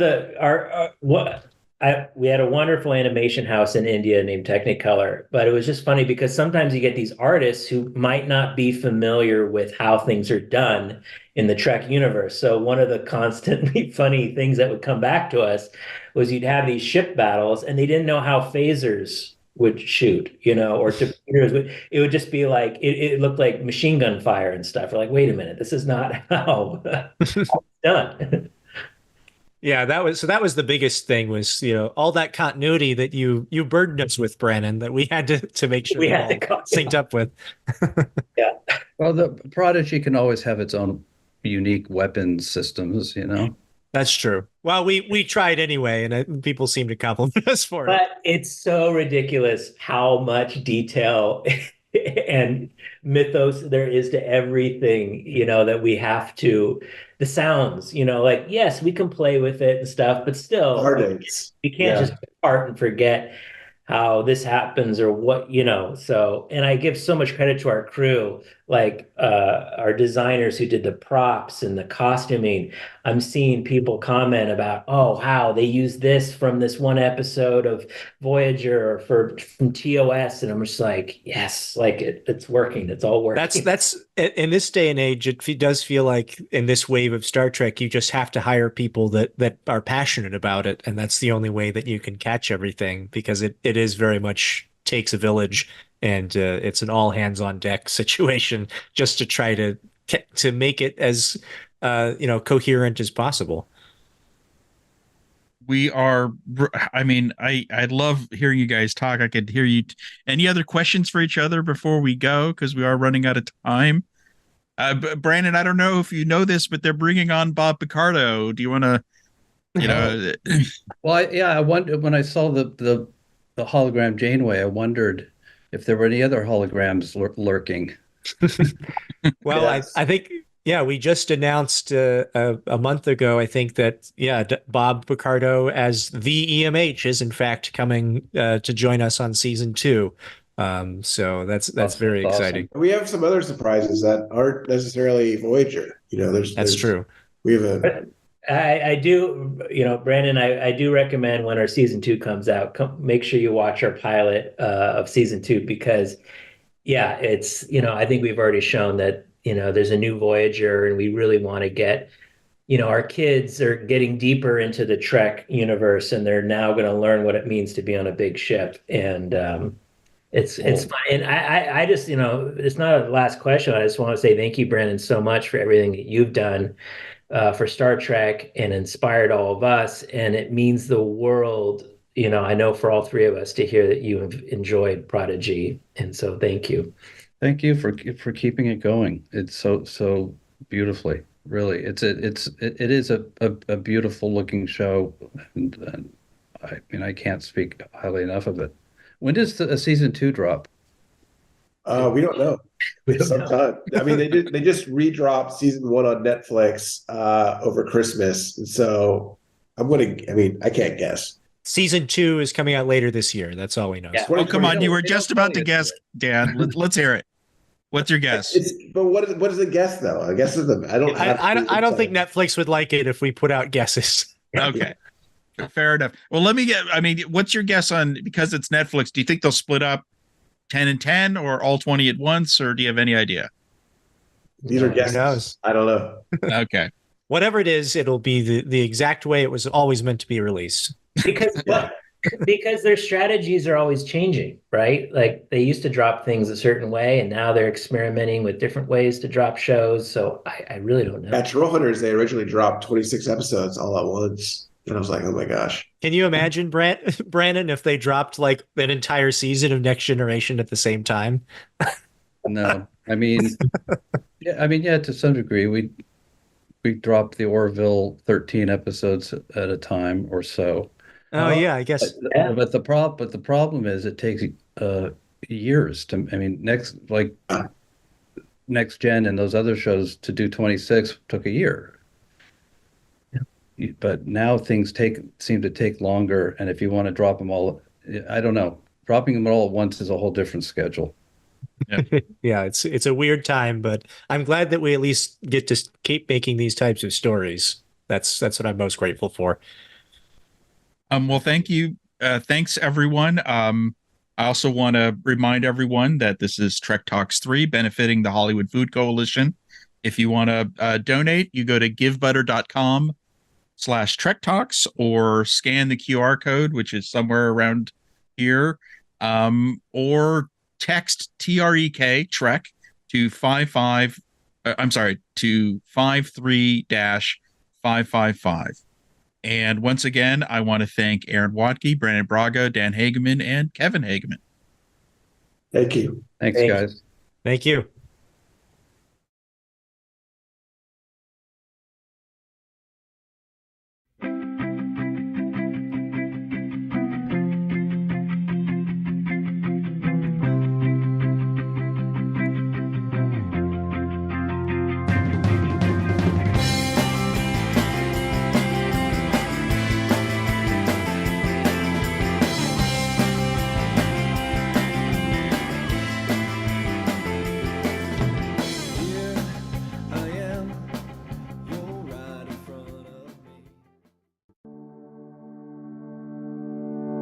I'm Phil Meister. I'm the food sharing lead here at the Hollywood Food Coalition Community Exchange.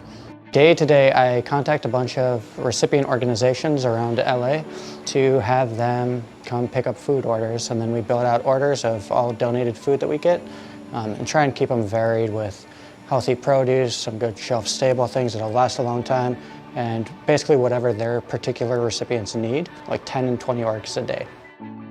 I work closely with our food rescue coordinator and our program supervisor to kind of keep everything moving because it's a lot of food coming in and out just constantly every day. So definitely that teamwork is essential to keep things moving.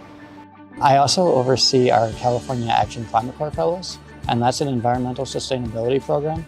I oversee them and guide them during the year that they're here to help them support our program and grow it and make our routes more impactful and help with the sustainability aspect of our program to continue to grow the amount of food that we're able to rescue and also to help cut down the environmental impact of all of the food waste throughout LA. I got started at Hollywood Food Coalition working at the kitchen because I was trying to get involved in my local neighborhood, and it's down the street from my apartment, so I started working there, and then worked a few shifts here at the Exchange and fell in love with it and wanted to do more and more here because we really got to see the impact of the amount of food getting shared with orgs all throughout LA. For any community, such a nice support organization is necessary, but particularly seeing the rampant inequality throughout Los Angeles, an organization like this is vital to connect all of the extra food we have with all of the people who need it. And with our recipients, one of the joys is getting to hear the impact that's being made on their end. Like Mauricio from Mutual Aid will talk about how much this food is helping. He loads up his truck to the point where it's kind of beyond the laws of physics that it's staying on there as he's going back down to his neighborhood. So I love being able to help groups like that. In the years ahead, we have a plan to just grow the Exchange program. We have kind of a new warehouse plan on the horizon that'll let us improve our operations and grow them and reach even more people. My favorite part of the job is getting to meet a lot of inspiring people, whether it's the recipients of the organizations that we provide to and the volunteers who come in and devote their time to this.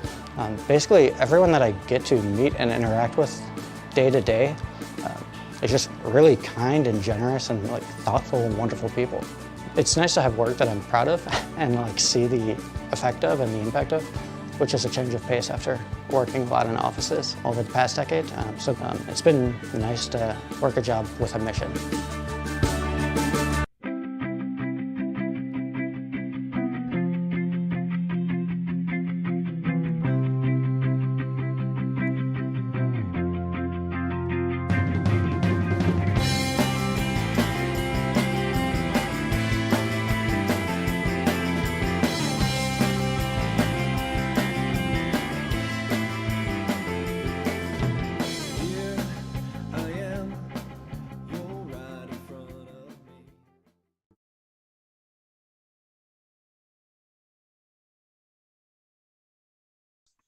We are on. Yes. All right, everybody. Welcome back to Trek Talks. And you do not want to know what we were just talking about off camera. But I am so glad to be here. By the way, I'm John Champion from Roddenberry Podcast, Mission Log, etc. And I'm joined today by our very special guest, celebrity highlight, Connor Trinneer. Connor, welcome back to Trek Talks. Thank you very much. And I do have to say, big props to your jacket. Well, thank you. Thank you. I'm sorry you didn't get the memo, but next time, But I got the memo. I'm wearing no underpants. Well, yeah, you got the memo from John from Billingsley, because that's how it's supposed to go. Exactly. Right. All right. So right away, right off the top, there are people in our chat who are saying, wow, it's Connor, and it's Connor, the host of the Shuttlepod show. And I think that we need to bring this up because it's been a few weeks since there was an announcement online about changes in the lineup over at Shuttlepod. And I'm curious your thoughts, what you want to share with us about that. I think the what I can say is that we're in flux at the moment. And Dom left the show. And we collectively, everybody's trying to figure out, what our next step is. I very much enjoy doing it. I had no idea how much I would like it. And I've gotten, I feel like I'm a decent interviewer. And to sort of wrap this up, I just want to say that, we are in a position of a flux right now and trying to figure out what our next step is, who our next step is with. And I'm speaking that only for myself. So, sure. We will know. I can say to people who are curious, we will know shortly about how this is going to pan out. But okay. I do believe that our voices will continue to be heard on the interwebs. Great. Well, I'm glad that you say that that you have had this interesting and very positive experience as a host, as an interviewer, and doing the show, and that your intention is to stay with it and at least see how this unfolds and what your next steps are as a show. But I want to hear from you personally about that. What has that been like for you to get in front of a camera, get behind a mic, and then talk to other people from the Trek world about their experiences? Well, I'll start by saying how blessed I feel that the people that have come on have come on. And you know, it's a testament to our various friendships. It's a testament, I think, to a commitment to the world of what we're all in Star Trek, and you know, diving into that and pulling it apart and having opportunities to hear stories that we might not have heard in, you know, at conventions where we all know our little pat. You know, we've got our, you know, the 15 questions you're going to generally be asked, and right. and to really dive deeper into who the person is behind the character and how they got there, and that's been a real joy to me. Yeah. And the ability to sit down and have like a long form conversation, which doesn't really happen that often, and to be able to sort of, you know, just sort of dive into how they got to be them. I mean, did that wake something up for you, this kind of new skill that you've picked up, and think, oh, wait, I can do this. I can be a host. I mean, it's a very different situation from being in front of a camera with lines that are given to you, where you've got to adopt a new skill set. Indeed. Yeah, well, one, I think of myself as a pretty good listener, and that's, I think, the key to any good interview. And yeah, I've gotten a great deal of satisfaction out of being able to just have that space where people can open up and tell their stories. And I had never thought of myself as an interviewer. I'd never done it before, and I get a lot of joy out of it. Yeah. Did you did you try to pick up pointers by, you know, listening to other interviews? Say, oh, they did that very well, I'm going to do that in my next thing, or does it just kind of come organically to you?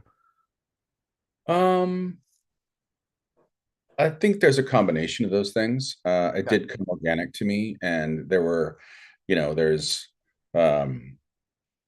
who's the guy who did the Actor Studio stuff?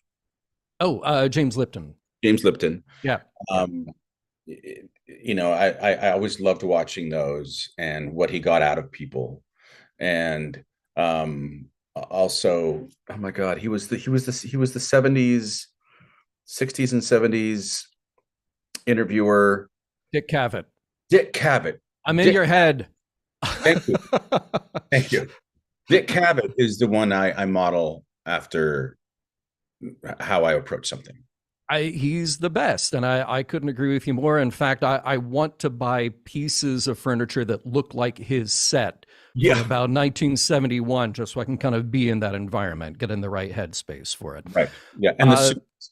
And the suits. Yeah, very, very true. I watch his stuff, his interviews with Orson Welles, with I mean, anybody. Brando, his Groucho Marx. Canadian tuxedo. Yes. It was so good. Well, there are people here in the chat saying that you're so good doing these interviews, and you've done these on the Star Trek cruise before. And I noticed that you did these kind of long form, almost inside the actor's studio kind of thing, except not asking, what's your favorite word? Yeah, I don't think you've ever done that. No. No. Yeah. Yeah. In fact, I was surprised last year when they asked me to do, you know, I guess we're calling it In the Hot Seat with Connor Trinneer. We're doing it again this year on the cruise. And nice. Yeah, you know, I really enjoy the opportunity to have a decent long conversation with someone where I find something out about them that I would never have known before. And I'm not looking for it, but generally speaking, it happens. And I think that's a testament to, and I'll tell you this again, what I'm good at is listening.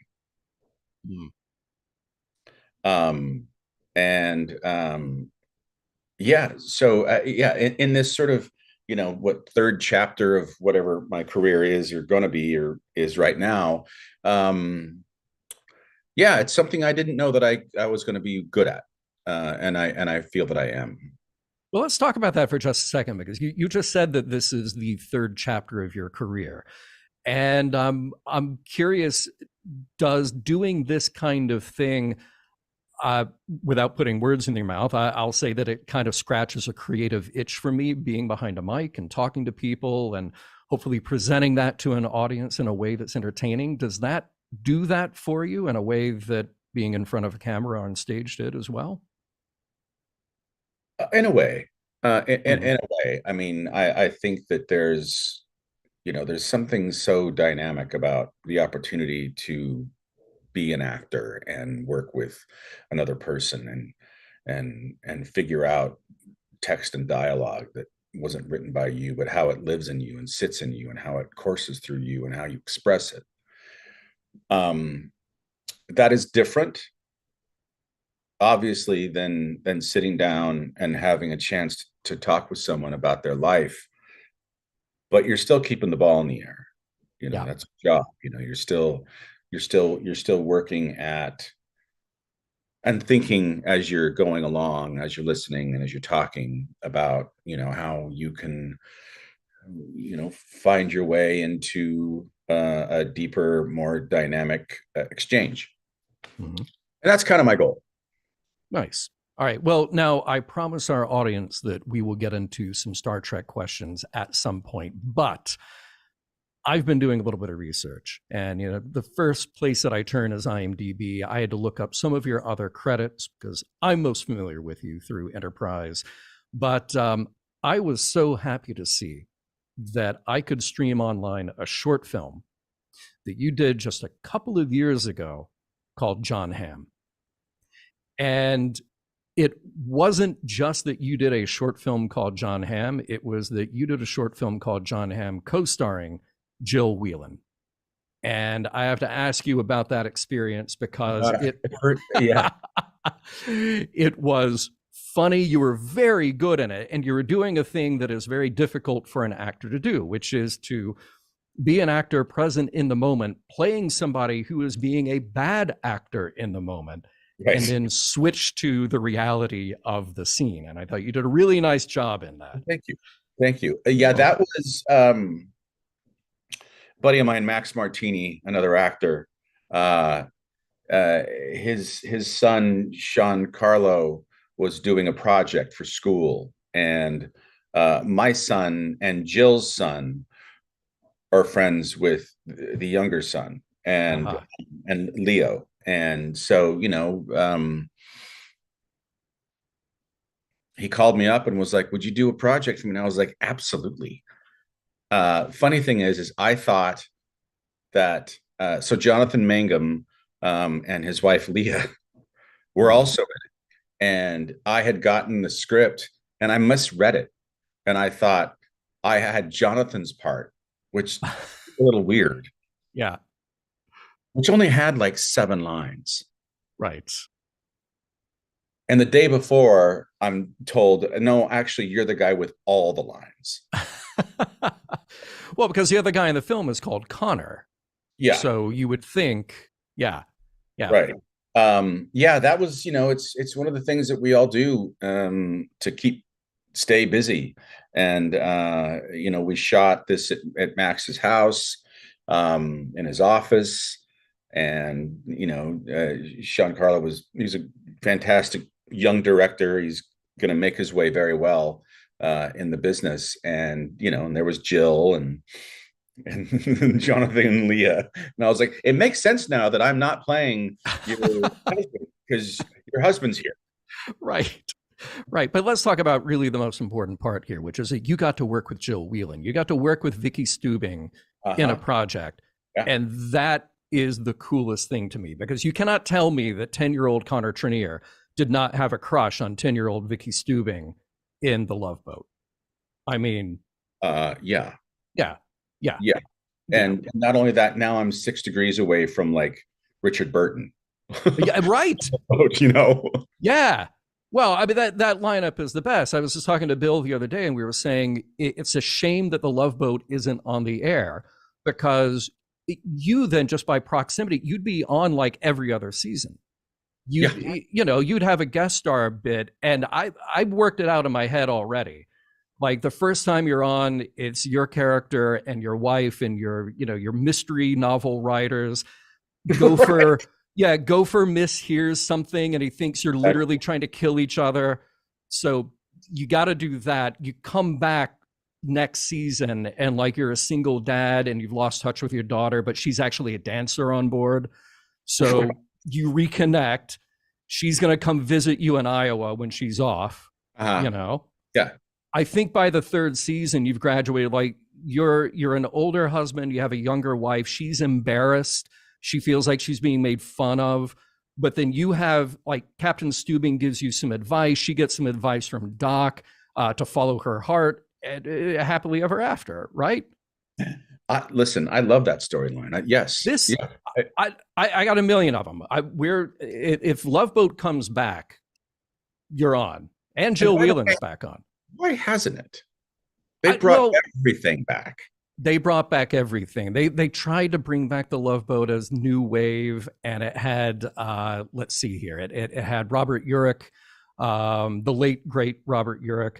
And I forget her name now. She was in the Red Shoe Diaries, but it just didn't work. It just didn't play, and that's a damn shame.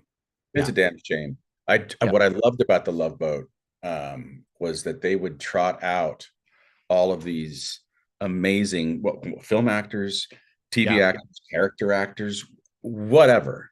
Yeah. And they all did the damn show. Yeah, everybody. And it didn't matter. It didn't matter if you were ascending in your career. It didn't matter if you hadn't done a gig in 20 years. They were all mixed up together. And that was brilliant. Brilliant. It was great. It was great. But that is so cool. So you and Jill Whelan in real life then, because of your kids, you know each other. Yeah. Yeah. We, my son and her son were very, very good friends in elementary and middle school, and are still friends in high school. They go to the same high school. And yeah, we spent a lot of time together, and I would have to kind of like go like, you know,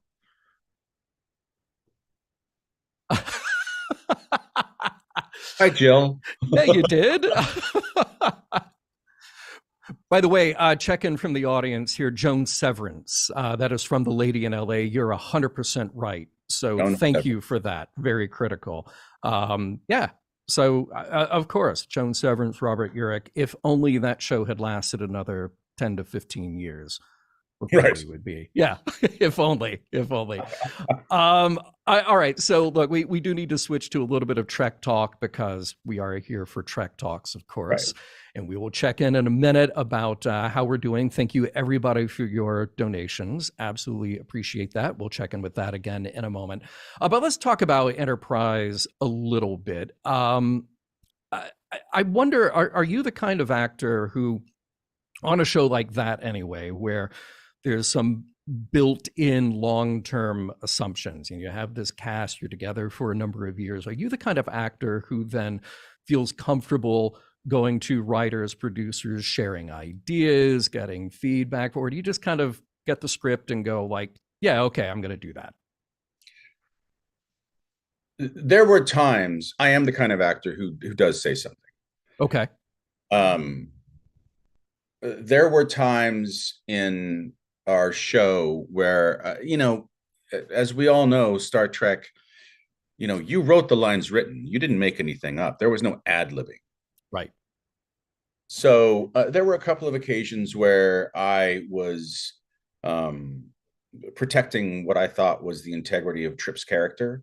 One example is there was a bet. There was a scene where there was a bet in engineering of how far the ship would go on a particular day. And as the joke in the scene was that I'd lost that bet 19 days in a row. And I read that, and I called up, I think I called up Brannon, and I said, here's the deal. If you want to make him dumb, well, you should let me know, because that's not what I'm playing. And that scene makes him look dumb, because the commander of engineering would know how far and fast that ship goes at all times. So is this joke worth that? Because it's saying something specific about this guy. And they cut it. I didn't go to the well very often. Yeah. I didn't. There was another occasion where I did say that, it felt as though the Trip and T'Pol relationship was really imbalanced. And I said, look, he really needs to just walk away from her. And then they had the episode where he goes off to the other ship. He comes back and she gives him a kiss, and he's like, all right. So it was an effort to give some more balance and credibility to the fact that he was an all-American guy and she was a Vulcan, and they're developing a relationship. Vulcans have sex once every 7 years. Yeah, that's rough life. Yeah. Excuse me. So yeah, there were times when I would chime in, but not often. I mean, they gave me so many opportunities to really flesh out that character that there were only times when I thought it was something being overlooked or dealt with in a pedantic yuck way. I cared about that character a lot, and wanted him to be seen as a full-fledged, fallible human being, but not a joke. Were you receptive then to the idea when it first started to emerge that there would be this romantic plot line for Trip and T'Pol? Did you go, oh yeah, okay, that makes sense, and let's follow that through, or do you have some trepidation about that? No, not at all. There was a time when it wasn't clear whether or not it was going to be a relationship between Archer and T'Pol or Trip and T'Pol.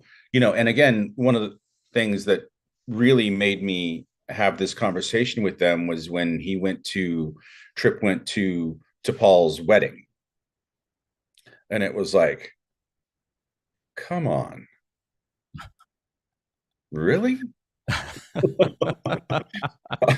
and I think it was after that we had the conversation about trying to find a way for the two of them to, again, have some balance with each, and still be able to be the interesting dynamic about, I think, Trip and T'Pol was they were so different, but ultimately it's one of the things I wish that I'm bummed out about, that we didn't get an opportunity in later seasons that we never had to explore, what it would have meant to fall in love with each other. Oh, interesting. So you think that there was more to that story to tell after that? I think definitely by the time our show was over, this was a big part of the show. I mean, this was an element to the show that we were going to be exploring. It had the baby. Mm-hmm. It was clear they cared about each other, and to see how that could evolve is probably the one thing about the storyline that we never got to finish that I'm bummed out about. Somebody in our audience says, I am so fascinated by the Trip and T'Pol relationship. I feel like it was amazing for seasons 1 through 3 and then derailed in season 4. I feel like they had potential and preceded Spock's half human, half Vulcan, I think she means storyline in that. Yeah, and then follows up a little later saying Trip and T'Pol were becoming friends and respecting each other. It would have been amazing to see them fall in love and continue that journey. So there you go. Yeah, somebody I would in the actually audience is disagree right with there the with you. the first comment that, seasons 1 through 3, we were actually trying to figure out, the show was trying to figure out, the dynamics of the relationships with everybody. And season 4 was the season where Trip and T'Pol really began to explore this, which was fascinating as an actor to, the given circumstances being what they are, how you emotionally evolve in that relationship. We mentioned a moment ago about how Trip changed, or rather how you influenced Trip over the years. And I'm curious then, how did Trip change over those 4 seasons for you? I mean, other than, being alive and then not being alive, there is still an arc in there. And I'm curious what those moments were for you.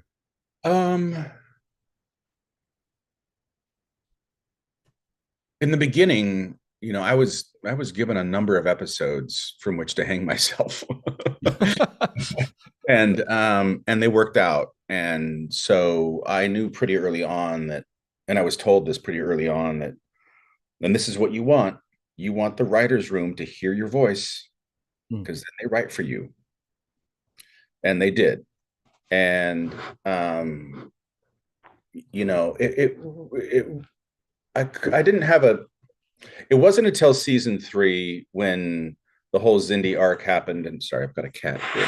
Hello. No problem. Where his sister passes, and he's mad, he's angry, he's sad, he's overwhelmed. I don't think that you can watch our show, and I've said this before, without thinking about contextually that 9/11 formed all of it. Yeah. And when Trip lost his sister, sometimes acting can be sort of therapeutic in a way. I got to express feelings of how 9/11 had operated on me. And through work, I was able to really, come to terms in my own way with what that was. So the change in Trip, I found really satisfying. The struggle for, which I think everybody was dealing with. It's like, what's the right thing to do? What do you want to do right now? Where are you going? Who are you going to be after all of this? And that exploration and of him was really satisfying and kind of fascinating to be a part of. I feel very lucky. Yeah. There's a familiar drum being beat in our chat here, people saying, just in summary, I must admit I wasn't a fan of Enterprise at first, but rewatching years later made me absolutely love it. And that seems to be a very familiar refrain. And I think in no small part because recognizing the depth and the arc of characters like yours. Yeah, thank you. Yeah, I hear that a lot. I wish they'd been there. Well, different TV landscape too. Absolutely. Yeah. And look, the fact that a show that I did 20 years ago resonates with people today, I take a great deal of pride in. We told good stories, and the fact that we're part of the pantheon of the whole Trek universe, I'll be forever grateful for. And let's not forget the trip came back in very short treks, only very recently, the animated shorts. Well, here, we've only got a few minutes remaining, but I do want to dip into the importance of what we're doing today, talk a little bit about philanthropy, and more importantly, that connection between Star Trek, its message, its fans and audience, and what this is all about, affecting social change. Now, you told me that you have been active and supportive with Hollywood Food Coalition, and that's why something like this is important to you. Can you speak a little bit to how that connection is made for you between Star Trek, the story, the fans, and then affecting some real world good?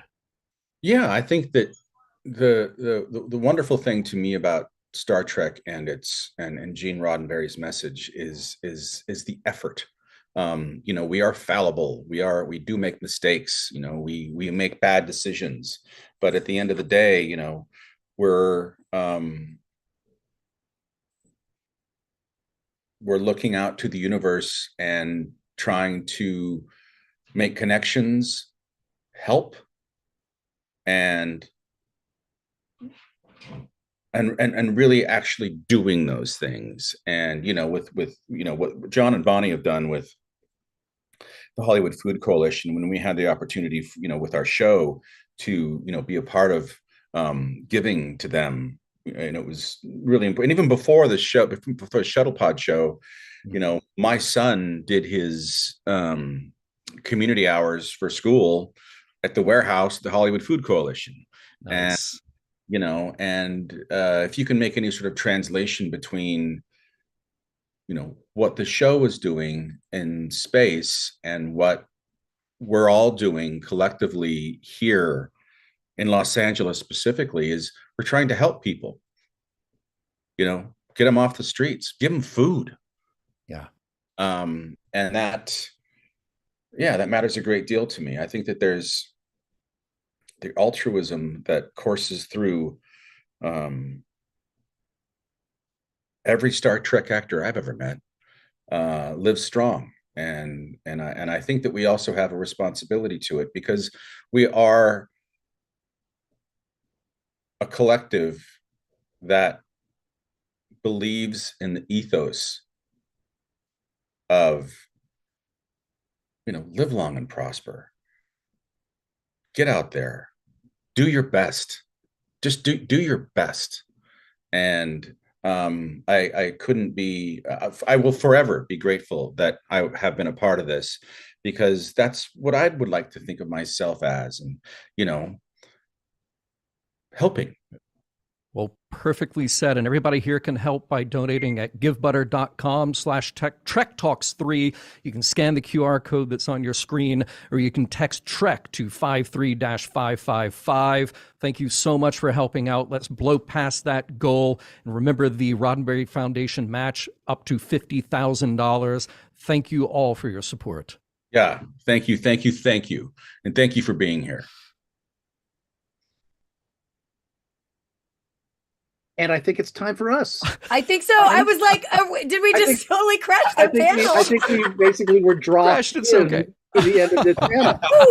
Connor, John, you can stick around and hear us talk, or you can leave, whichever you want. I don't get enough of you talking. Okay. Fabulous. All Go right. right ahead. Welcome back to Trek Talks 3. We hope you are enjoying the show. Lots of fabulous guests coming up in the next 2 hours. I just took all of Bonnie's I was lines. about to say, he just took all my lines, but that's I okay, did. John. We'll tell you about No. some of those... You know what? Keep going. All right, we'll tell you about some of those fabulous guests in a minute. But first, we are, as was mentioned, trying to match this marvelous $50,000 gift made by Rod Roddenberry at the top of the show. We are already up to $37,890. We have coming up an amazing tentpole event that we would like you, after you watch it, to go, oh my God, how could we have seen this anywhere else? We want to give Hofoco money to support this kind of programming. Tell us about this tentpole event, Bonnie. Oh. I'm giving you my lines because Great. Oh, I'm so glad we went over this. Well, everybody, if you enjoyed the show so far, just wait, because coming up right after one more great Hofoco story, another reminder of what we are doing to help people in need throughout the LA County. we have our tentpole event, the Picard Season 3 panel, featuring This is the part basically that a Bonnie doesn't like whirlwind. because she has to pronounce people's names, and she doesn't No, no, like. no, no. But these names I can pronounce. But I'm still in shock about who you have for this panel. I know. So everyone from you want to switch off? That'll be fun. Sure, you start. Okay, Todd Stashwick, Ashley Chestnut, Michael Dorn, Brent Spiner, Jonathan Frakes, Gates McFadden, Jerry Ryan, and Terry Metalis. and it's Hosted oh yeah, no, go ahead. hosted by. We have worked on this, and it's just. You're doing great. You're doing really. This is I'd like the pros you are. Oh, thank you. Well, thank God it's not live. I know. Hosted by Jonathan Del Arco and Kayla Iacovino. Wow. Wow. I would know what to say. Wow. This is our big panel of the day. It's going to be an hour long, a deep dive with some of your favorite Trek folks. And it's certainly worthy of a nice donation to the Hollywood Food Coalition. So yes, thank you to all the wonderful guests, because everyone here today is donating their time, and they're here to help a great not-for-profit do important work to mend a tattered social and safety net and help promote the Federation values. So just like all of us who are fans of the Federation, we should be living those core values day to day: collaboration, cooperation, partnership, compassion. And Watch yes, this, Bonnie. 19 seconds. I'm going to go fast.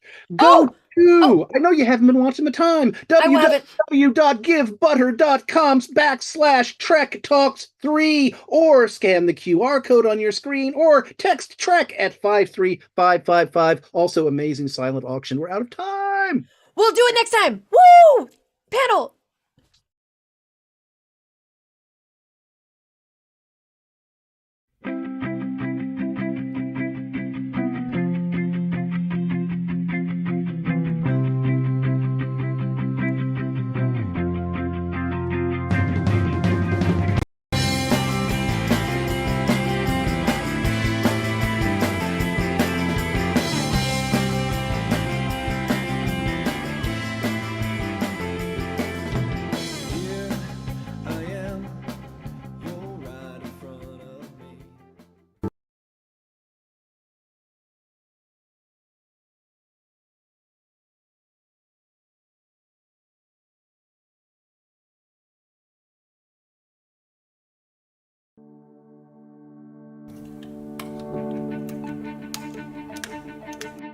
We are Congregation Kolami. We were founded in 1993. It was founded as a primarily LGBTQ congregation and as an inclusive space for LGBTQ Jews to be able to embrace their spirituality and their connection with Judaism. Our senior and founding rabbi, Rabbi Denise Egger, has been a huge pioneer and a change maker when it comes to LGBTQ inclusion in the country. She was one of the first openly gay rabbis in the country. Throughout the 30 years, Kolami has always valued social justice, social action, making a difference in the community and in the wider world. Kolami has had a relationship with the Hollywood Food Coalition for a few years now, and Asher Landau actually came and spoke during one of our Friday night services, and really inspired by his talk, we got together with the Tzedek Council, our social action, social justice committee, went on a site visit, saw the many different ways that the Hollywood Food Coalition was impacting the community, both here in Hollywood and West Hollywood, but also the greater LA community. And we decided that getting together and making these lunch bags to help support the Sunday lunch bag program would be the best way to support their work, and also a great way for us to bring people back together, to bring people into the building, and to really enjoy time together while also making an impact in the community. This is one of the first activities that it's necessarily in person. And it's been great coming back together and rebuilding some of those bonds within the community, and just being able to bring people back into the community in a way that felt comfortable. It's been great seeing some of those relationships, and it's been, for some people, it's rekindling and getting to spend time with people they already knew. But also for this, we've got a whole range of people from the community involved. So there's a whole lot of people who hadn't met previously, who've actually met and got to know each other by standing alongside each other making sandwiches or packing boxes. There's a lot of food insecurity now, and it's only going to get worse. CalFresh is starting to go away, and as the recession supposedly keeps growing, there's going to be more families that are food insecure, and being one of the richest countries in the world, that nobody should go hungry. I feel like it's a little bit I can do, and I'm just happy that I'm able to help. If you come and visit our sanctuary, you can see many of our values actually written up on the wall really beautifully, and those include mitzvah, the idea of obligation, that we are obligated to help one another, to lift each other up when we're in need, tzedek, justice, and when we came and visited and saw their approach, not only in terms of everyone is deserving of a good, healthy, hot meal, but also that each person has their own story, and the commitment to building relationships and sustaining relationships over the course of time, we felt aligned very much with our values. We get to smile, spend some time together, be doing something positive, and knowing that's immediately making a difference to people who are food insecure or homeless, and that we're actually able to put together something that's a nutritious lunch that people will appreciate.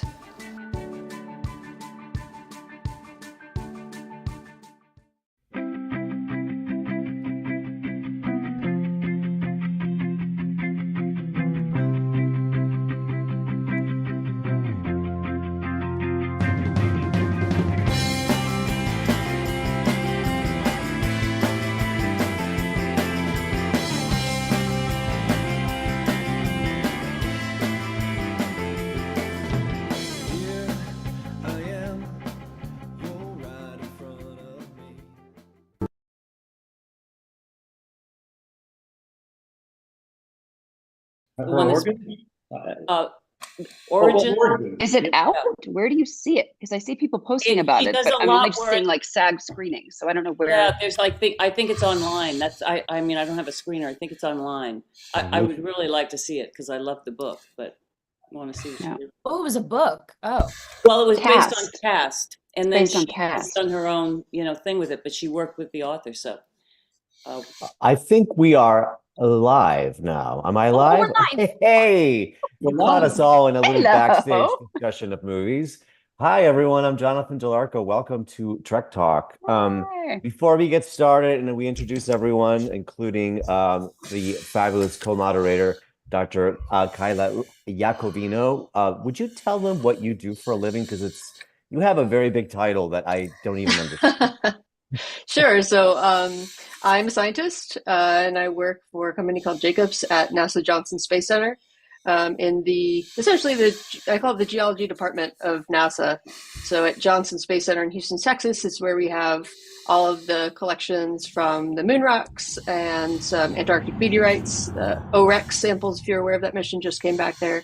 And so I study that stuff. So I run a laboratory there where we perform experiments on the rocks to try to understand how planets form and basically how the stuff of the cosmos came to be the way it is. So I'll be handling all the science questions. I hope everyone. Obviously, yeah. That's amazing. You will be handling all the science questions. We are so excited. We're starting the day out with a matching gift from Roddenberry of $50,000. And it's matching because we need everyone that's watching to contribute so that they could match that amount, which of course would get us to 100,000, which would be a fantastic thing for this amazing organization. So thank you all for tuning in, and thank you to this panel. And if you're a big Next Gen fan and a big Trek fan like I am, this season of Picard was epic, exciting. I am totally geeked out that everyone is here talking to us about their experience on the third season of the show. And so I want to just get to introduce everyone first. We've got the showrunner and writer and sometimes director of the show, Terry Matalis, who also just won an Astro Award. Hey, Terry. Oh, hi. Congratulations. We have Jerry Ryan, who also won an Astro Award. We all know who she plays, Seven. We have Jonathan Frakes, who's not just a director, he's also an actor, as you well know. Jonathan, hi. The incredible Gates McFadden, who, we have loved for a long, long time. Gates, welcome. We have Michael Dorn here. Hi, Michael. Are you still watching the game? No? Okay. No, it's paused. Oh, it's paused. Damn it. Paused. Okay. We had a game going in the background, which was kind of exciting. We have Brent Spiner. Hey, Brent. Nice hair. Lost it. Ashley Sharp Chestnut. Ashley, where are you? Hey, welcome. And the amazing Todd Stashwick. So I like Kayla have also done many experiments on the rocks. Oh, in that room, right? But it's a drinking joke. No, I understand. It's a joke about drinking, Oh. and it's funnier when you explain it. That's all. So ideally, I want to get this crosstalk going, but I thought I would start out with like a blanket question for all of you, which will take on a different meaning as I hit each of you, because I think this how we get to this point will be very different for each of you. I'm really curious to know how you ended up on season 3 of Picard. Like what were the circumstances that led to you being in the show, on the show, creating the show, however it was you got there? Because I'm fascinated to know how these pieces come together. And I want to know from each of you what surprised you about the experience. It could be a great thing that surprised you. It could be a really bad thing that surprised you. I don't really care. I just want to know when you were in the job going, because I know when I did season 1, there was a ton of stuff that surprised me. Going like, oh, I had no idea it was that. It was going to be this, right? So let's start with the big boss. Let's start with Terry. I know you have a history with Trek, which has been talked about because you worked on Voyager, and I think you and Jerry were pals. Yeah. It's a long history with Star Trek. Long history. So how did it happen? How did you end up at the helm of season 3? Well, I just finished a show called 12 Monkeys for Sci-Fi, and had been looking for another gig, and I wanted to stay in science fiction. And I said to my reps, I was like, I knew that Secret Hideout was going to be making more Star Trek. And so I said, get me a meeting. And I went in, and they said they were developing more shows. They were developing a Khan show about Khan. And I was like, oh, that's really cool. They're like, we're also, we might be doing Picard. I was like, wait, what? I want that. And they're like, well, we've got someone. So, but we'll keep you in mind. And then the Khan show ultimately didn't go. And I kind of was scrambling. And I ended up doing a season of MacGyver. But to satiate my Star Trek-ness, I did put Jerry as the villain in that season of MacGyver. So that was my... and then I got a call. Once they'd finished season 1, saying Michael Chabon, who was running season 1, was going on to focus on developing his novel Cavalier and Clay, and so they would need someone to come in for the next 2 seasons to help Akiva Goldsman in season 2, and then eventually take over in season 3. And so I said yes, whatever it takes. I'll pay you guys to do it. We made season 2, and then about halfway through shooting season 2, I split off to do season 3. But it was a hell of a journey, that's for sure. So season 3 came out of your head, really. I mean, you were already cooking season 3 during season 2, I imagine, or was there like a big break in between the two? No, God, we all wish there was a break. No, no, we didn't know. There was many different versions of season 3, and we didn't know exactly what was going to happen. But it wasn't until they said, "All right, you're up," that I needed to quickly. And we didn't have a lot of time either, because season 2 is very difficult during COVID to shoot. Yes, and we were in, it was a time travel thing back in Los Angeles, and it was just we got shut down multiple times. We had redeveloped the season a few times. There were some different thoughts as to how season 2 should go. So it was by the time we got to season 3, we were mostly out of time. We just had to go. Wow. Was there something that surprised you while you were in pre-production or production of season 3 that you went, I didn't see that coming? Like so many things. Oh, Jonathan, give me one. So many things. Give me one that really surprised you. Well, I'll choose a feel good one. Okay. I think the thing that still surprises me today is how many friendships I would develop during it. It was, to work with your heroes is one thing, but to actually break bread with them and call them your Right. friends, it's something else. And like everyone on this screen, to me is that. And I can genuinely call it like that's the best part of it all, because we were in the trenches together in a pretty big way. Wow. So that's the most surprising and gratifying thing for me. That's great. Really I'm gonna jump to Jerry because I love this connection that how the two of you knew each other when you were both kind of kids, right? On Well, Voyager. yeah, we were both the new kids on was it season 4 of Voyager? And so I was new, and Terry was a PA, and he was new, and he was delivering the script to the makeup trailer, and we kind of bonded over being the new kids, and we had developed a friendship, and it was nice. That's amazing. It was Now really we all cool. know like part 1 of the question how you ended up on season 3 because you were on season 1 and 2. Seasons 1 and 2, yeah. However, there not everyone survived season 2 of Picard. So why do you think Seven not only made it to season 3, but got to have this huge development where your rank changed, you're in the captain's chair at the end. Why do you think that happened for that character? Besides your incredible brilliance and Astor Award winning performance, where is the trophy anyway?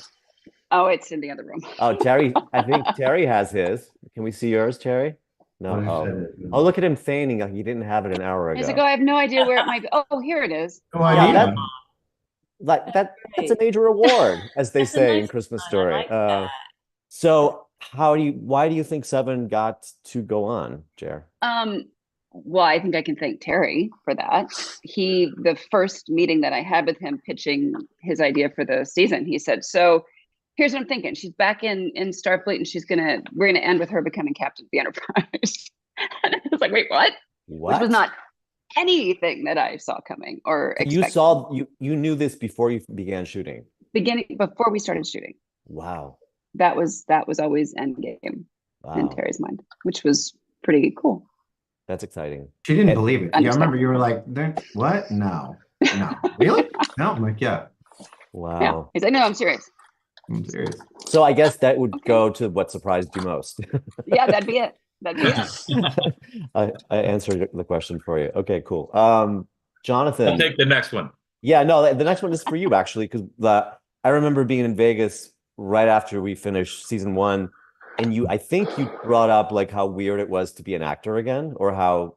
Oh, I'd done an episode in season 1, but during season 2, when I was directing, the late great Annie Wershing and Allison with the Borg, and we were down at the hotel. Terry kind of enigmatically, obtusely said, "Hey, Frakes, you ready for any more Riker? Do you want to play? Do you want to do a little?" I said, "Well, sure, that sounds great." He said, "Are you ready for a lot more Riker?" I said, "Well, what do you mean?" And he threw all this fly line over the water like this, and then it laid longer and longer and longer, and then he just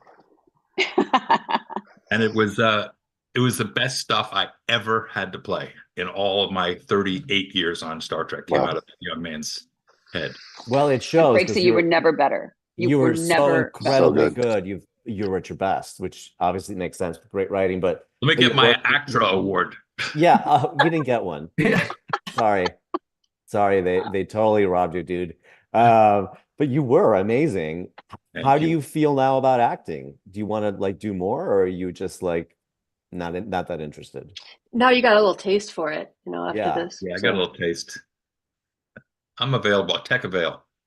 I think what you would do more. The other thing to remember is his best performances are in episodes he directed too. So just to have it is really hard to just direct one of these things, but to be in it at the same time and maintain a positive attitude. Well, he was working with his favorite director. Yes, exactly.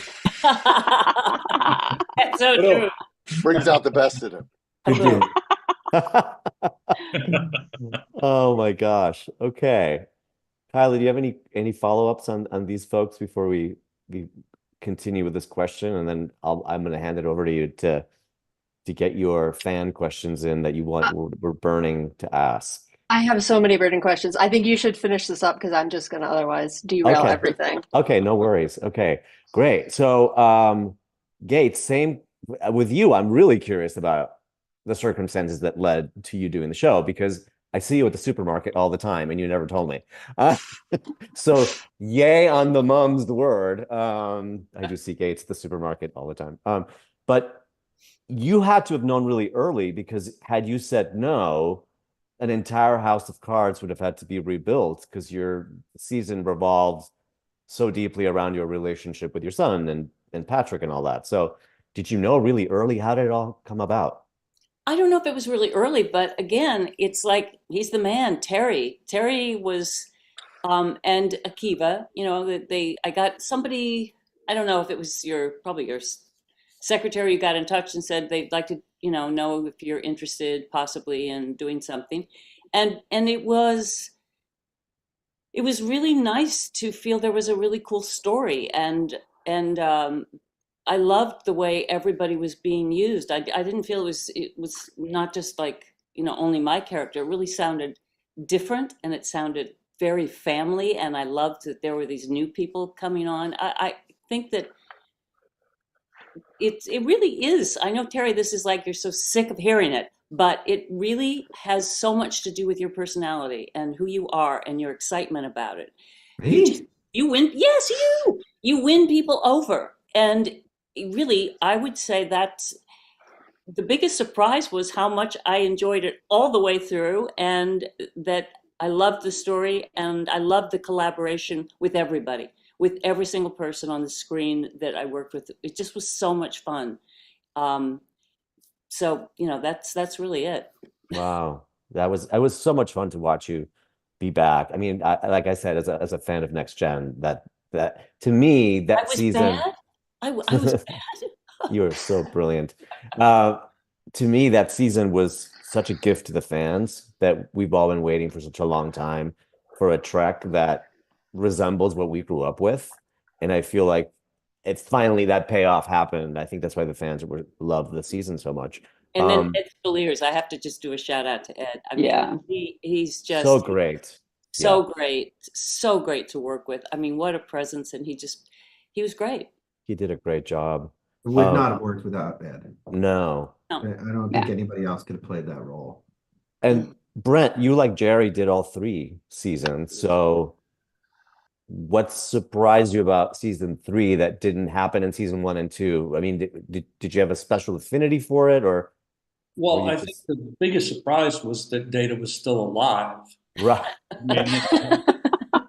Having been killed 2 or 3 times, I was surprised to be coming back playing that character again. Yeah, I'll have what he's having. Albeit as an older guy, he wasn't the same Data. But that's great, though. Isn't that like much more satisfying in a way? Well, it definitely was a bigger challenge, and that's always more fun. Right. And again, Terry pitched it, and I thought, he doesn't know what he's talking about. And so I said, okay. And, it really came down to, because I had been in the first 2 seasons, and I thought, I'm not sure really if this is going to work. And, but then all my friends were doing it. And I thought, I don't want to be at home hearing about all my friends. No, yeah. And right. So, I thought Terry had a real interesting take on it. And if it worked, it'd be great. And if it didn't, it wouldn't be great. Right. So it went. It was great. Jonathan, can I do a quick follow-up on that one, actually? Jump in. Because we're all talking about this. I know this has turned into a Terry Metalis love fest, which I absolutely approve of. No, I don't. I think one of the awesome things I think you're all picking up on about this season is how you all were able to resurrect the heart of the Next Generation while modernizing it and bringing new people into the fold. And Brent, one thing myself and I think a lot of fans have always appreciated about your work is your ability to play a lot of different characters from one man. You know, like you've had a lot of experience on that in TNG, and in this one, you finally got to merge lore and data into one person. And I absolutely thought it was incredible how you really merged them. It wasn't just switching back and forth between lore and data. You really put them together. So I was wondering if you could talk a bit about, you know, how you did that, how you prepared to do something like that. Well, you know, really, I really saw them as two different characters, and that made them easy to play. I mean, not easy to play, but you know, I could distinguish between the two very clearly. I knew when I was being lore, and I knew when I was being data, and they were completely different things. And yeah, it was an exciting experience. Particularly that sequence was particularly exciting to. You know, as Jonathan had that experience, I got to work with my favorite actor, and but no, I like the way, you know, Chris Bonfett and I had toyed with the scene again and again and again and again and again to try to get it right, and I think ultimately it worked out nicely. And so now Data is not Gus Data; he's many things in one, and you know, hopefully he'll destroy the world one day by himself. Amazing. Ashley, you were so wonderful in this role. I loved you so much. I'm super curious to know the process of how you got the role, and I'm super curious to know what it was like to play the daughter of an iconic Star Trek character with the actor who was the iconic Star Trek character and his daughter, who ostensibly you're basically kind of playing. So how did it all happen? How did you do it? Sure. I guess, I mean, the normal like acting way, I got an audition from my reps, but I didn't know it was Star Trek. It was called Dylan's Kitchen. So I did the scene, or there were two scenes actually. But my mom was my reader, and she's a huge Star Trek fan. And I did the scene once, and she was like, "No, I don't think that's a good like acting decision." I was like, "Yeah, sure, whatever."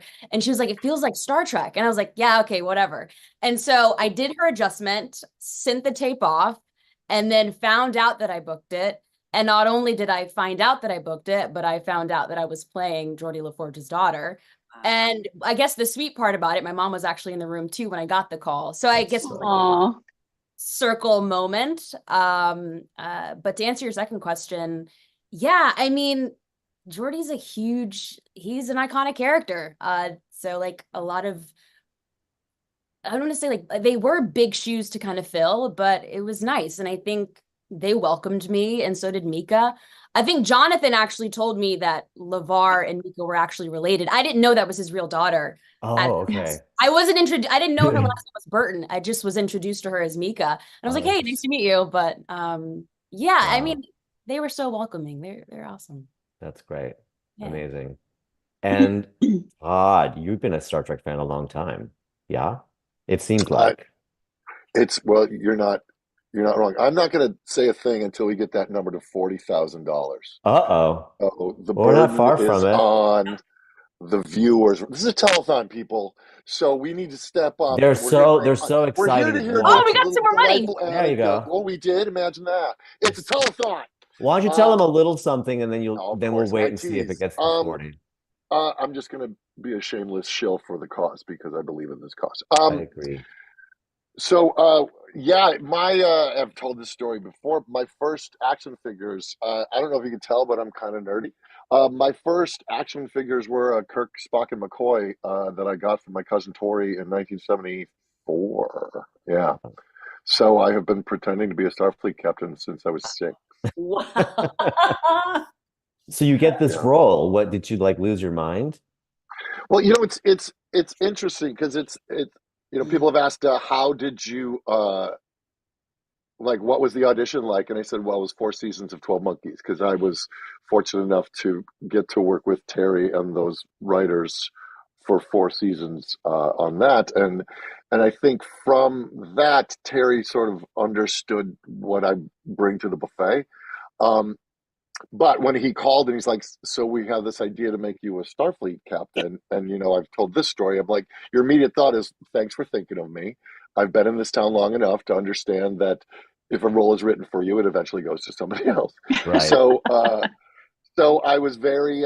He's like, just sit tight. We're still in the process, but it's going to happen. And then all the paperwork ink dried, and there I was getting fitted for my uniform. But it happened in kind of slow motion, where it was like Terry. Then once I got the part, Terry was telling me about the part, and then I would go in for the fitting, and then he's like, "You want to come see the bridge?" I'm like, oh, "Yeah." And then so there I went. But I got to go down there with the 12 Monkeys writers that were writing on stuff. So it was, this whole thing has been like a family affair. And then I got to meet the Trek family on the other side of it, which was, and I'd worked with Jonathan before. So it was slow motion excitement. I mean, it was cool.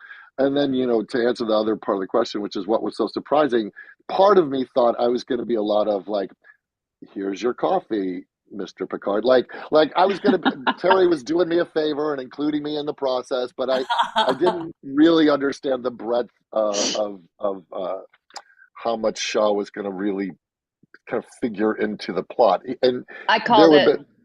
Jerry, you did call it. I remember. Was like, I said he is my favorite Star Trek character. You have no idea how big this character is going to be. I called it.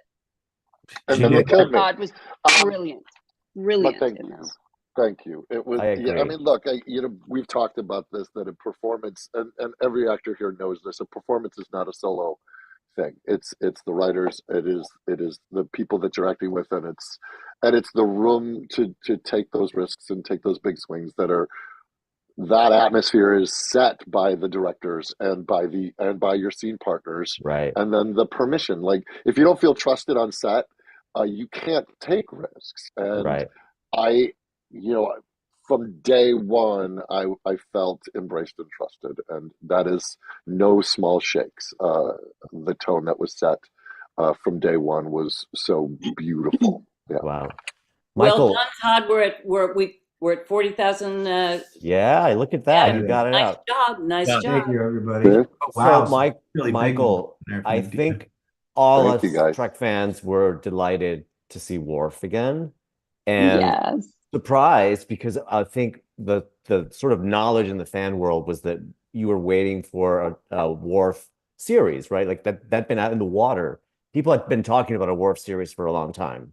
Hashtag we want Worf. Yeah, exactly. So seeing you in this, I'm also curious about the genesis of how they lured you in to play the role again. And again, what surprised you about the experience? You were so terrific with Michelle. I love that relationship.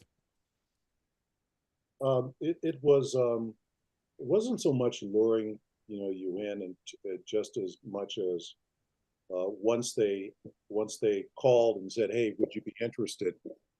They were very good, in from my standpoint, about saying, "Hey, we'd like to talk to you about the part.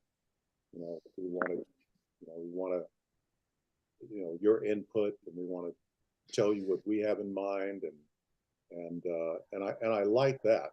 I mean, that made it easy to come back, because I love that kind of collaborative thing, especially when everybody listens to everybody else.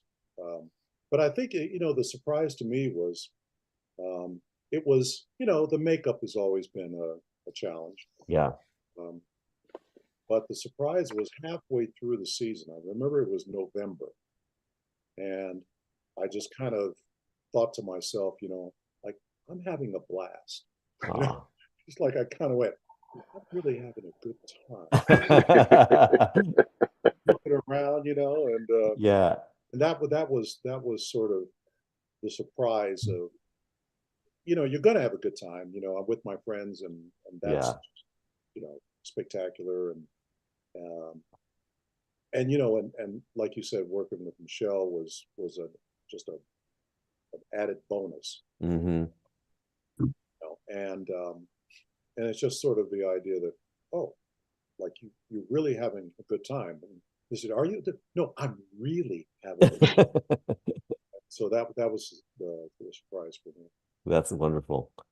Great. Well, you guys, I think we got a lot of ground covered. I would love for Kayla to like sort of ask you some more. I know you wanted to talk about the bridge and a lot of stuff that we talked about Absolutely. offline. So I'll hand it over to you for a bit and see what you get out of these folks. All right. I like I said, I have a lot of questions, but I'm going to very selfishly start with the question that I really want to ask, which, as Jonathan said, is about the Enterprise D bridge set and the scenes on that set. So, I mean, and I'm asking, like I said, I'm asking this selfishly because from the standpoint of a fan, you know, I call myself a TNG baby. I was born in the 80s and I grew up watching Star Trek The Next Generation with my parents. So it's something that's very near and dear to my heart. There's been a lot of Star Trek that has been reminiscent about TOS, quite a bit about the original series, and a lot less about The Next Generation. And this was really that for us.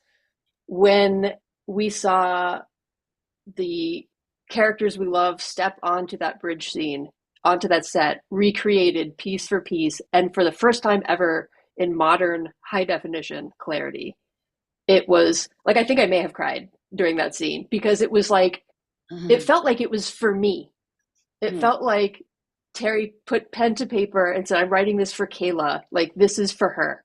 You know, that's how it felt. And the way you guys brought that to life, too. That's what he and told us.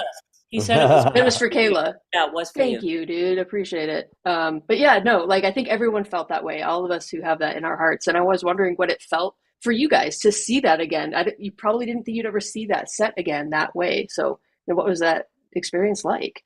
I mean, I got the question at a couple of conventions, and it was when you're working, you don't really get. I didn't get that sort of feeling when I was working on it, because you're walking on the set and you see behind the set, and you know it's not you're kind of busy.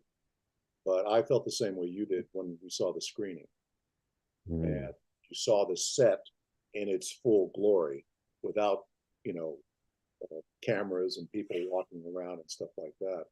And it was like, oh, once again, you go, that was nice, But during the filming, I just didn't have that feeling. I mean, it was amazing what they did. But I did clue in on one thing, is when I got the original job, I was the last one cast. Everybody had been cast, and I was, I mean, literally the last person, and nobody knew who I was. And I really wanted to see what the bridge was. And when I saw the bridge, it was something, that in those days you had never seen before. Bridges are usually, they look like military operations on a carrier or on a battleship.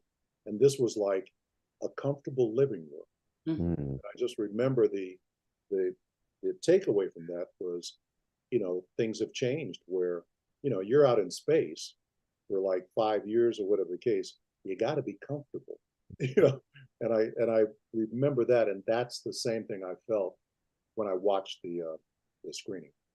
That's so well said, Michael. I think I felt the same way. It didn't feel so impactful when we were acting it, but as soon as you start touching that rim, and it just feels absolutely like home. It really was amazing just to have that there, and all of those, the same commands, and it just comes back to you, except they have new little names that are the surprise. They have different writing on some of the panels, but it was powerful. It was so genius, Terry. It was powerful when you saw it. It really was. I cried. Good, not just me then. Yeah, no, not just you. When we were watching it at home with my wife, it's like we're watching the scene where I'm literally dying in Jerry's arms, and I look over at my wife, and she's just weeping, and she puts her hands on my hand, and I was there at the time shooting it, so I'm fine. And then a scene later, those bay doors open and reveal the Enterprise. And I just lose it. And then she's like, what is wrong with you? I'm like, you can't possibly understand. Yeah. So I was feeling all the same feels that all the fans were feeling as well. And I only got to stand on that set after hours and just get to walk around it because, but it was really cool to sneak around.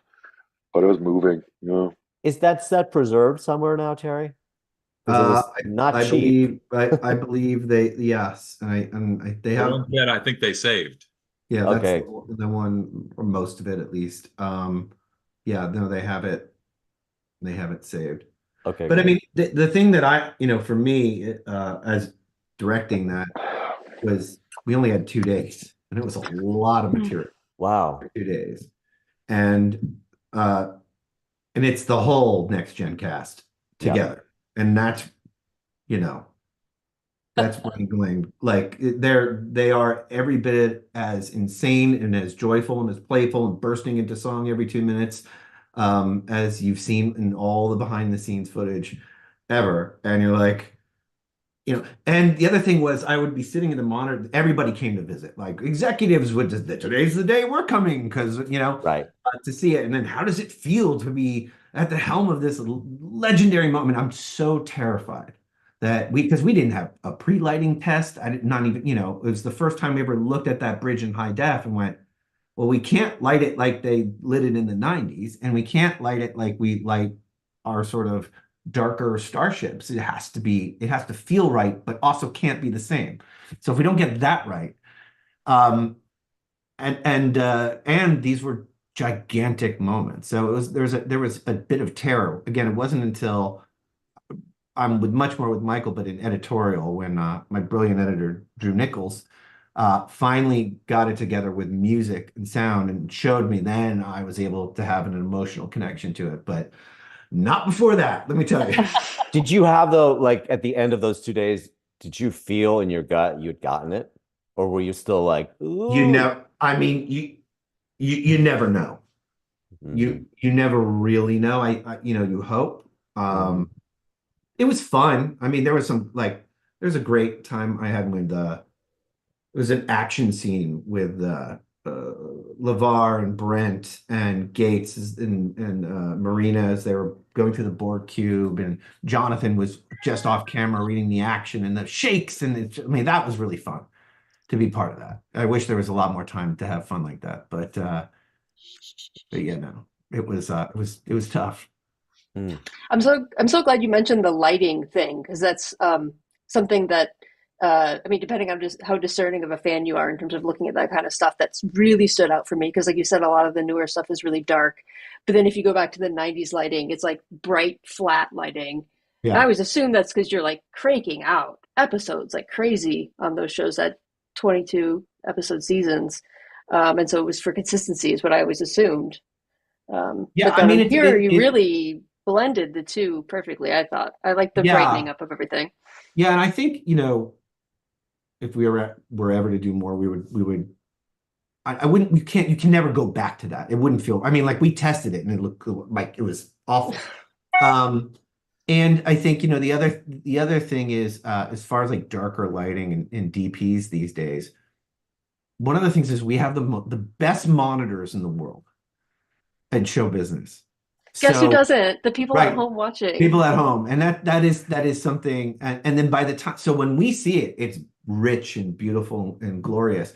But then, it streams wrong, or they put a wrong filter in streaming, which happened to us 4 times in airing by accident, where they had made it even darker on our show. And so it's a tough thing, but lessons learned for sure. But Terry, you just alluded. Sorry, but I want to catch something that you just alluded to. If you do more, you said. If you get to do I'm not alluding to anything. There's you said it. You said something. No, like I wish. There is no. I know there's been a lot of gossip and talk about. Obviously, this was so epically amazing that everyone wants more, and I think there's great disappointment at the fact that maybe the studios don't have the money to do more these days. I have no idea what's going on, but ideally, this is what makes sense for what comes next for Star Trek, is more of this combination of storytelling and actors. And so I'm still hopeful that at some point we see more, whether it's a movie or a series or something with this cast. So Well, that's actually thank you. segueing into my next question. Great. So that's kind of perfect. And I'm hoping to also hear from Ashley on this one, because my next question was looking forward to the future. And let's assume for the moment in a universe where anything's possible, which I think we are there. And, more Star Trek will be made. I think that's probably a given. But there's clearly a jumping off point that was set up, by you, Terry, right at the end of season 3. It's very clearly setting up the potential as a springboard for another series. And considering, the ethos of Trek, it's always, held up a mirror to society, looking at creative ways to observe and understand our universe around us, to understand the people in that universe. So considering that we had this wink and a nod of a potential springboard for something next that, we would hope some, like Ashley and some of the other folks who are newly added to the group would be part of, what types of stories do you think Trek should tell going into the future?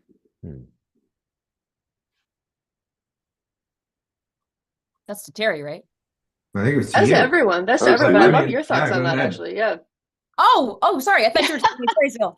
No, I think, well, to make a comment about what you just said, I think the next generation. I think with this season in particular, I mean, my friends, the people that I know who weren't necessarily integrated into the whole Trek world, they started watching the show and fell in love with it so much that they went back and started watching older shows. And so I feel like moving forward, there are definitely more stories that we can continue to tell. I mean, you see a lot of us. I mean, you see Jerry, like in the final image of like the show. I mean, you kind of see, what could come to be. I don't think we're done telling any of this. And I think we can continue to go. So, yeah. I think we'll just let Jonathan take this. Go ahead, Jonathan. My God.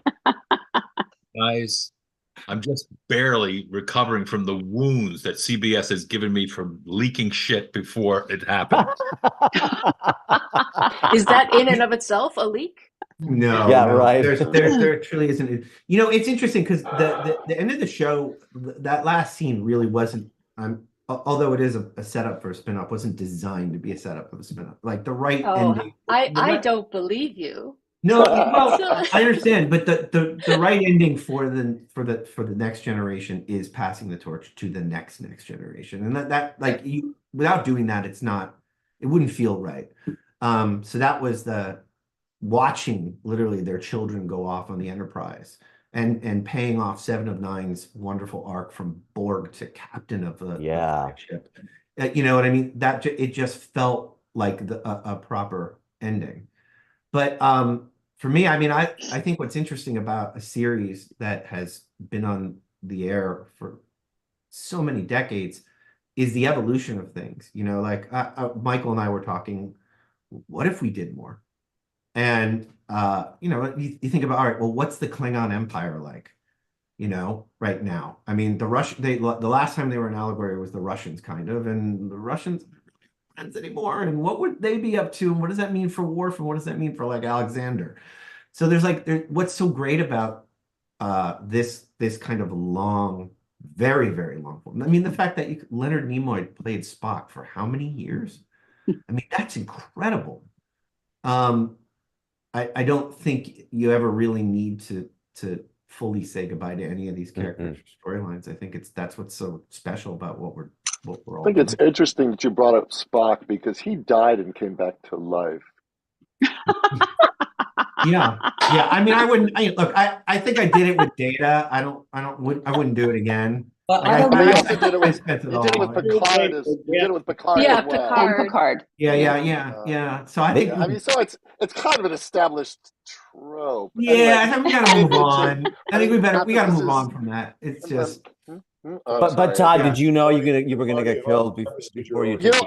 I think part of the process, we've discussed this. It wasn't like on day one, Terry said, "Welcome to the ship. Get ready to die."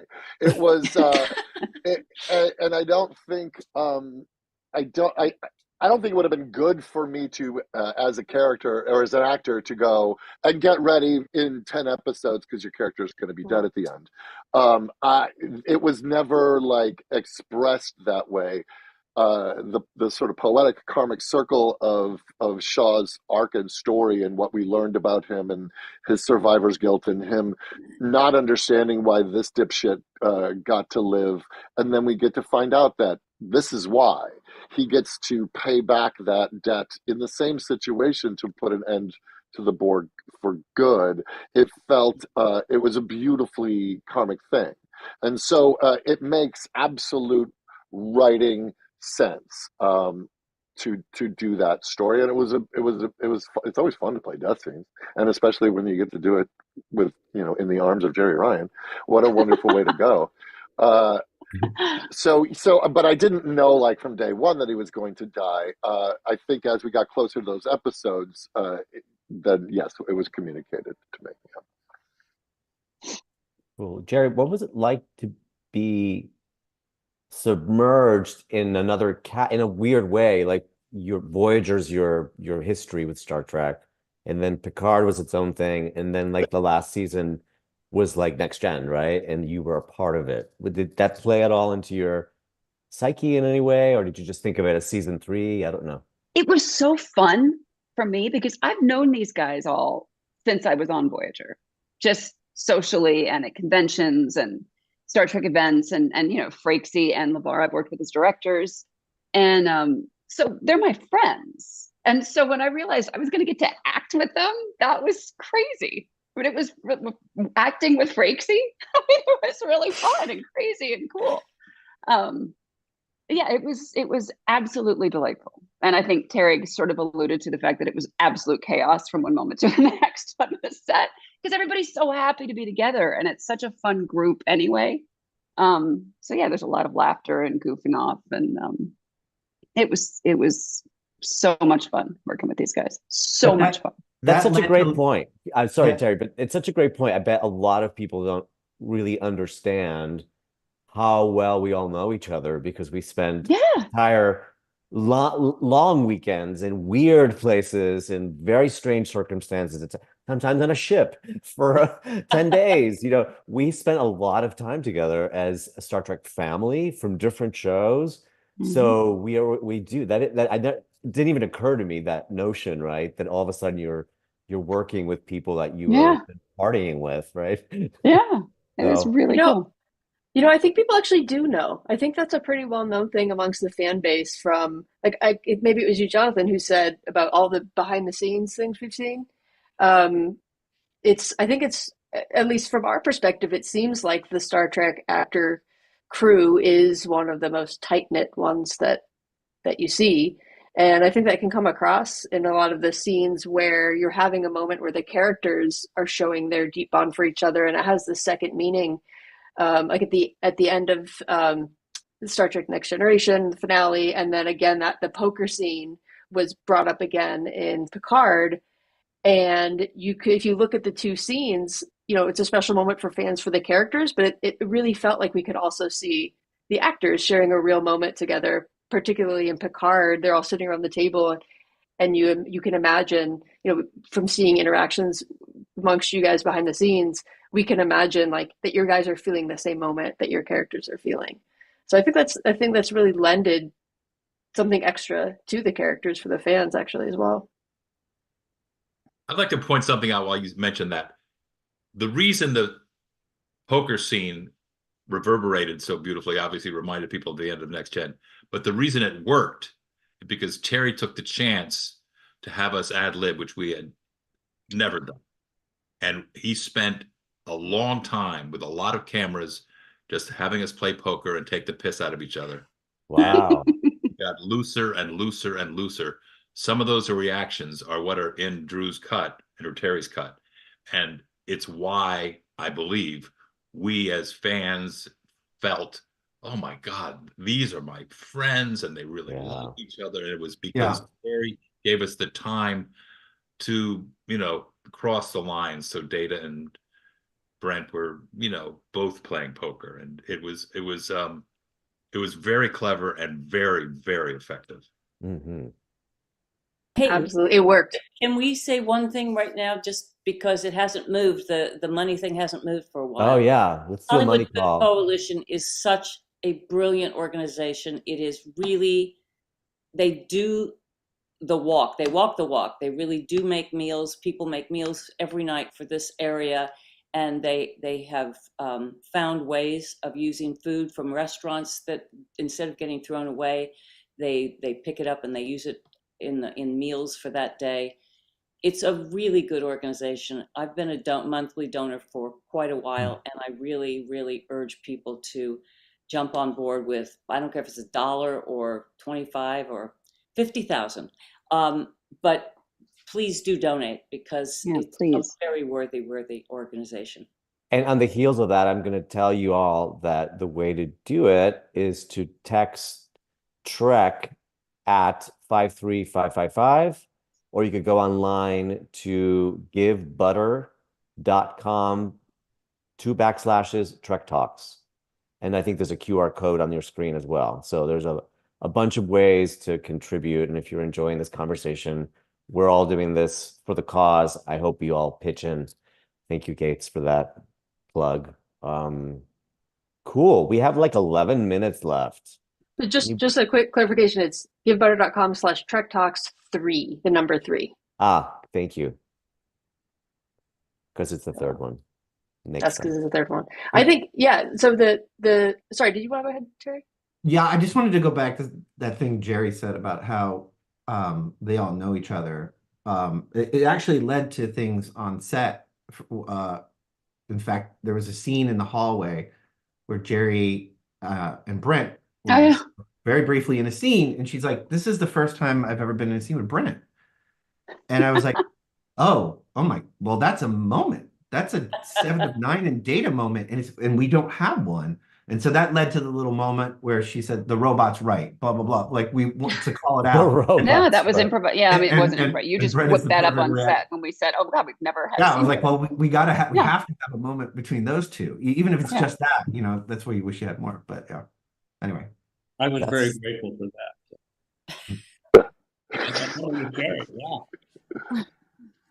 But and speaking about that obviously we've all known each other for a long time, and people have asked, well, what was it like getting back together again? And clearly we weren't getting back together again. We've gotten back together again and again. But this time we got back together in costume and characters. And you mean you don't do that on your own? Well, at D&D night? Yeah, occasionally I get made up as Data, just hang. But that's for kinky fetishists. Yeah. It was just getting back together again as characters, and that had an interesting dynamic. Just instant sort of recognition of who each other were as characters, and it was like shorthand. It was so easy to play with each other. And I don't know if you felt this way, Brento, but even in like the scene where you and LeVar and I were doing all that techno stuff with the technobabble, the technobabble was somehow different this time because there were already connections. Like there was such a connection with each other as just people, and then the character level. I don't know. I found did you find that, or was it still just a pain to get all that technobabble? I found it was easier actually. No. Okay. Yeah. Well, no. Well, I know what you're saying, but I really enjoyed talking to each other as a real person. Yeah. Because I got to do that really sort of for the first time, to be a person talking about how he feels about things, and that was a refreshing change for me. You guys, I have a question that just came up in my head. So we talked about the process, we talked about filming, we've talked about all of this. What was it like unveiling it and like showing up at the premieres and talking about it in interviews and going to conventions and having the fan reaction? What was that like for you? Because I know for season 1 for Picard, it was an amazing ride, that post-production piece of it. What was it like for you guys, especially the next time? Well, real quick, being the new kid on the block, and Ashley also, that's when it all became real, what we were actually a part of. Because I remember doing the Ready Room before the premiere, and Michelle and Michael were there before me. They were shooting before me, and Michael comes up to me and goes, "Are you ready?" And I'm like, and I go, I don't. He goes, "Get ready." And that did not sink in until, well, we did the red carpet, and we've done other premieres for other things in my life, but we walked the carpet, and that was wonderful. But when I walked into the Chinese and saw the uniform that I was wearing for 6 months in a glass case, and I can't touch it anymore, I was like, "Oh, Star Trek, got it." That's when it really like sunk in that we are part of a legacy. We'll see you every year for the next 30 years in Las Vegas. Yes, exactly. Well, I just want to back off of that too. I had a conversation. I don't know if Gates remembers. We were in our cast chairs, and she was like, "Get ready as well. You're gonna have fans for life." Like the way Star Trek fans specifically embrace these characters, I've witnessed it, and I feel the love. And again, like you just said, Todd, like at that premiere, it became real. And it's just been nice. Yeah, I agree. And our next gen people, how fun is it to sign new pictures? Be like, yep, that's what I look like now. Yeah. No, I mean, it's just the whole thing is what was it for the next gen guys? What was the taking it out to the world? What's it been like? Amazing, warm. Yeah.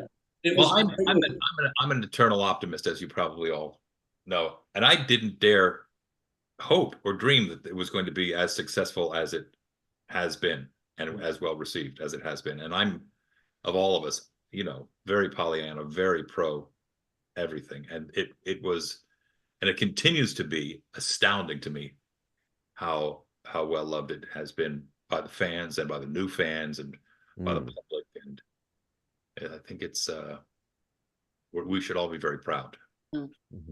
It was a very sweet reception that we got, and I think, obviously it could have gone in another direction, and it didn't. And it was such a relief that it was embraced the way that it was. It was fantastic. And Jerry, what was the reaction? What did you get from the fans about you becoming captain? I mean, what was the outpouring from women and from girls? And I mean, it's such an amazing moment. No, right? that was huge. That was the hardest part for me, because I knew that since before we started shooting, and I couldn't say anything the whole time until that episode aired. So yeah, that was a tough one to keep secret, but it was amazing. And the fans have been, of course, phenomenal, because they are. And my God, the first queer captain, the first, like everything, like every community just went insane. They were so excited. And just the fans who've been with Seven from the beginning, and her crazy journey from not even being human when she started out to being captain of the Enterprise is a pretty amazing arc. Well, we have a few. Sorry, go ahead. Let's definitely remind people again. Yes, that's what I was going to say. Awesome. To donate. Gates said it very eloquently earlier, and I'll repeat her, how wonderful the Hollywood Food Coalition is. They do really wonderful work. And I think it's no surprise that there's a Star Trek thing involved with some organization like that that carries a lot of the same morals that Star Trek does, about caring for one another, understanding one another, and building a future where there is no more hunger, there is no more poverty, and something that we can aspire to. And so definitely go to givebutter.com/Trek Talks 3, or you can text. Do you have the number you can text, Jonathan? I don't have that. Yeah, you could text Trek at 53-555. 53555. Yeah, 53555. Awesome. And since Gates just spoke, we jumped $2,000. There you go. Excellent. So the rest of the time will be questions to Gates. We're $8,000 away from the matching gift from Rod. Can we get 8,000? Our goal is $8,000 in the next 2 minutes and 30 seconds. Oh, that would be great. Oh my God. It's so well used. Let's do it. I'm not leaving until it's 50,000. Yeah. We're not going to go. We're just going to stay. That is a threat. Yeah. Well, jumping. It is such a wonderful organization, and what they do. I mean, I think about all of the difficulties in the world and that we face. So many challenges of problems. The one thing that seems solvable is feeding people. Yeah.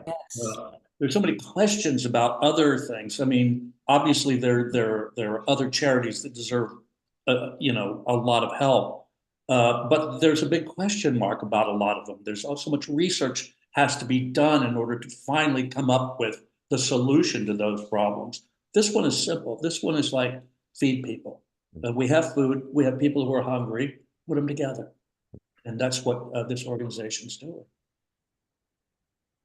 And incredible volunteers. They have a group of volunteers that are just amazing. I really, really believe in this organization. Right. Absolutely. Well, I think yes, we're getting some more. We're getting some more. Yeah. Woo-hoo. It's going up. Well, so. Yeah, every time Gates talks, it goes up. Gates, you're the magic bullet. Yeah. Any last burning thoughts as we have a minute left from anyone before we sign off to the next panel? Anyone want to wrap it up with something amazing and thoughtful? Terry, you're the writer. I think Jonathan. No pressure. Yeah. Jonathan should sing us off. Yeah. Here's a quick jumping off point, if you want. How about talking about Hofoko and the ethos of Trek? What aspects of Star Trek do you take into your real life? I feel I've learned so much from, and this is the truth, from the fans. I am blown away by some of the people I've met and continue to meet. They're really, really interesting people to me. And they have taught me more about Star Trek than I understood at all for years. I don't know, it's pretty amazing how much the fans care about the world politically, socially, economically, and really want the world to take care of itself, and that we can work together. I find it very moving. And I especially find it moving with people who are, sort of young, like in their 20s and 30s, 35, who have grown up with Next Gen, for example, and now they are the adults and they talk about what it meant to them. That's very humbling for I think for most of us. It's pretty amazing because I wasn't at all aware of how powerful it was as a franchise, as a story. Until I met fans, to be quite honest, and I'm very grateful for that. I think I've learned a lot. That's fantastic. We are at time, and what a great way to end it with Gates' beautiful thoughts on the fans and the show. Thank you guys so much for showing up, and yeah, beautiful stories, and I feel like I've learned so much more than I knew. So thank you, and have a beautiful weekend, everyone. Thank you. Bye. Thank you, everyone. Thank you, guys. Bye. And please keep giving, please.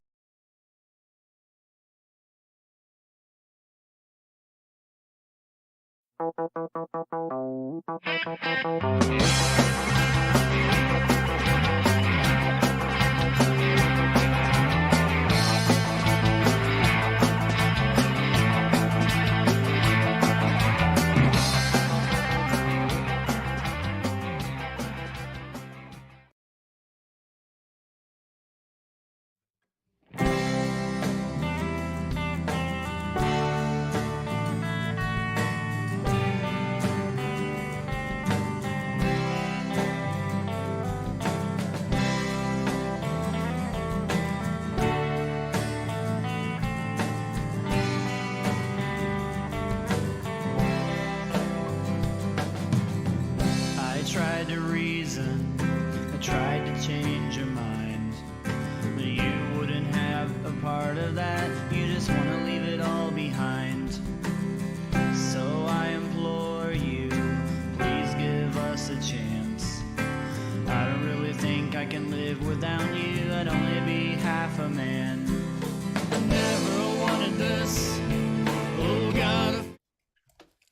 mind blown by that amazing panel. I hope Incredible. if you dug that, and if you would like to continue to have us bring this, in essence, free, pants-free convention to your home every year, then please help us to get and surpass this magic $50,000 number. The wonderful Rod Roddenberry donated 50 grand to start us off, and he is going to match up to 50,000. We are now at 42,808. We are so close. 7,000. Do the math, Bonnie. Quick. $7,192 away from matching that 50,000. We also have a couple of wonderful auction items. Would you tell us about that, Bonnie? Absolutely. If you go to the auction tab at hofoco.net, is that correct? Let's say this, www.givebutter.com/TrekTalks3 to learn. Yes, that's probably the easiest way to find it. Go to the auction tab. You're going to find some amazing auctions happening. One being a night at the Magic Castle, which is a private magicians members-only club in LA, with John Billingsley and I hosting you for the night. You'll have plenty of food, plenty of drinks, plenty of magic, as well as some... Bonnie Gordon works at the Magic Castle. I do. She knows all the hidden crevices. Oh, it's VIP style. Yes, if absolutely. you want to duck into a hidden alcove and make out, if you're bringing your partner, Bonnie can show you where those alcoves are. I'll show you where the alcoves are, and then also show you where the cameras will see you. But as mentioned before, we're hoping to bring some other Star Trek guests into the fold. So who knows what party this might be? And in Vegas, in Vegas, very exciting. Amy Britton hosts this amazing Trek Talks Vegas cocktail party, and you are invited to get. We're giving away, I believe, is it two packages, invites, VIP invites to attend, and it's hosted by Amy Britton. It's at Star Trek Las Vegas. It's incredible. You'll see all types of different Star Trek stars there, as well as people there with the Hollywood Food Coalition. So visit the site, bid, go to www.givebutter.com/TrekTalks3, click on the auction tab, and we hope to see you in both Vegas and at the Magic Castle. And now coming up, an amazing Tuvix panel with some of your favorite Voyager personalities and some other people too. Here we go.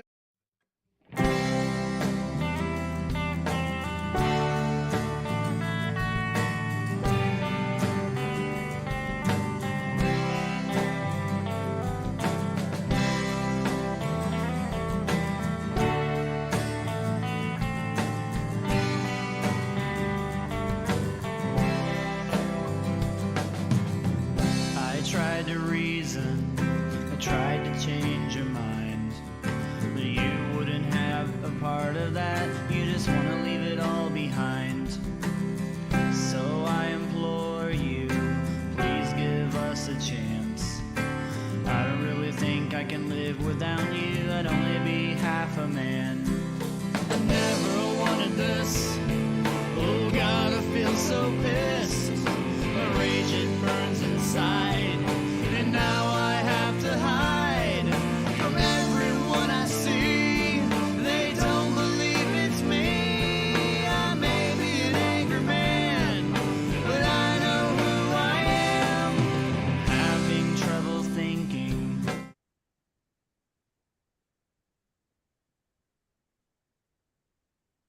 All right, are we in? I think we're in. Hey, I think we're in. Did we all make it? Are we all one? Yes, person there's now? no We've been confusion when we combined. beamed in from the Zoom transporter pad. Everyone is their individual selves. Good. Yes, good. Well, this is very exciting. I'm so excited to be talking about this episode, and we've got an incredible panel of people here. I'm just going to go around and introduce Ethan Phillips, that you all know and love, played Neelix, the Ix part of Tuvix. We got Lisa Klink, one of our favorite writers from Voyager, Tom Wright. He made it, my old neighbor and the amazing Tuvix. Garrett Wong, your favorite Forever Ensign, and Tim Russ. Who played the part of two in this one? Yeah, he was the two. The two of the Vix. Yes, two of the Vicks. So excited. Guys, we heard just before, as we were gathering, that this is a very highly anticipated episode conversation. I can't believe this is a very triggering and divisive episode. This is the most, I'm going to go on a limb and say, Robbie, this is the most controversial of all Voyager episodes. Anytime on a whim, just to be, have some fun on Twitter years ago, I threw out there, hey, what's everyone's thoughts on Tuvix? And just thousands of people, I mean, just everything, just so passionate about this. Yeah. So passionate about this. I have to agree that every single time I run into fans, that show comes up. This show is what they ask about. They always ask my opinion of it. I've had to. I was going to say, what do they say when they bring it up? Is it like, oh, we loved that episode, I hate that episode? They just ask me what my opinion is of the captain's decision. I mean, that's all it comes down to. Yeah. And what do you say? How do you answer that? I'm curious. I answer it. The captain's responsibility is to her crew. That's what the captain's responsibility is. And she's the only one on the ship that can make the decision, right? Yeah. Right. That's number 2. So, and he cannot reproduce as a species. That's 3. So there's 3 reasons why she would the decision she makes. Tom, did you know that? Is that true? Did they say that in the Tom's episode? like, what? Wait, hold on. Let's go back and reshoot this. Yeah. I believe the point is made. Yeah, that it probably is. Cannot reproduce. There's no other of his kind right. reproduce. So he's not going to survive. So that there's not a Suvix. Yeah, there's no other kind. He's an anomaly and one of a kind. Okay. So you can't survive. Whereas the crew people that he's replaced, that he took, those people, myself, already have a family. I already have a family. We have lives. We could, Tom, we're virile. We have potency. We have all the things. Pump the brakes there. We Robbie. certainly have. So there's 3 reasons why she has to do what she has to do. Okay. Robbie, let's just for the sake of argument say that there may be some people watching that do not know what this episode is. Can you do just a general synopsis of what happens in Tuvix? I can. But you know what I'm going to do, Garrett? Before I do that, I'm going to talk about the Hollywood Food Coalition. Oh, do that. I'm going to talk about this number we see on the screen, $43,418. Yes. That is amazing. But here's the challenge. We're here to raise money for the Hollywood Food Coalition, which services so many people who are hungry, who are in need, who need food. John Billingsley and Bonnie, his wife, they have really given so much of their time and energy to building this up. Yeah. And they have done amazing things. Everybody needs to know $43,468. We've got to hit $50,000 because Roddenberry gave $50,000 as a challenge to kick this off. So if we can make 50 today, then he's going to match it with another 50, and that'll be $100,000. So let's do it, people. And plus, the number 4 means death if you pronounce it wrong in Mandarin Chinese. So we don't want any 4s in that number. We want it to get into the 50,000s would be wonderful. Okay. Thank you for that. We do not want death and spin. No. I'll use that death as a transition into what Tuvix is about. Here we go. Talk about it. So Tuvix is about basically Janeway's got to decide if she's going to kill somebody. That's what it's about. Okay. Okay. Right. No, it's a little more than that. Yes. I mean, it's about, there's a transporter accident, right? That's correct. Yes. That's Tuvok and Neelix are on the planet with some alien flowers or something. Yes. And they get mixed up with in the transport, and they create this amazing character we named Tuvix. Or he names himself. Played by Tom Wright. Yeah. Who we have here today, miraculously. Yes. And then the Doctor discovers a way to uncouple the DNA and restore Neelix and Tuvok. But in the meantime, we've gotten to know Tuvix, and he has an opinion about whether he should be gotten rid of. And so it's a moral dilemma. Well, you know how Tim talked about what he gets asked at conventions. People also talk about this episode with myself, and I say to them at conventions, and I apologize if you get upset by what I say, Tim, but I'm going to say this. When Tom Wright showed up, I was so impressed with his professionalism, his talent, his all-around demeanor off camera. I was bowled over. He became my favorite person instantly, literally instantly. Tom Wright was like, to me, someone that I really looked up to, like how he conducted himself. And when he had to leave, I think I cried. Actually, I was like, wait, no, and I was like, gosh, can't we just keep him? Did you want to keep Tuvix and have Neelix? No, I wanted somehow to keep all three of them. I don't know. That's what I'm we saying. Could have I wanted all three of them. I didn't want Tom Wright to leave. I wanted Neelix to come back. I wanted Tuvok to come back, but I wanted Tuvix to exist independently of the other two as well. You know, can I say that speaking as the character, you know, every entity alive is hardwired to want to survive. Correct. You know, so you know that's going to be Tuvix's default, his default thinking. But myself, as an actor, I saw that he had to go.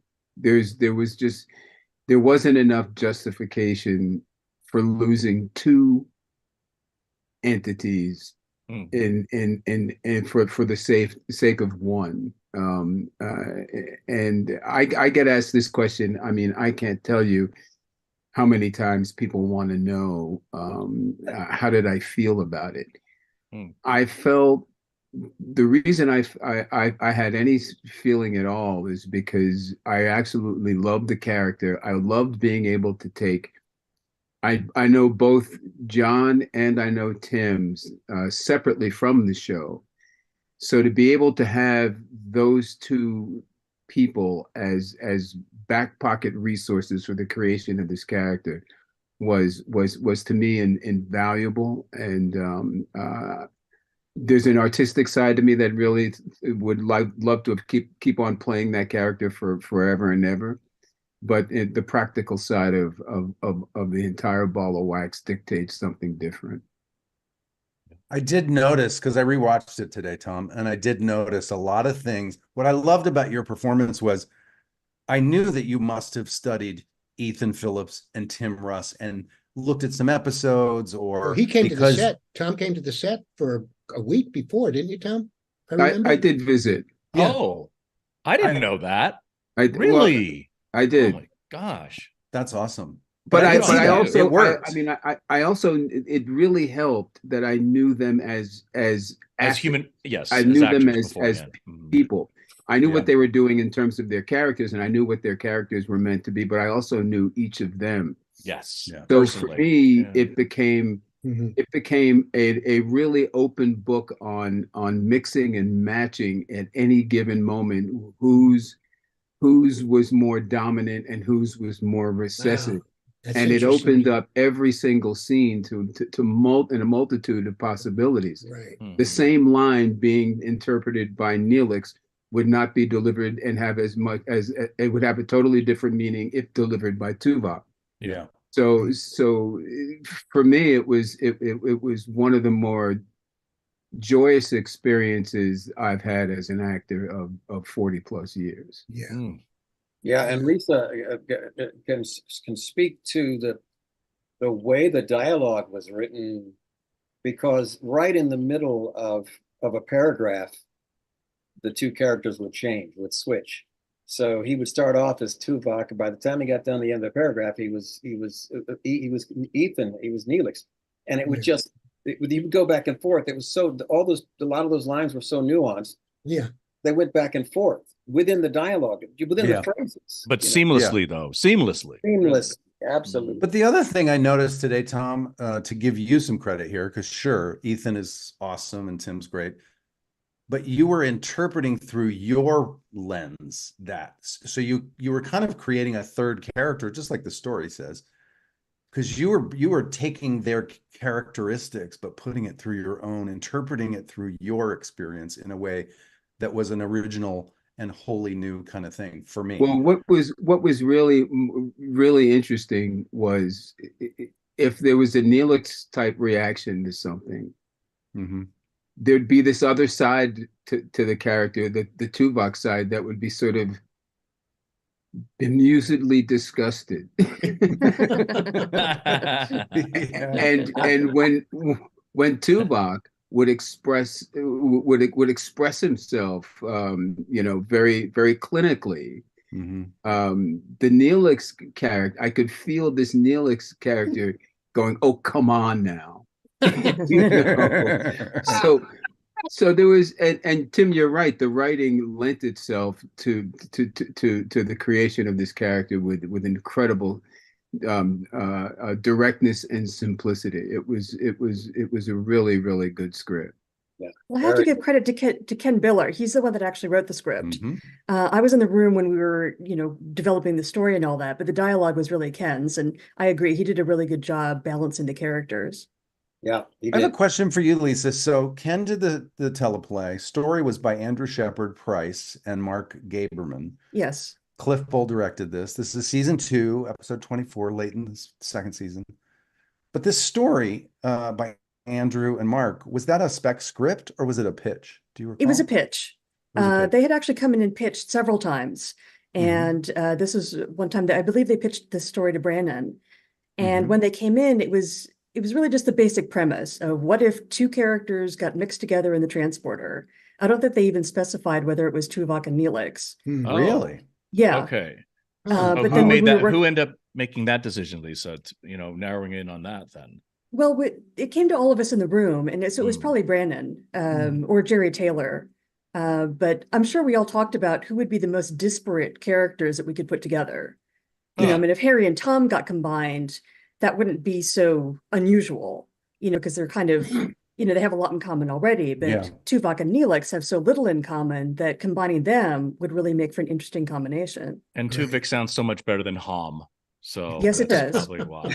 Yes, it does. The other thing I read, Lisa, confirm or deny.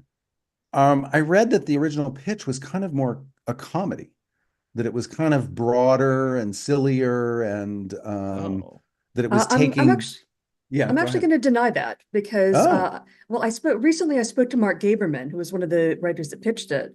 Actually, in anticipation of this panel, I wanted to get his input, and he said that they didn't pitch it as a comedy at all, that they pitched it as kind of a straightforward premise. But then when it came into the writer's room, some of the guys like Brandon and Ken and everybody started kind of joking around with it, that it sounded like kind of a wacky sitcom. They have these two, again, really opposite characters who are sort of forced to share a body.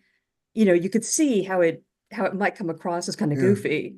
We did another episode called Body and Soul that I directed later in the run, where the Doctor had to download into Seven's body. And so it was a bit of a Tuvok's premise where we had the Doctor inside Seven. So there was a combined sort of thing. That was comic, though. That was much lighter in tone. Oh, yeah. I would say. Yeah, much lighter. Yeah. So was it Ken that, since he wrote this, was it Ken that kind of came up with this idea? Because this is a very heavy episode. It turns into one, doesn't it? Oh, it does. Unbelievably heavy. Heavy. I think that's one of the hallmarks of the script, though, is that how this episode begins is not, and where it begins to head is not in the direction that it actually winds up. Right. There's a real twist coming that people do not see. There's a serious note that an audience could not predict was on its way, I don't think. And when it turns, it's one of those instances in which everything prior to the turn supports that turn completely. And I found that to be a compelling surprise. Yeah, when your character, I mean, it's really touching to watch, and it's difficult to watch and listen to when you're pleading with her for your life. You're pleading. Yeah. Right. I remember that. Yeah. That is a really tough scene to watch. It's really the one on the bridge where he's like begging all the people. It tugs at your heartstrings. Yeah, he's trying to make a case for staying alive, man. You know, I mean, and you can't but feel for him. You can help but feel for him because he's, you know, oh, absolutely, wants to live. I mean, you're talking about, you know, basically killing him. So it's is it the only I once read it. It's the only example of an execution in all of the franchise. Oh wow, that could be. I read that possible. Once. Yeah, I mean, I watched it again today, and I tell you, like, watching Janeway have to make this decision in the way that she sort of has to do it in such a kind of cold and you know, cold manner. I felt like it kind of hurt her character, I'll be honest, a little bit. Like, I think she had to earn her way back from this episode. Okay. I think do you think she should have let him live then? Well, I mean, if I was in the writer's room, what I might have pitched would be like, hey, they're in this dilemma. They can't decide. And Tuvix himself kind of heroically said, like, that is the biggest sacrifice he could make. Like, I understand that I've got to do this. Well, we did talk about that in the room, you know, once we realized, but then we realized that we wanted to put Janeway in a really difficult position. You know, it's much more dramatically interesting if she has to make that really, really difficult call, you know, than if he did, you know, heroically sacrifice himself. I mean, you want to torture your characters as much as possible. That makes total sense, Lisa. I have to agree with you. It would save her character if he stepped up and sacrificed himself voluntarily, but it does make it hard. The most amazing moment in that episode, every time I talk about it with people who ask me, the most amazing moment, the most incredible moment is after she greets myself and Neelix in the medical bay and walks out the door and walks down the corridor, and on the look on her face says the entire episode right there. That decision she made absolutely devastated her, and it reads on her face. It's an amazing moment. That's the moment that sums up the whole entire episode when she walks out of there, you know, like you just said, she has to carry that burden, and it's all over her face. You know, no one else could have done it. She had to do it, and she's just devastated by having to do that. It's the toughest thing she's had to do. Yeah, especially when you think that the event of the combination of the two was accidental. Yes. It wasn't something, so she, by executing Tuvix, she's not making up for a murder or anything like that. He has almost like it's a right to live because of this accident. And it's very, I wouldn't know where to begin to decide. It's a very complicated dilemma. Complicated. Yes, very tough decision. And that's that fine line, you know, that fine line to make a choice. It's a psychological. It's a catch-22 that I don't know that I've ever seen in any other piece of art. No. You know, cinematically, television. You know, I don't think I've ever seen that dilemma, that philosophical conundrum portrayed in any kind of relevant way that struck me as being emotional.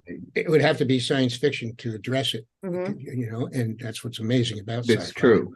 Well, speaking of science fiction, like it's made up science, right? You know, the procedure that he said, it's black and white. You have to kill Tuvix or, you know, do away with Neelix and Tuvok, but it's made up science. Could there have been a thing the doctor said, like, you know, if you do this, we'll save some DNA. Maybe I can come up with in the future a way to, you know, to bring Tuvix back. Bring Tuvix back or something. I don't know. I just feel like it was such a black and white decision. It hurt me with the captain. It really did. It hurts. It hurts. Do you remember in Jetrel, Jetrel wanted to recombine, to find the DNA of the people that he destroyed on Talax and believe that he could bring those people back to life. And so that's interesting that you say that maybe if they had been able to harvest the DNA from Tuvix, they could have created another creature. I'm sure if they wanted to, they could have, you know? Yeah, but it was decided that she has to make an either or. Absolutely. It's a Sophie's choice, right? The stakes are just so wonderful. Yeah. Painful, painful though. Yeah, it's painful. No question about it being painful. It's painful to watch when you watch that episode. It hurts. Yeah. You know, it hurts because you feel for him, man. You know, he's coming to his own. He's like learning things. He's interacting with. I mean, it's just, it's rough. He's a snazzy dresser. He gets I that loved from his Neelix. costume, the combo of the Neelix and Tuvok and Neelix with all the Bob Blackman. things. Bob Blackman knocked it out of the park. He did a great Knocked it out of job. the park. There you go. By the way, I rewatched it today. In the most dramatic moment when she says, "Go sit on that bio bed," and she's got the thing, and the camera pans over, they left the mark, the tape on the bed. Did anybody catch that? No yes, way. I went and rewound it. Oh my god! They left the tape. my God. So when you went to That's a sit boo-boo. down on the bed, there was you know how they tape like the butt shape? They put the tape down. This is where you sit. It was still there in the cut. Oh Wow. Little detail. Today they would have just taken it out with CGI. Just that quick. Yeah. Yeah. Do you remember, Tom? This Cliff Bowl directed this episode. Do you remember working with Cliff, the director? You know, I don't. That it was so long ago that I don't. I do remember that I had an enormous amount of respect for the methodology in place on set, because you know I had become accustomed, like most actors, when you flub a line in the middle of a speech, you just take it, you just take it again. You take a second, you wipe the slate clean, and then you pick it up from where you flubbed the line. And the method at the Star Trek set was to go back to the very beginning of the scene. So that you could not pick up lines just because you felt like it. You had to be very, very structured and disciplined in your memory. And at first, as an actor, I thought, well, wait a minute, why can't we? But then I really realized, this is the way it really should be. And I just remember having a lot of respect for all of the actors in terms of how well they discipline themselves. It's interesting because that's when you're studying an instrument, a teacher. I studied the saxophone, and the teacher, if I flub something, you go back to the beginning of the song, or go back 10 bars back. Don't just start where you screwed it up, and you get the momentum, and you get into the timing and everything. And it's much more instructive and I think beneficial to the performance. So it's interesting. I see the same commonality there. That's interesting. That's a great analogy. Tom, do you remember like the technobabble on Star Trek? Was that hard for you? No. What is that what it was? Yeah. No, I do remember it, but boy, that I've got ultimate respect for you guys having to do that week in and week out, because that is a challenge. That is more of a challenge than medical crap. I feel like I remember you and I talking about that on set at some point, like the technobabble stuff. I feel like maybe one of the early days that you were there, because we didn't have writers around. I mean, Lisa came down now and then, but we really didn't have like writer producers down on set. That's the way that we do now. Yeah. I remember we were talking about, because I used to always try to, in my head, I had to think of like, if I'm talking about the warp engines or something, I had to think about like a motorcycle engine or a car engine. It's the carburetor and the gas fuel line. And, I just had to think of some analogy that I could wrap my head around, because the fake science words meant nothing to me. It was me and the words, and we went toe to toe. I also find it interesting that Cliff Bowl directed this episode, because I love Cliff, but he was not an emotional guy. He was not like He was a Vulcan in real life. Yeah, he was a bit of a Vulcan Cliff Bull. He was just like, or a cowboy a little bit. He was He not was a cowboy. A cowboy Vulcan. He was always he was a cowboy. Kind of had that. I mean, he'd have his blue jeans and boots on. I mean, right. And he walked in, and he had a hat. Didn't he have this hat or something, a cap on or a hat or something? Probably. I think he like had a bolo tie too. Yeah, I think he did. He would saunter in there, like John Wayne and so. He was in the tradition of John Huston, that old time director.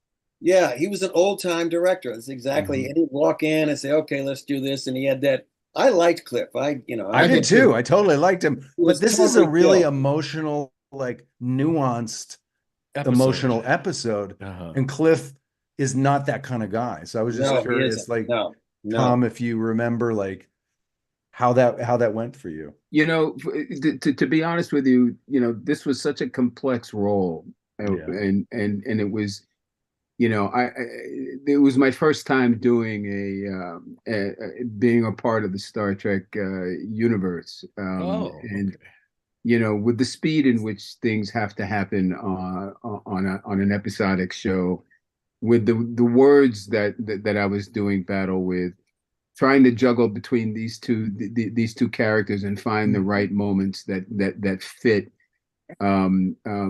I didn't really have much concern for what anyone else thought. I knew that I had to go with my gut instinct, and if someone looked at what I was doing and liked it, then that's great. Let's move on. What's the next piece? If they didn't, sometimes it just is what it was. Yeah. Does that make sense? There was a lot to be able to try to process and access. Yeah. Given in this heavy episode with that much, back and forth between each character, not wanting to waste the crew's time and certainly not wanting to waste the production's time. I just got on with it. That's what I remember, really. And you did it beautifully, and we want to thank you for going with your gut. And I just remember standing by that. Tom and I knew each other prior to the show, and I remember thinking when he was cast, they could not have cast this role better than they did. Oh, nice. I agree. Yeah. I remember going, of course, who else would you go for this? I couldn't think of another actor that could do it. Yeah. Speaking of that, wait a minute. Lisa, confirm or deny. I heard that at one time they were talking about Ethan Phillips playing Tuvix. Is that true? I think we were at one point. Yeah. They discussed that with me, and I mean, I was willing to, but I don't. Nothing obviously ever came of it. But yeah. I mean, no offense, Johnny, because I think you would have been phenomenal, but it was so much better to have a third person. To have that filter that you gave it, it would have been a completely different. It would not have worked. I totally agree. Yeah. They didn't come to me about that episode. Well, they came to me, and they think they came to everybody. They you, came to me too. They said, "Garrett, do you want to play Tuvix?" And I was like, "No." They went to Martha. Didn't they go to Billy Pete's as well? Did they go to Pete's? They asked went Billy to some of the crew. But Tim, I said, why don't you go to Tim? And they just kind of shook their head and they said, no, we're going to ask Chacho. Chacho from Craft Services might be a better Tuvix. You didn't know this, Tom, but it had been offered to Norman Fell. He turned it down. And you were like secondary. Old jokes. It would not have made any sense. It makes much more sense for someone neutral to play that role. So yes, and I heard, Lisa, and you can correct me if I'm wrong. I mean, was there in the writers' room?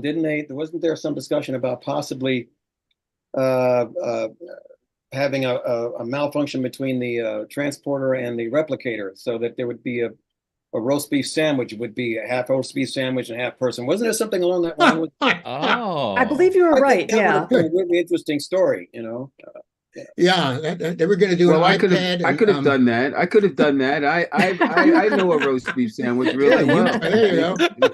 Yeah, you play. I've seen you play a Philly cheesesteak before, and you're phenomenal. So. A mix of Tuvok and it. Go ahead. Just don't ask me to play Thai food. Thai food. Well, Tom, you're a very delicate eater. You were the guy with the Snicker bars, correct? Oh, that's right. Yes, very delicate eater. on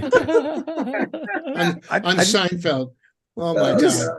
I just want to remind everybody, we got 9 minutes left. I see $44,704. Come on, people. Yeah. Rod Roddenberry has committed $50,000. I would love to get close to 50 during this Tuvix panel. Yeah. That would be phenomenal. Tom, I got another question for you. The Kess and Tuvix relationship, I thought, was a really important part of the audience kind of experiencing that Tuvix is not the friends that we've gotten to know. Like, she was the point of view of, it's not Neelix though. I like Tuvix, but it's not Neelix. I miss Neelix. You know, I'm grieving Neelix. And I think a lot of that experience Kess was having is what informed Janeway to make the decision she made. It kept her perspective clear. Do you remember doing scenes with either Jennifer Lean or Kate Mulgrew? And I do remember doing scenes with both of them. And the Kess relationship was in a lot of ways the gateway to accessing a certain emotional place that I felt the character needed to be. You know, they were really good scenes because they were love scenes, you know, in just some of the most possible best ways. You know, you can tell that, you know, there was a depth of emotion between the two of them, and I just remember her being a very gracious actress. And as far as Kate goes, she was the pro's pro. I mean, she was rock solid. She, you know, was very direct, and she was also extremely giving as an authority figure. It's kind of hard sometimes to find actors and actresses who will give you as much as you are giving them, and she was able to do that. So yeah, Kate was really good. I feel like in our entire series with maintaining that authority and strength of the captain, but also communicating empathy and emotion in a great way. She was very good at that. She was the captain. There was no make no mistake about it. And she grabbed that mantle right from the get-go. Yeah, that's Katie, man, and her personality has that same sort of, you know, back and forth. She's a hopeless romantic. We all know that. At the same time, she doesn't take any shit from anybody at the same time. She's tough as nails. But that's exactly the way she was. Exactly. Yeah. And it made my job so much more pleasant and easier to have everybody that I worked with on that show, on that episode. I have no bad memories whatsoever. I don't have one, you know, negative thought about my time on that show. And all of the actors were everybody was a pro, you know. I mean, even young Garrett. Well, yes, sometimes. Okay, so that was the Neelix side of me speaking. Very funny. Tom, have you done conventions? Have you ever been to a Star Trek convention? No, I haven't. Wow. The fans would love to see you there, and I would love to hear what they say to you. Like what? Yeah. What people someone wants to figure out a way that I can do that. Tom, I'll help you. I'll help you with that. Garrett knows the way to do that. Yeah. I will help. All right, Tom great, with Garrett. that. I'd jump right in. You would be a hit. Oh my goodness. Oh my God. You would. I think it would. You'd have the longest line. It would make sense to have him at the Vegas. The Vegas show. Yeah. Las Vegas would be the place to go. That's the place to go. Yeah. Yeah. Somebody All right, here Tom, asked. I'll get in touch with Somebody you. here asked if Tom Paris would turn into a salamander and have babies with Tuvix. That was gosh. That would be combining Threshold and Tuvix, two of the most incredible episodes of Voyager. Right. Yeah. That's still to this day my favorite episode. Threshold? Yes, Threshold. Yes. Yeah, it's probably one of the most hated episodes, even more than Tuvix, Tom. Threshold is more hated. I don't remember that, and I don't think I've seen it at all. So it's oh, okay. Sorry. Oh God. So I have a question for Robbie and Garrett. Yes. The bridge scene that Tim was referring to earlier, where Tuvix is kind of making a plea for his life. Yes. We never really see what the other characters think about that. What do you think that Paris and Kim would have said? Well, Paris looked away. I don't know if you remember this, Tom, but like you looked down to Tom at one point, and the way that I played it was like, I got to know you a little, but I don't want to be involved, which I found confusing. I didn't know what my choice was. I think that was the one moment that in that episode that was a little not where it should have been. I think that scene, I think all of us, it seemed like we just came back for lunch or something. Like all of our reactions were not engaged. We're like, as well we as want to they could stay have out been. of it. We all were like, no, we can't help out. Sorry, it was just But bizarre. that's totally understandable. I mean, it's yes, but I think I would have had a real hard time watching that happening, and I would have been more crestfallen and more heartbroken because I'd gotten to really like Tuvix, and the time that Harry was, dealing with Tuvix, and I feel like he would have had some, there would have been more emotion. I just watched that scene and I go like, why isn't Harry, there needs to be some reaction shot on some of the other characters closer up and seeing how they reacted to that. That would have been nice. Was there, Lisa, any, because the one thing I would have liked to have seen in this story, since it was so hard to decide whether to get rid of Tuvix, because supposedly time had passed and we had all gotten to know him well. He had become a member of the crew. But I don't feel like we saw a lot of scenes about that. Like we saw some scenes with Cass, and we saw a scene or two with Janeway, but we didn't see any scenes with Tuvix kind of hanging out with Harry or hanging out with B'Elanna in engineering or having dinner with everybody. I don't know. I wish we had that. For me, that would have helped a little bit if we had seen him building relationships around with the other crew. Yeah, that would have been nice.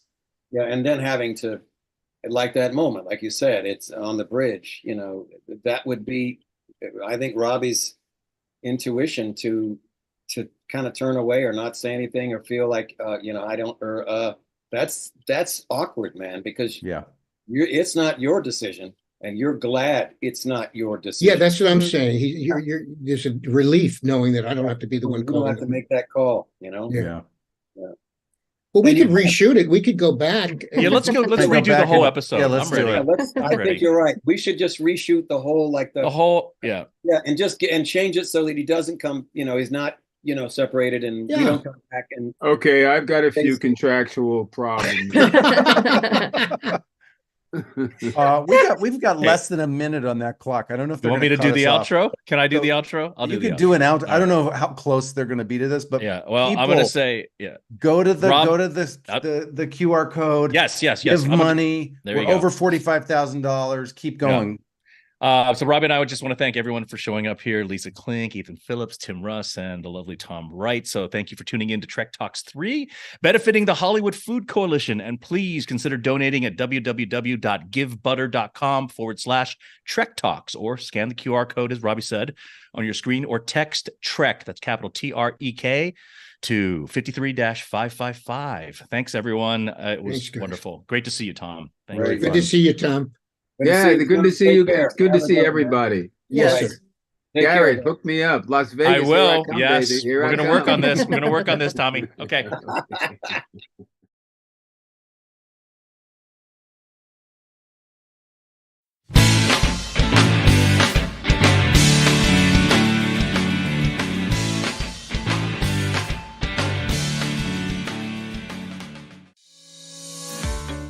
Welcome to the Hollywood Food Coalition. Our longest standing program is our community dinner program, which is located right here in Hollywood, 7 days a week, 365 days a year. The team prepares a 5-course restaurant-style meal from rescued food through our community exchange. At the dinner, we strive to create a welcoming and dignified experience that allows us to build trusting relationships with all of our guests. To be able to plan a menu as a chef, to be able to provide nutritional meals as a chef for our guests. The idea of hospitality really does excite me. On average, we serve about 200 to 250 free nutritious meals each night to our unhoused and low-income Angelinos with absolutely no barriers. Leveraging this trust, our community wellness program identifies barriers to meeting their additional health and housing needs. We collaborate with other local nonprofits to more effectively provide services such as housing navigation, physical, mental health care, and other essential services. We partner with UCLA so that people who are not comfortable going to the hospital can come in and get regular medical care. We have the UCLA Vision Clinic, we have showers, we have haircuts. We try and do all the things that people might need to have access to and make it easy for them to have access in one location. Our Community Exchange is one of our newest programs. It was launched in May of 2020 in response to circumstances brought on by the COVID-19 pandemic. There were businesses who wanted to help by contributing their excess food that would otherwise go to waste. And there were also a growing number of nonprofits who struggled to access nutritious foods for their communities. Leveraging technology, we developed a concierge service that allows nonprofits to customize the quantity and type of food they want to receive. We are able to bring in larger donors like farms, distributors, and grocery stores to greatly improve the quantity and quality of food that we are able to rescue and provide to our dinner program and provide to our neighboring community organizations that are feeding those in need. To date, we have served over 130 small and medium-sized nonprofits who would have otherwise been unable to collect from traditional food banks. Some of the temporary shelters that we serve only have like a little hot plate, so they love the fresh romaine, the cucumbers, the squash, all of these fresh tomatoes and things you can eat, just really fresh salads. They absolutely love getting all of the fresh stuff. There's so many stories about why people fall out of housing or fall out of employment. But at the end of the day, everybody is a human being. At the end of the day, if no one has spoken to you nicely, if no one is treated like a human being, you get to come here, and everybody who comes here respects you as a human being, talks to you, engages with you, gets to know your name, and helps you connect again with being a person of value.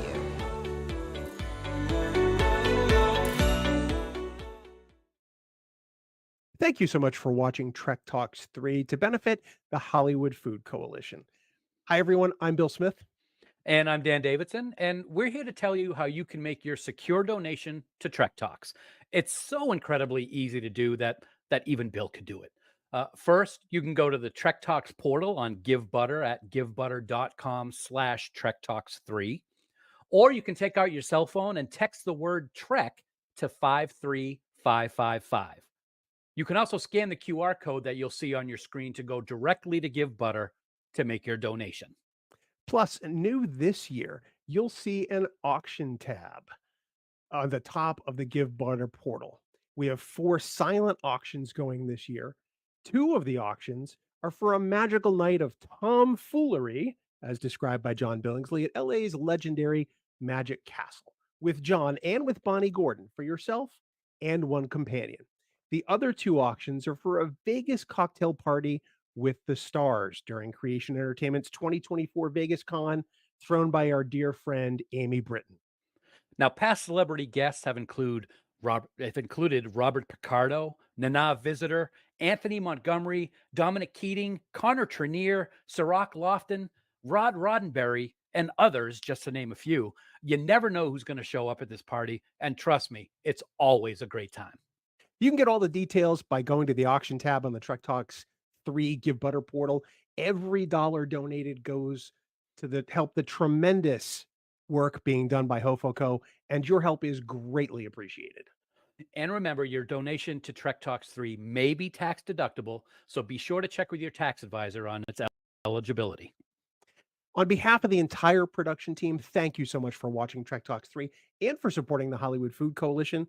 There are more great panels coming up, so stay with us.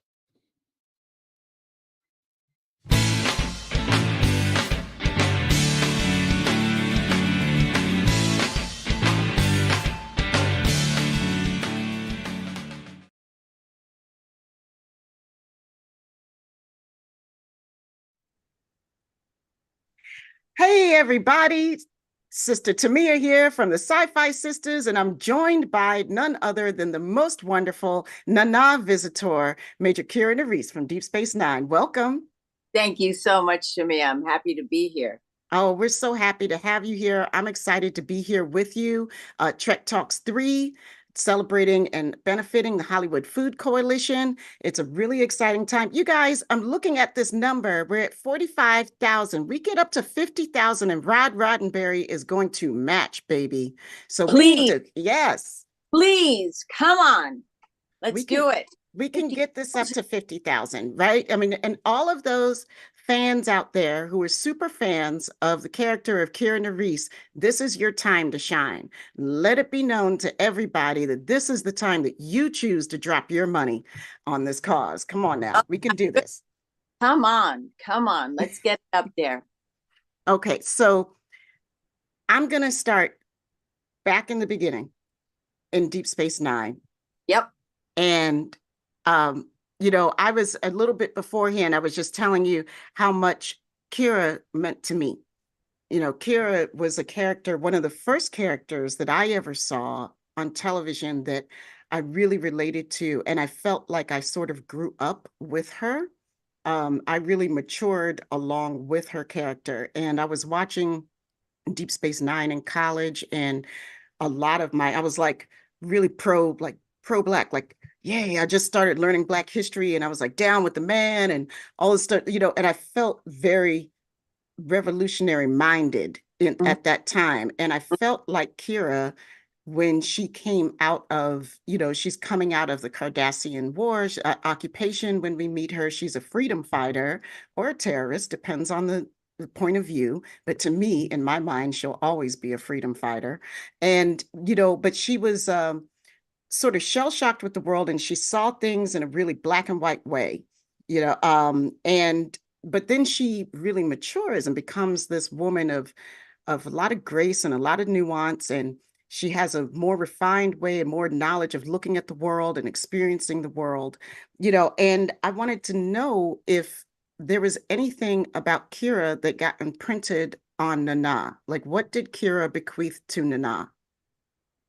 She bequeathed to me this freedom that I had never experienced. The way I actually was as a woman, that I had to control into something that was adaptable and acceptable, especially in Hollywood.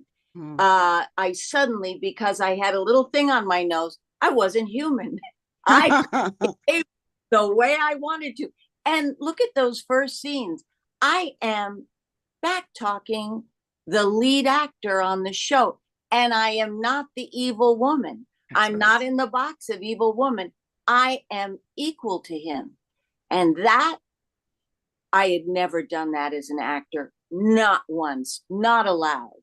So that was like opening a door, and I peeked around and I went, I'm running into this, and I'm going to take it and do with it everything that I want. She's going to have appetites. She's going to make mistakes. She's going to have the full spectrum of human emotions, and not just what's polite and easy to accept for people. And people didn't accept her all the time. They found her annoying. They found her too much. It's like, what are you? What are you supposed to be? That's the ginger right there, to not be in a box, to be just this entity. And that was pretty great. And I certainly took those thoughts with me. I think that's so cool. I mean, like, to just be human. You don't have to play according to these boxes that people expect, you know, certain reactions or, you know, certain points of view. And I'm just human. You know, right. I see that parallel a lot with Black performers, with Black creators and actors. It just, there's an impetus in the community that, you know, for a while there, like, you have to be perfect. You have to be like Huxtables, you know, or on the other end, people want you to be like a drug dealer or something, you know, like, if you fit in these, you have to fit in these boxes, but it's really hard to just be human. It becomes performative. And as a woman in the 90s, I found myself becoming performative in my life. The culture has such a gravitational power on you. You find yourself living kind of like this. You're not standing straight and who you are. At least that was my experience. And it takes really, it was very interesting to go back and critically think about all these things and look at it and go, wait a minute, how far did I go away from who I am, who I actually am? And I have to say, in her rawest form, that was me at the time. You know, it was almost like my anger was so big because I'd never let it out before. So I didn't know how to control it, you know, like you go through a time when you're a child. It was almost like being a child, because you learn as a child, you get angry and then you know how to modulate it and bring it back and do what's appropriate. It just felt like I'm angry and I don't know what to do with it because I've never let it out before. And as a character, I felt that interesting place. Yeah, she was amazing. We could see that interesting place. You know, we could see Kira experimenting. We could see her begin to relax and breathe at some point, you know, and then we saw her start to fly. We saw the back straighten, you know, we saw her walk with a different type of confidence, a confidence, not bravado. And, you know, yes, well said. Yes. Yeah. She was. Yeah. And then, you know, and from that, like, I mean, I know that I was out there, I was watching her and I was growing with her. I was feeling everything that she was going through. And to this day, that character remains one of the dearest characters to my heart, you know. And you were talking a little bit before we came on about rewatching Deep Space Nine now, you know, and I'm wondering. And first of all, I think that's really cool because, you know, Trek fans, we watch it continuously, right? we watch our favorite Trek over and over and over and over again, right? You know, and all the time. So we're constantly looking at like, oh, I didn't see that. And we're constantly thinking about, but what types of things are you noticing now that you're watching it that maybe you weren't catching while you were doing it? You know, like maybe you have a little bit of space from it now.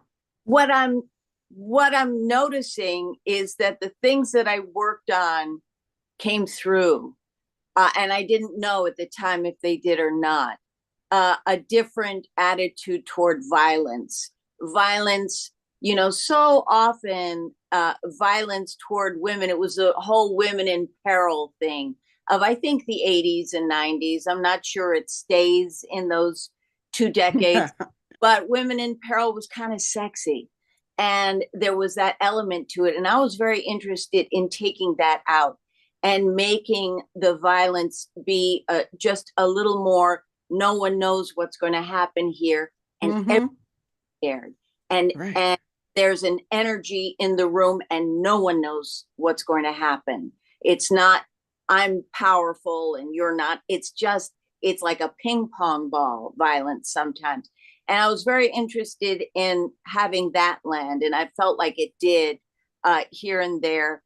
And also just, well, as you and I were talking about, the fact that there were guest stars that gave our characters such an opportunity to have to grow, such as Louise, the unbelievable Louise Fletcher, because coming up against her, there was no chance that any kind of power that Kira had was going to work. She was going to have to do more than that. She was going to have to become political and figure that out. And there was a real art through all of that until there's this, I can't remember what show it was, but I'm in the Defiant and I could see the way I was in the chair. I wasn't fighting to be there. I wasn't trying to prove that I should be there. I was just guiding this ship where it needed to go. Yeah. And I loved seeing that. I love that too. I love that too. I mean, her growth was so amazing. I remember, one of the things I thought that was so interesting for her character is that I thought was genius on the writer's behalf. And I don't know, I wonder how you felt about it at the time, was for her to go from opposing the Cardassian occupation to then teaching the Cardassians how to resist. Brilliant. I mean, and that was totally visited. That started in Duet. Yes. Where she sees this man who she's ready to execute as soon as possible, and then sees this entity that is not at all, I mean, talk about having a prejudicial idea and being so wrong. She was so wrong about who he was and how he felt about it. And I thought that was incredible writing, incredible acting on Harris Yulin's part. And it was the beginning of Kira cultivating herself. Yeah, it was. I mean, it's so beautiful. That episode was brilliant. You guys, I'm looking at this total right here. It's 45,000 that we're up to, $45,641. Roddenberry's going to match us if we make it to 50. Oh my goodness. How much time do we have? We have 18 minutes left in this panel. So come on, guys. We're trying to get to 50 on our panel. Let's go. We can do it. Yes, please. Let's make it. We can make it. If you're fans of Kira Nerys, if you're a Deep Space Nine fan lurking out there, this is your time to shine, baby. So I've got, all right, we're getting some good ones coming in. Thank you. Oh, good. Thank you so much. So I want to switch gears a little bit because I want to bring us up into the present. I've been thinking a lot lately, as a sci-fi sister, I've been thinking about the power of sisterhood. And I've been thinking about how we as women lift each other up and support each other, or we can bring each other down. But more importantly, the beauty of lifting each other up, because I know that my other sci-fi sisters support me and lift me up and make me know that I can accomplish anything, and I really, it's so special, that type of support that we as women can do, the ways that we communicate and all these wonderful things. And I'm looking at you doing this work now on the women in Trek, like you're starting a project now. It's a retrospective of women in Star Trek. And I was wondering if you could speak to, your reasoning behind why you really wanted to do this project and what forms it's taking and, what you want to leave with that. Yeah, actually, it's finished and it's being published in October. Yay. Robin reminded me of someone wonderful in my Instagram world who keeps me up on what's going on with me. Because I usually have no idea. But yeah, it just what you're talking about is one of the things that resonated so much, speaking with all these women, not just the women that were behind the scenes, but the women who watch the show. And it's very convenient if we are not supporting each other. And back in the day, I mean, I'm 66 years old. I certainly came from a time where women were told, one of you is the winner, everyone else loses. So you're out for yourself, especially in Hollywood, in many, many ways. And that was so convenient for everybody, wasn't it? To have us, because we are such a force when we are supporting each other. And there is such diversity in every way with women, with the way women are feminists, the way they live their lives, what they're capable of, what they come from. Do they come from trauma? Did they have none in their lives? We're all starting, this march from a different starting point, but we're all in that march together. And what I found is the more I understood where everyone came from, how their lives formed them, what they dealt with, Kate Mulgrew and Jerry and Roxanne and Terry, believe it or not, there were some things I never understood about Terry until we sat down for this book. The more I found myself watching them in social media, listening about the news and going, oh, that's great. Kate got something new. Great. I found myself invested in what they were doing, in them getting what they wanted. Mm-hmm. And it's just because of intimacy, talking, communicating. And we don't do enough of it. Yeah. We don't do enough. There's something interesting that our subconscious does that's convenient for us. It's called heuristics. Our subconscious takes shortcuts to save our conscious brain from overworking, Mm-hmm. and so that it can think about the important things. But unfortunately, what that does is it causes bias. It causes heuristics is interested in speed. So in order to get speed, it doesn't get nuance. It doesn't get sophisticated thought. We have to bring to our conscious brain. So in order to bring things to our conscious brain, we need to critically think about these things. And to do that, what better way than with another human? We need to talk more. Yeah, I love that. And we do. I really feel like, all my life I've been looking for the right creative outlet. And then I found my sci-fi sisters, and then we started talking. And the power of us just simply talking and speaking our truth has led to everything good in my life right now, and has led to really wonderful human beings that I'm connecting with that I might not ever have met, and I'm not just talking like celebrities. I'm talking about other fans that make this all worth doing. Absolutely, without a doubt. And by the way, this audience is one of the most sophisticated, brilliant audiences I can imagine. And I know that firsthand. I've spoken to them and felt like, oh my God, what you do, your brain. I'll never forget. I was at some convention and this young man, I thought he was a young man to me, opened his computer and said, I just want to show you something. And it looked like something landing on something that looked like Mars. And that is such a good, wow. Did you do those graphics? He said, no, I helped that land on Mars. It was like, yeah, you did. Yes, you did. Just, it's the most unbelievable group of people. And not just in science, but in many, in health, in education, in so many therapists. It's really quite interesting how broad that spectrum is. It's so true. It's so wonderful. We have the best fan base ever. We are the best fans ever for everything. And I can attest to it. I am too. Because look, we're up at $46,190, y'all. So yay. Keep it going. We're going in the right direction. We can do this, y'all. We got 10 minutes, about approximately 10 minutes to get this done. This gone fast. All right. I know. It's a lot of time flies when you're having fun.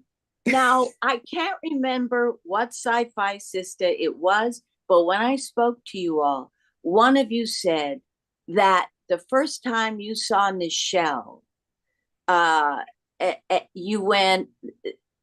she said, they all listened to her. That was Fran. That was Sister Fran. Yes. And that affected me so deeply. And when I think of Nichelle, and we must speak of Nichelle, yes, all the time, is the icon from which we all come, I think. She did something else. Besides everything she did for the space program, everything she did on the show, I will say that I learned the responsibility of being on Star Trek by watching her, by watching how she, and it was with purpose, and it was with complete love and respect. She wasn't one of these people that got off the stage and went, oh, I'm so glad that's over with. No, she was 100% there, and was until almost the end, when the last time I saw her. Everything else might have been shaky for her, but not her purpose. That's right. it was there, and I saw it as she was greeting her audience. So she was just a natural educator. She educated me. I feel like that's a really powerful statement. I feel, that's the true meaning of legacy. And, and to know the power, to know exactly what it means to carry this, not weight, but this responsibility. Yes. And I'm so glad that you saw that, because I really feel like when it comes to what Trek means, it means so much to all of us, because it's a defining philosophy for us on how we want to live our lives, to understand that, to be a person who understands. And that's what I love about so many of our actors and actresses in this world, is that y'all get it. You get Isn't it. that strange? Yeah. It's kind of strange when you think about it. It's rare, right? Yeah, but you know what? If you're called to, probably more people than not would answer that call, and just got the opportunity. Yeah. And we're so grateful for it, because it's in good hands. And I think about what you do. I think about when I think of you, I think there's a phrase that I use sometimes that I love, is generosity of spirit. And I see a woman of grace and dignity, right? But I see that generosity because you give of yourself with Mama Nana. Like, you take time to give to other people. And it seems like every time we've been in a conversation together, your objective is to really understand other human beings and to really leave them with some nuggets to grow from. And it is such a beautiful thing. Can you talk to us about doing Mama Nana on Instagram and how that started? And yeah, of course I had, I was doing this character who had great trauma, and I had great trauma in the middle of the show, and it was something that took me. I just kept working. The next time my character was in, I was in and working. So I never thought about it for 20 years until I got healing. And I had an incredible opportunity to have a doctor who went, here, this is something about your brain. Read this. Here, this is your nervous system. And I started to understand what it was to be human and how to manage being human. And during the pandemic, I saw so many people with so much anxiety. And I never stopped. That doctor just started my journey, and I got fascinated with neuroscience, and I never stopped learning. And it was like, oh my God, my sons get annoyed at me when I talk too much about fascia and how to get rid of it in your body. It's like, oh God, here she goes again. And I felt like I was going to do that with the audience, but it was such a need. It was like jumping out of me to go, here, this could help. And if one person is helped by me saying this, that's great. The rest of you might be going, oh my God, this is so boring. But one of you may just be ready to hear this information. And that's mentorship, teaching, sharing, communication. That is the only thing that excites me now. I love it. I mean, that's what I was going to ask you. Like, what makes you happy now? What fills your spirit now? That's it. Communication, sharing, figuring out. Look, there was this chaplain I talked to, Chaplain Mel Bars O'Malley in the Army, and she told me so eloquently that why she loves Star Trek and what she brings out onto the battlefield with her is 3 ideas: hope, courage, and the fact that none of us are ever alone. And that last part, we are not alone. We have to make that true. And we have this media, we're doing it right now. We're connecting. And that is where I live now. I love that. I love that because it comes through, I mean, I listen to those posts on Instagram. I feel calmed. Sometimes I feel really invigorated. It feels like a little balm right across my soul, you know, and I think like, oh, this is really fantastic work, you know, that you that you're doing. I could, and your voice particularly is very soothing. Like there's just something about your voice that it's so wonderful to my ears at least. And it just, and here you I love that. And I think it's generational too.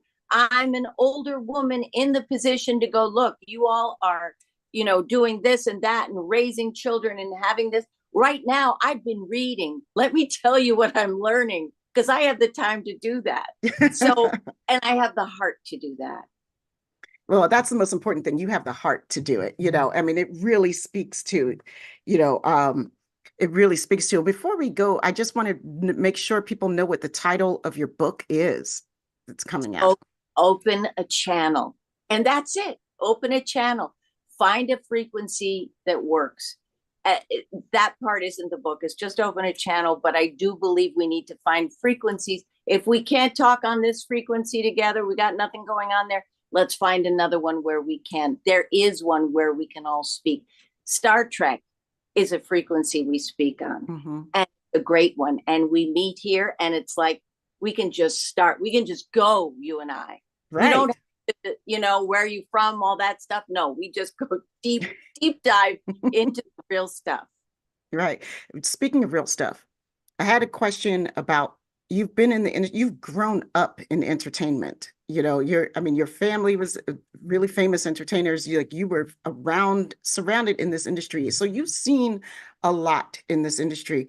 And we have about 3 minutes left, but I was just wondering, you know, as far as women's roles in this industry, what you've seen change, like, how have we, in your eyes, have we moved the needle forward? Where do we still need to go?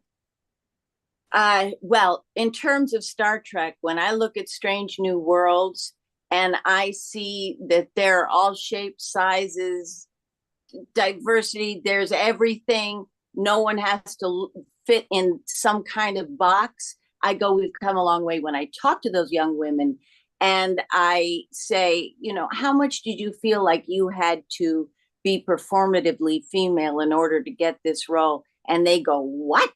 What? I go, great. Yeah.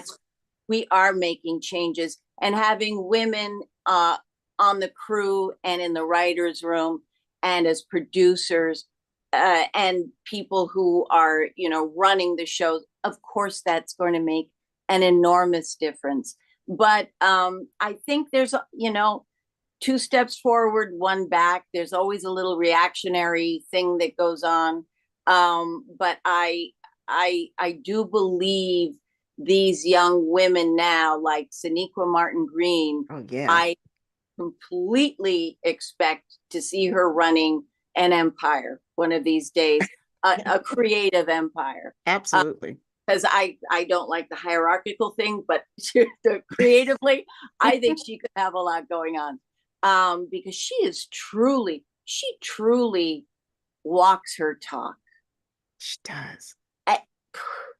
And I was talking to all the women before I talked to her on her show. I'll say this quickly because I'm sure we have to go off. But, you know, I was like, what? They all love her so much. Does she pay them? This is weird. Did they drink Kool-Aid? And now they all think that she's, you know. And then I spoke to her. And she is thoughtful. She looks at herself. She's ready to wonder if it's her or what's going on. Honest, deep. I am blown away by that young woman, and I expect great things of her. And she's one of the people now that I am rooting for in the industry. Oh, absolutely. I feel like we got the luxury, we had the beauty of interviewing her once before, and I felt like that too, but really impacted. Just like when we got to interview you the first time. And I'm going to say thank you so much for being part of this. You guys, I want you all to be able to please donate. Thank you so much, Nana, for visiting us. This is a fundraiser, y'all, for the Hollywood Food Coalition, and they do some amazing work. So please scan the QR code at the bottom of your screen or go to www.givebutter.com /Trek Talks 3, or you can text Trek, TREK, to 53555. Okay, y'all, we love you very much. Bye. Peace, love, and hair grease. Hey, everybody. I'm here with Ken Biller, who is, I'm sure all of you know, was one of the producers on Voyager and worked his way up from writer all the way up until showrunner. Yes. Welcome, Ken. How are you? I'm good. I'm super happy to be here and to talk to you, Ian. It's been years since we've chatted. I know we've exchanged a couple of emails, but it's been years since we've actually talked, especially in person. Yes. I'm shocked sometimes at how much time has gone by since my Voyager days, you know, especially when I run into or have a chat with Brannon or any of the actors, Bob Picardo, who I'm in touch with. And it's just sort of shocking sometimes about how long ago it was. There you go. All right. So let's warm up with the speed round. Fast questions, short answers. Ready? Okay, I'll try. Best episode ever of any Star Trek. Oh my goodness. Maybe I'm going to say Best of Both Worlds from The Next Generation, which was the episode that I first watched when I was being considered to write on the show, and I wasn't really a big Trek aficionado. I didn't really know Next Generation. I knew the movies, and I watched that and I thought, wow, this is great. I would love to work on this. Personal favorite character? Oh, that's tough because, you know, I'm sort of friends with a lot of these actors, but I'm going to get in trouble for saying this, but probably the Doctor on Voyager, Bob Picardo. He was really fun to write for, and I really enjoyed that, and always enjoyed Bob. So he was probably one of my favorites. Yeah. The guest star you were shocked to land for Voyager. Oh my goodness. The Rock. We had The Rock before he was, you know, the biggest box office star in the world, on an episode written by my protege, Rob Doherty, called, I believe, Tsunkatse. Mm-hmm. Yes. The guest star you wanted but could not get for Voyager. Oh, gosh. That's a tough one. I'm not sure I'm going to be able to answer or remember that. Guest star I tried to get but couldn't get. I'm sure there were a number, Ian. I'm sorry. Nothing's coming to mind. No worries. If I think of it later, I'll tell you. You got it. The Trek bit of sci-fi that you want to see become a reality. Oh, well, so much of it has become reality, right? I mean, we all talk on our little phones and we have watches now. I don't have one. So much of it. I mean, I guess some of the medical technology that, was saving lives, curing or treating diseases that we're not able to cure today. So I probably some of the medical technology. All right, now that we're warmed up, let's get into more detail with some stuff. First, why was it important to you to participate in this today? Well, I got an email from John Billingsley, who I never worked with on Star Trek, but coincidentally, I directed John in an episode of a show that he was one of the stars of, called Intelligence. And so we got to know each other a little bit that way, and we had a fun time working together. Of course, that was also many years ago. So he reached out to me and asked me if I would participate, and explained to me that it was for the Hollywood Food Coalition, and explained to me all the great work that the Hollywood Food Coalition does. And that's a little something that's kind of near and dear to my heart, because my wife has been on the board for years of another Hollywood organization that does outreach and housing and all sorts of services for homeless youth in Hollywood. And so immediately when I understood what the cause was, I was in. And then I got excited because I thought I was going to get to do a panel with Garrett and Robbie, but then it turned out I was traveling for work at exactly the time that this panel was happening, and I wasn't able to change that, but I wanted to participate anyway. So when I got asked would I do this interview instead, I said, yeah, sure, no problem. So you're stuck with me is basically what you're saying. Happy to be talking to you. Yeah. I'm probably better, Garrett and Robbie would probably roast me in some way and do something to embarrass me, but I would have loved to have been on with those guys. So I don't know if they're watching this, but hi to those guys. I hear you. All right, so we're fast closing in on 30 years since Voyager started. We're not quite there, but we're closing in on it. How surreal is that? I mean, it boggles my mind. I mean, just look at the poster behind me. I've had that forever. Crazy. Yeah. No, it's bizarre, you know. I mean, I still think I'm, you know, a kid like I was when I started working on the show. And it just doesn't make sense to me that all that time has gone by, and I can kind of get thrown back into it really quickly. So yeah, it's amazing. Now, you rose through the ranks on Voyager, and I'm going to apologize for the length of this, okay?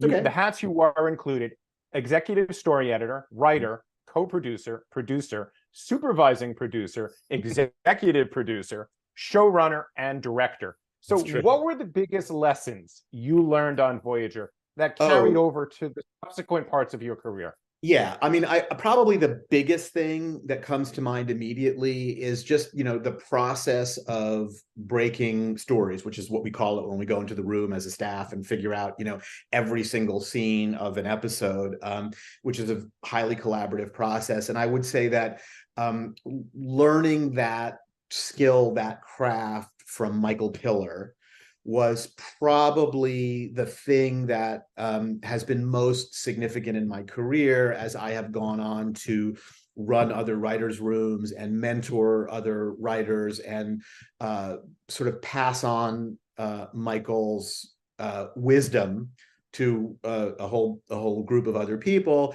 And then, of course, just the collaborations with, you know, Brandon Braga and Jerry Taylor and all of that. And also, you know, Rick Berman gave me my first shot to direct. I believe at the time I was the first writer to have directed an episode.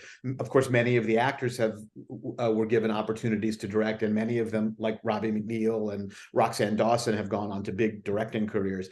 But directing has become a big part of my career,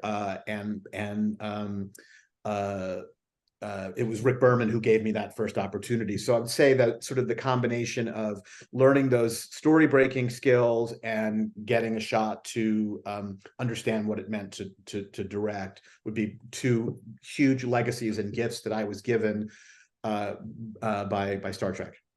There you go. All right, which episode of Voyager? Now, I've heard variations of this, which is your favorite episode. I'm not going to ask it that way. Which is the one you are proudest to have your name on, and why? There's an early episode, one of the first episodes I wrote, which was called Faces, and it was I think it was I could be wrong about this, but I believe that before I came on board, Michael and Jerry had bought a kind of a premise about the B'Elanna character getting split in half in some way. And they weren't sure what to do with it. And they kind of handed it off to me and said, here, kid, like, take a crack at this. And I wrote, Michael used to have us write these really, they were really challenging, these prose documents that would kind of tell the story of the episode before we would go into the room and break all the scenes. And I just kind of had an inspiration, you know, it's kind of a familiar Trek premise in a way, you know, a character getting divided, or doppelgangers, there were Riker doppelgangers and Picard doppelgangers. And so it was kind of an old trope, I think, of Star Trek, but I kind of found a way into it where I realized that it was really all about identity and B'Elanna's struggle with being of mixed species and what that had been like for her. And I kind of hooked into that. And I wrote this document, and Michael always said, like, that's how I kind of made my bones on Star Trek. So I remember that as something I was really proud of. Yeah, I would say. There you go. Now, I watched the series finale again just recently, and it holds up really, really well. I'm so glad to hear that. But I want to ask a question that a lot of fans have asked over the years, which is, how much discussion was there about having the Voyager crew back home, returning to their lives for a little bit for an episode or two before, tying the bow on the show, versus bringing them home at the precipice of that moment where they were about to experience all of that? Yeah, I think I would say probably a lot. I mean, I think we for quite a long time we were discussing and wrestling with, how are we going to do this? How do we? It's funny. It's kind of a metaphor that writers use for other scripts, but in this case it was literal. How do we land the ship? You know, writers talk about when they write a script and they've got all the balls in the air, and, you know, how do you land the ship? So that was like really a literal question for us about how we were going to do that. And I think that Brannon and you know, Brannon had kind of moved on a little bit to work on Enterprise for that last season, but he came back into the process with me and Rick, and eventually I think I pulled Rob Doherty in to try to figure out what we were going to do. And my recollection is that we spent a lot of time brainstorming and talking about, well, could we bring them back, you know, like you said, 4 episodes before the end, and could we not bring them back at all? You know, is the ending really that these people are just on an ongoing journey, and that's their, you know, that's home for them, and home is not San Francisco or wherever we were trying to get them. So I think the answer is a lot. We had a lot of discussion about it, and we struggled with, I think, how to do it in a way that was satisfying. And when we went back and looked at some of the other finales or big episodes of shows, I think there was a moment where we kind of said, oh, and we talked about, you know, are all the characters going to make it? Are all the characters going to survive? What's going to happen? And I think there was a moment, I might be giving myself more credit than I deserve, but I think there was a moment where I said, you know, guys, what's missing from all of these discussions is if we look at some of these other finales and these great 2-part episodes of Star Trek, there's often a time travel element involved. And I think that's kind of what kicked off this idea that we could have our cake and eat it too, in a way, which was to kind of surprise the audience and start with, oh, Voyager's got home a long time ago. But wait a second, and Janeway's, you know, aged, you know, and wait a second, not everybody made it, you know, and what happened? And so we kind of had our cake and eat it too by saying that really everybody didn't survive. And then it became, you know, a character piece for Janeway doing what Janeway always did, which was everything and anything she could possibly do, pushing all of the boundaries and all of the limits to save and protect her crew. And so that included this idea. I honestly don't remember a lot of the details of the episode very much, but this idea of her turning back time to fix what went wrong and you know, save the crew members that didn't make it. So I think that there was a lot of discussion about that. And as of course, I'm also, as I'm sure you did remember, we did want to surprise the audience in certain ways too, which leading up to the finales. So it was very poignant and sad, but hopefully uplifting for him, like we left Neelix behind. Right.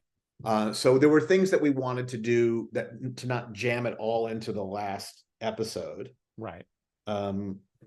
You know, we were under a mandate for a long time that, you know, every episode had to be standalone, but we kind of got some permission from Rick and I guess the network once we were in that last season that we could be a little more serialized, because the idea was at that point, anybody who's watching now, you know, knows what happens and knows what's happened, and we don't need to like hit the reset button for every episode. So we were allowed to be a little more serialized, you know, and start to get communication with home, get a little bit closer, and sort of build it to that finale.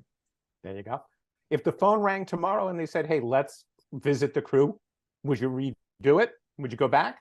Even for a one-off TV movie? Probably, yeah, probably. I've been asked a few times whether I was available to get involved in some of the new iterations of Star Trek, and I just, you know, haven't been available, or maybe they didn't need me, but it's come up a couple of times, and it's certainly intriguing. I mean, of course, I love those characters, and I lived with those characters and the actors who played them and the writers that I worked with for a lot of years. So I have a deep fondness for them. If you're asking me if I have an idea, I don't, but I'm sure if you know, somebody called me and said, hey, we really want to do this, and the cast really wants to get together, and we have a kernel of an idea, or here's a big check for you to come up with an idea. Probably suddenly my imagination would get fired up. Just going being to overtime. There you go. All right, now some fans, if we're being honest, did not seem to appreciate Voyager in its day, right? That's true. Yeah. And now coming full circle, over the years, new fans have loved it, And the old fans have revisited it and said, hey, you know what? This was really pretty good. We should have appreciated it more at the time. What's that like to, what was it like back in the day? And what's it like now to see that reappreciation of the work? Well, I'm glad to hear that. I mean, I'm not so in touch with, on a day-to-day basis or even a year-to-year basis, what like the mood is among the fans. I will say, I run into people now who, ask me about my career, who I'm old enough now that I've had a lot of people say, oh my God, that was my favorite show when I was a kid. That's how old I am now. That was my favorite show when I was a kid. And I watched that with my dad. And I find that so gratifying to know that. And I think that there was more of that than maybe I was aware of at the time, because I was certainly aware of the criticisms at the time. We were running concurrently with Deep Space Nine, which had a very passionate fan base. We were coming in kind of just after Next Generation, which was, of course, beloved. And so I was aware of the criticisms, and because mostly the criticisms would come sort of from the most vocal people. So sometimes you forgot that actually there were a lot of people that loved what you were doing. So it's nice to know that some people have gone back and revisited it and reevaluated it, and I'm really proud of it, and what we did. And I think the show, I've dabbled in it. I've gone back and watched an episode here or there, and I think, wow, that's really good. And during lockdown, during the pandemic, I don't think I watched the whole thing, but I started to watch a bunch of episodes, and it was actually fun for me because I guess it had been long enough that an episode would start and I'd be thinking like, I don't remember what happens here. And there was one episode I was watching and I thought, oh my gosh, what's happening here? And I realized when the credits came up that I had written it, and I just didn't have, I started to remember as it went on. But that's a kind of a weird experience, but a fun one. Yeah. We've got about 5 minutes left, and I've got 3 questions. So let's talk about life after Voyager. You've had nice runs with Legend of the Seeker, Perception with Mike Sussman, obviously, Genius. How satisfying were those experiences? Great. I mean, I would say probably there were a few years of my career. I did two seasons of Genius, Einstein and Picasso, and before that I did a show called Legends, which was kind of a reboot of a show with Sean Bean for TNT. And for those 3 years, I was working primarily in Europe and working, directing and producing in locations all over Europe, and that was super exciting part of my career. So I would say like that was kind of a highlight, yeah. And what are you working on now? So I'm leaving tomorrow to go to Madrid for a few weeks. I've been working on and off for many, many months last year, and then before the strike, and now after the strike, on something very different for me. It's a kind of a dramedy. It's a vehicle for Eva Longoria for Apple that I came on to consult on about a year and a half ago to work with some Spanish writers in Madrid on the scripts. And ended up sort of falling in love. The script, the shows is sort of a hybrid of Spanish and English because of the story of the show. And the show is shot in Spain. We made 6 episodes of a first season last year. I ended up staying on and working with the writers for the whole run and directing 2 of the 6 episodes. So I'm going back for a few weeks to work on a prospective season 2 for that. So that's and I've got a couple 2 or 3 pitches that are in the works. So that's what I'm up to. Yeah. And let me end it with this. You mentioned a few times early on that when you started on Star Trek, when you started on Voyager, you were the kid. They're like, hey, kid, take this and run with it. Hey, kid, take this and give it a try. Rick Berman gave the kid a shot type of thing. Now that you're the seasoned veteran, do you find yourself kind of paying it back, paying it forward? Oh, yeah. I mean, you'd have to ask people that I have worked with or mentored whether I've been, that generous or effective with them. But I believe that I have, and I've tried to be, and I have a number of people that worked for me that have gone on to big careers. And, Rob Doherty comes to mind, who was an intern on the show, and I ended up hiring him as my assistant. And he's now become, much more successful than I am. He created Elementary on CBS, and, we're still great friends. And we're 10 years apart. So he was like my little brother, and, he's gone on to great success. But yeah, I take a lot of pride in when I have the opportunity, mentoring younger or less experienced writers or directors, and that's something that I really enjoy. And in fact, I recently started teaching. I'm part-time on the faculty at the Loyola Marymount School of Film and Television, so I'm teaching a couple of classes there, and that's fun to do. Very cool. Well, thank you, Ken, for joining us, and stick with me while we do our little bit at the end here. Thank you to everyone for tuning in to Trek Talks 3, benefiting the Hollywood Food Coalition.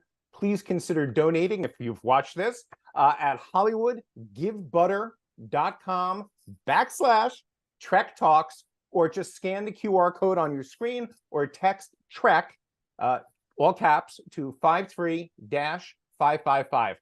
Ken, thank you so much for joining me and joining us. We appreciate it. Absolute pleasure. Hello to everybody and all the fans. Good deal. Thank you so much. I appreciate it. You got it. Hello.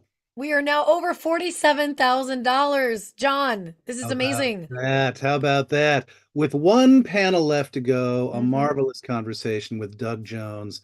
I want to thank everybody for listening and for your marvelous contributions. Let's see if we can get to that magic 50,000 number and match Roddenberry's donation. A couple of things. I'm going to ask Bonnie to talk about triples in a second again, but that auction, it's still going. When Doug Jones says bye-bye, it ends.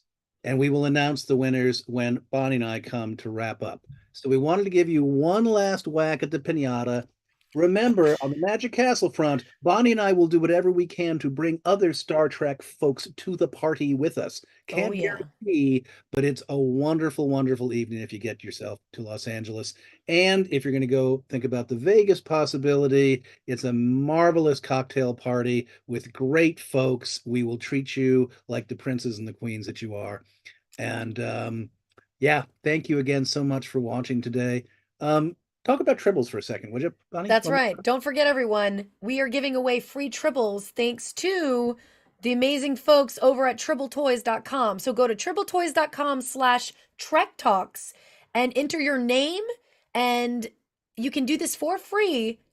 And they're going to pick, I believe, up to 8 people to win free triples. You got to be 18 years old. You got to be a U.S. resident. But yes, go to tripletoys.com/Trek Talks to try and win your free tribble, because I know I'm going to go enter because I want another tribble. And the Triple Toys tribbles are amazing. Again, it's run by David Gerald and an amazing team. The guy who wrote the classic original series episode, The Trouble with Tribbles. So when it comes to tribbles, he knows his stuff. So I would trust him. Hoping to have back, who we are hoping to have next year as a guest. That's right. It would be great to. We should talk trouble with him. Trek Talks Trouble with Tribbles. Say that 10 times fast, John. Beyond helping to contribute to the Hollywood Food Coalition and supporting the work we do, we really love doing this every year, and we'd love to keep doing it. So please show us your support. Show us you dig this programming. Show us you want to have more amazing panels like this. We spend all the time in the green room talking about what could we do next year? A discovery panel? Is it this? Is it that? What show should we talk about? What cool scientists? This amazing world of Star Trek that we're all a part of. It's so broad and so vast. We love your ideas, we love your input, and we love your enthusiasm and your donations to the Hollywood Food Coalition. We'll be back with you to wrap up after this wonderful conversation with Doug Jones to take us out. Take it away, Doug. Hello, everybody. I'm Jessica Lynn Verdi. I'm going to take this opportunity to welcome you to Trek Talks 3, the 3rd annual fundraising event for the Hollywood Food Coalition. There's 3 different ways you can donate if you're able to. You can go to www.givebutter.com/Trek Talks, or scan the QR code that's on your screen, or you can even text Trek, T-R-E-K, pretty cute, 53555. to give now. Now, the toast of the entire event, I could say with confidence, I have the sincere pleasure of interviewing Doug Jones. Welcome. Oh, thank you so much. Let me ask you, are you a Dougie, or are you like you're a Douglas? Do you have like different names for different people? Right. And in this day and age where everybody corrects you on how to say their name, I'm not a corrector. You can call me whatever you want. My mom called me Douglas when I was in trouble. Doug is like my screen name, but Dougie is kind of like the one that it reminds me that I'm from Indiana and that I'm just a person with a tall, skinny neck. Why does it remind you of that? It's my friends and family have always called me Dougie, and it just kind of takes me home. Takes you right back. So that grounds me, I think. Yeah. So I just moved to Chicago. So I have an affinity for you Midwestern men. I really do. No, bless you. No, I think it's wonderful. There's a real thing called the Midwestern nice, and it's for reals. Yeah. So I'm one of those unicorns that's literally I was born in the Valley of California. So most people, in LA aren't from there. But when I started branching out into the business, everyone thought I was from Chicago because I think I blended that New Jersey and LA very well. That made people think Midwestern. Sure. Right. If you want to be here, sprinkle it with this and this, right? Yeah, that's at least how I always look at it. So we have a lot of things that we could talk about. One of the things that I know we can't talk about is specifics, but we know that the final season of Discovery is upon us, and I kind of wanted to just see how you were feeling, or anything you can share with us, what the experience has been like for you in general. Yeah. Oh gosh, I might talk the entire hour on this. Okay, I'll just sit back. I got coffee. No. It was, while we were filming season 5, we didn't know that was our final one. So, but every season on Discovery has come to a close. At the end of every season closer has been like, is that the series done? Because they all come to some kind of conclusion. So when we got done with season 5, they brought the season to a lovely close,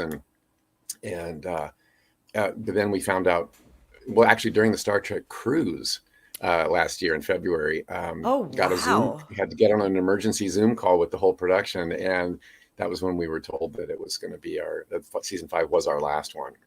So had you already recorded it? I'm sorry to interrupt, but had you already finished? Had you already finished recording? We'd finished filming season 5 by then. Yes. We finished filming a long time ago. It was end of November 2022, so it's been a while. Wow! But so they delayed. We were told they were going to delay the airing of it because it is our final season. They wanted to build up with with all the PR materials and to make a big thing of our final season. Sure. So and in addition to that was going back to Toronto, opening up the studio again, and filming an epilogue that we could tack on to the last episode that would then bring the whole series to a rousing close. So I like that. That was very thoughtful of them, I think. It was, and it was, that's not a lot of shows get to do that. Oftentimes your dressing room's locked and you're done. You know what I mean? But you're right. A lot of times, yeah. It reminds me of an episode, the final episode of Full House. I don't know if you ever watched Full House or had cause to, but the final episode, it wasn't supposed to be the finale. They were all just standing in a line. They're kind of looking at each other like, I guess that's the end. And they ended at the top of their reign, but no one ever got closure. So I think it's really lovely that you guys were given a chance to have some of an epilogue, some sort of closure. Exactly, yeah. And when I went back in to do my ADR voice looping for that final episode to clean up the dialogue and all that we do for every episode, I asked the people in the booth, can you play this entire epilogue for me so I can see how we end? And by the time it was done, I was doing this, wiping tears, going, yep, I feel closure. That was great. Yeah.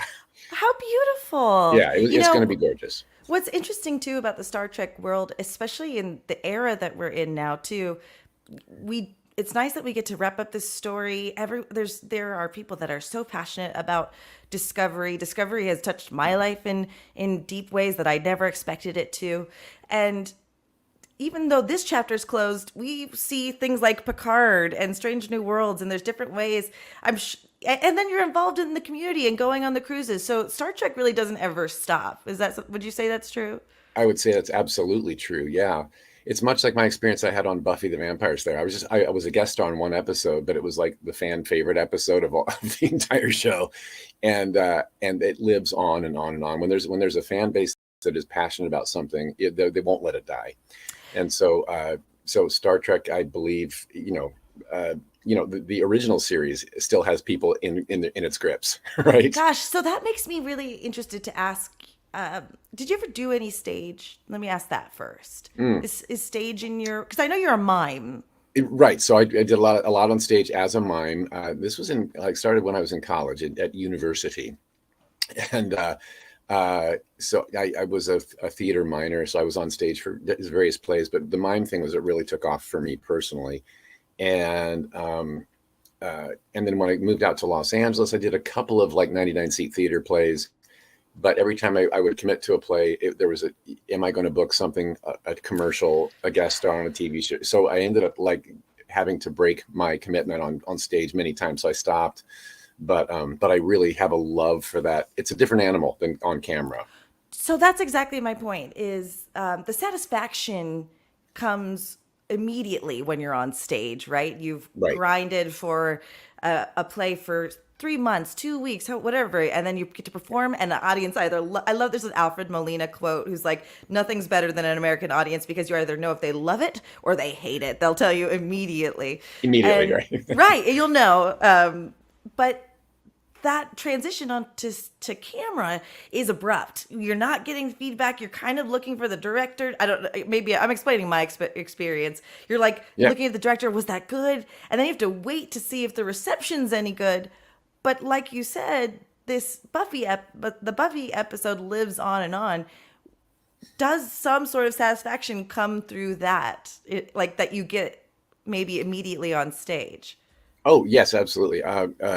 In fact, people often ask me, because I've been acting for 37 years. I've done a lot of things under rubber bits, including Saru from Star Trek Discovery. Correct. And I often get asked, like, do you have a favorite, creature or otherworldly thing you've played? And I can't say that I do, because they're all my children. Even if it's a bad guy, I have to fall in love with the character to play him correctly, and so the afterlife that a show has or a movie has, the shelf life that it has, will then kind of up the game of oh, I do love this because I love what it does to an audience. I love that they cherish it, that they keep it on their shelf, that they keep it in their streaming queue, and then they'll have, if it has a life with them, if it changed them in some way, if it inspired them, if it has happy memories of nostalgia for them. When I do the convention circuit, I hear that's when I hear stories from individuals one at a time. Oh, I loved you in blah, blah, blah, whatever it is. And they'll tell me why. And those are the stories that really connect me to, that's the stage experience. Okay, now I'm getting the feedback that I would like from the audience. And I'll hear all kinds of like heartwarming stories. I hear a lot of, my dad and I used to watch Star Trek together. And now that he's gone, whenever I watch it, it reminds me of him. It's like, oh, those are my favorites. That's my favorite thing. You have become you've touched their lives by being part of that. Well, and that is what, and I often will say, thank you so much for letting me be a part of your family experience. That means the world to me. And thanks for sharing that with me right now. now I know. Hearing that now is touching me very deeply. We have a mutual friend in Mary Chieffo who plays the mother of the Klingons, and she talks about, especially because there wasn't maybe a lot of closure for her character, but the way that character affected other audience members helped her deepen her relationship and understanding of L'Rell too. So even if your proverbial coat is hung, the character, you also, like something you said about like you have to love the bad guys. A good bad guy is well played when you can kind of understand the motivations that get them to the place to be bad. Right. Bad guys. I don't think that bad guys wake up every day curling their mustache saying, how can I be evil today? Right. Right. I think they're trying to survive like the rest of us are. And they're just making bad choices to do so. That's how I feel about them, And there's a reason why it's captivating, and the motivation makes it so. I think. Well, I'm so pleased to hear that the convention circuit is a pleasurable experience for you, because I'm sure some people are like, oh, I don't want to bother them, I don't want to tell him that I love Billy Butcherson, and he's probably... I love hearing all of that. Oh yeah, Billy Hocus Pocus brings a lot of childhood nostalgia up to their adult life, kind of like the Wizard of Oz did with me. And so I really love hearing those stories. And with Saru on Star Trek Discovery, what I find is a lot of people with issues of anxiety, depression, isolation, imposter syndrome. Anybody who deals with those things really finds a home with Saru.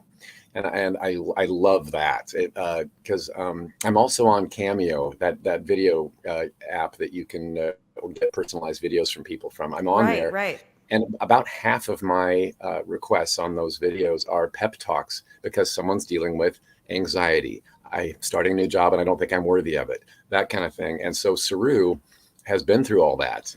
and I have been through all that in my personal life. I've dealt with anxiety all my life and like a fear of tomorrow, a fear of, oh gosh, somebody wants me to do something. I will fail them. I'm sure of it. They don't know that yet, but I'm going to fail.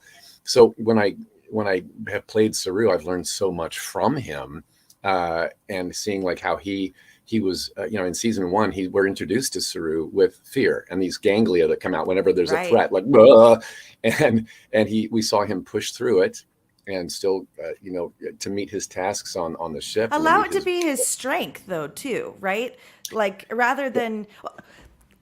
I'll let you finish your thought because you're really taking the question out of my mouth, which I love. I'm so grateful. No, no, it's well, wonderful. No, but yeah, well, we watched it. There's been 2 phases of Saru. One living in fear, but working through it, and closing the day, having done everything he was required to do, and then after he went through Viharai, his threat ganglia fall out. He's now gone through his adolescence as a Kelpian. And now he's living without that innate fear, and now with a new confidence and a new courage that he didn't know he was even going to ever have. And now we see him, leading with the room around him, and the experiences around him have not changed. We're still met with a threat out that window in the front in the bridge every day, right? There's some kind of wow, yes. There's peril and certain death awaiting us in every episode, but. So that hasn't changed, but Saru's reaction to it has. And so that's where I take it into my personal life. Okay, maybe I should wear a wristband that says, what would Saru do? Because, if I can meet the day and meet tomorrow and meet what's around the corner that I can't see with an attitude of, we're going to get through this. I can do this. We've done it before. As long as we're together, we'll get through it. Then that does change. It makes my day lighter and lessens my stress. So when I hear that from the audience members too, that's worked for them, that just completes my experience with Star Trek Discovery. It's like, okay, if I can leave that with people, I've done my job. Oh my God, I don't know how it gets better than that, because you're living a constant reminder. The thing about anxiety and depression is it's not one of those things where you finally take a pill or you overcome that one thing that's stressing you out and you're never going to experience that again. It's, I did it. I've overcome it. So you sometimes need these external reminders, or like to slow down and meditate, or certain things that will help you remind yourself that I've overcome it. So it sounds like you're expressing, when an audience member comes to you and says, I love this has helped me with that, it's reinforcing something you've learned. Yeah, and I can so relate, exactly. And it's a monkey on your back that you can't shake him off forever, but you can quiet him down. Right. And hearing how other people struggle, I think is a key element of that for me, because sometimes I do want to shake somebody and be like, God, don't you see how wonderful you are and how special you are? And we just can't reflect that back to ourselves sometimes. But It's nice that people get to share their positive experiences with you. I think that's a beautiful gift. Yeah, that's my favorite part of this show particularly, yeah. Well, so I do want to talk a little bit about like a couple of my favorite. Billy Butcherson was huge for me, and I'm a huge fan of Baron from the Baron.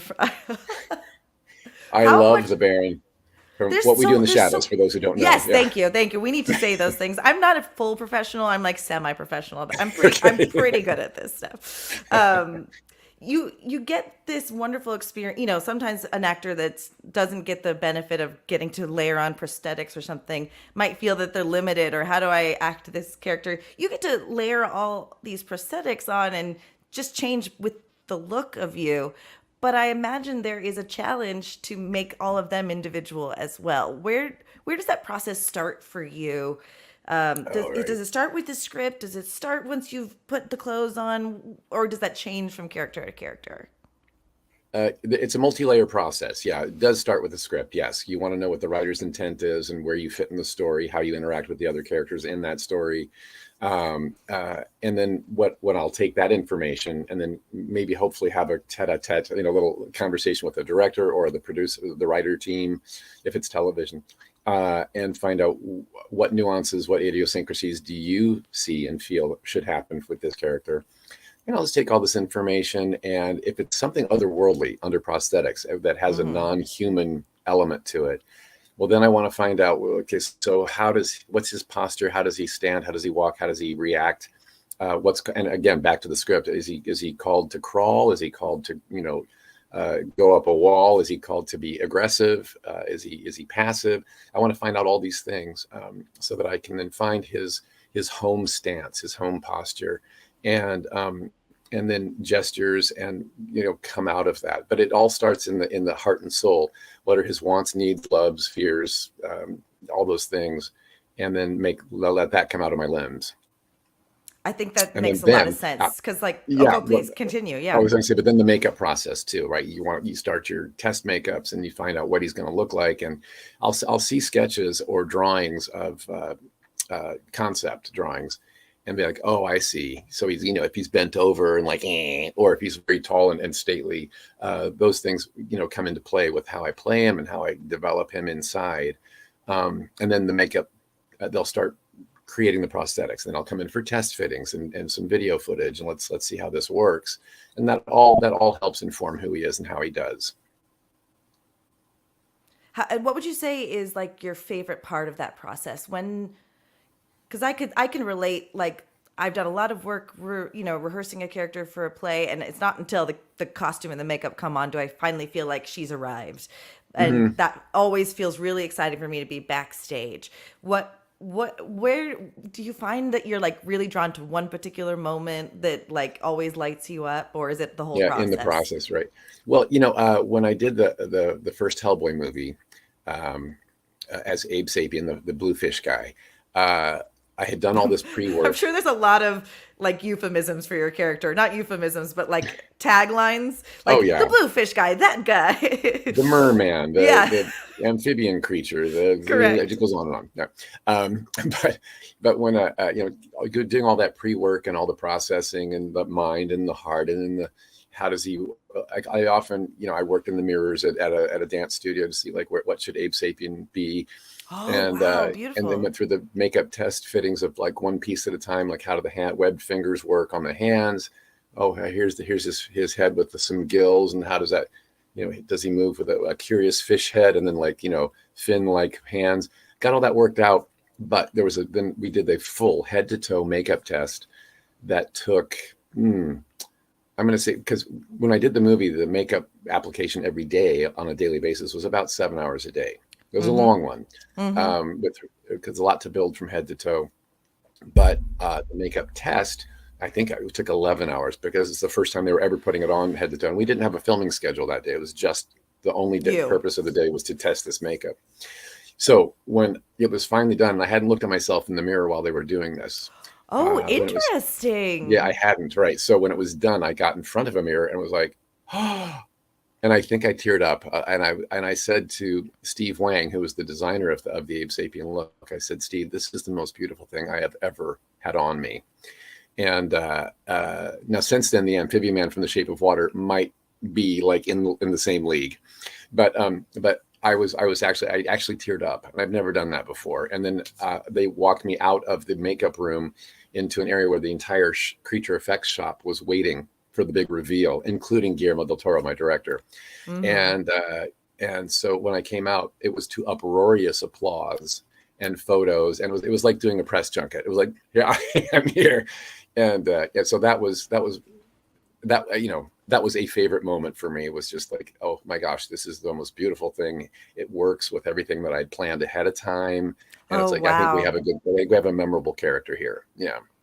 Well, one of the questions I was going to ask is I'm sure at this point, people just call you to be the character in their TV show or movie rather than having to audition for it. But I imagine it's two parts, because you're the skilled guy that can do all this stuff, but also because you're so darn nice and genuine and sensitive. And who wouldn't want you on set? Are you like, and if no one likes, if someone doesn't like you, tell me and I'll go beat them up or talk to them really meanly, because boy, you're bringing me into these stories. You're such a wonderful storyteller on screen, with your body, with your voice, and just as a person. And it's a joy to get to talk to you about this. Gosh, I can't live up to all this. Thank you so much, Jessica. Thank you. Just take it. You don't need to even just let me talk to you, and that'll be the rest of the interviews. Me just telling you how great you are. Well, it is one of our skill sets as an actor, I think, is to be able to metabolize emotions, right? And the further you are away from your own personal emotions, the harder it will be to bring it out. So was that something that you felt you were always in touch with, or something you had to work on? Oh, well, Yes, some people just come out of the gates and they're brilliant actors from the get-go with their natural instincts and everything, right? Sure. I am not a good class taker. I did learn that early on. I love that you know that. Yeah.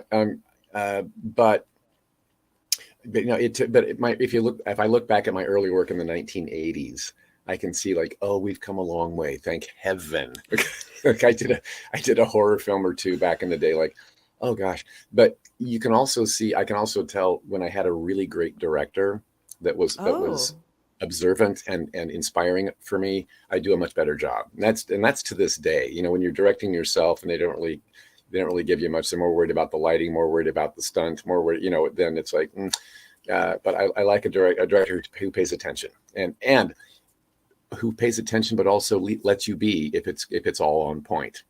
This happened on Pan's Labyrinth with Guillermo del Toro, again, my favorite director I've ever worked with Jonathan Frakes being a neck. I was going to ask. We had to get it in there for sure. No, well, Frakes is whenever he would come to Discovery to direct an episode, we were all like, yes, because we just adore him. Everyone has said that about that man, which is just such a lovely reputation to have, right? I know, right? And Tunde, our producing director, he did quite a few episodes as well, and those are two neck and necks, I think, on that show. But anyway, get back to Guillermo del Toro on Pan's Labyrinth. About a week into filming, I'd already filmed quite a couple of scenes, and one day I heard his feet shuffling up to me. He didn't lift his feet when he walked, so I always knew I was like a dog that knew his master's footsteps. And it's amazing. I'm sitting in my set chair as the fawn, and he put his hand on my forearm, and he said, "Dougie, I know you have not heard much from me during this shoot so far," and he said, "It's because you're getting it right." So that was like, I really appreciated him checking in with me because I hadn't heard much from him. But he's one of those directors who, when the soup tastes right, he doesn't want to add any more spice to it. It's because it's already right, The ego's not at play. The person doesn't feel like they need to give you a note in order to assert dominance. Right. Is, but also how touching of him to know that while you may be confident of what you're bringing to the soup, he needed you to know that he saw what you were doing. He knew you needed to hear that. And I was not confident. I'm never confident. So, and he knows that about me. He's a director who he susses up.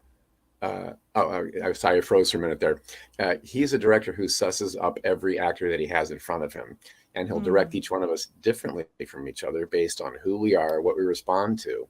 It's like he creates a little, control panel with buttons on it that he knows how to push, and differently from each other. So with me, he just stays quiet and lets me do my thing, but he will check in with me and say it's perfect, or if it's not, he'll make me laugh. Like one time on the Hellboy 2 set, he was doing a long shot with a camera going on a track around me, and I was doing some business, non-dialogue.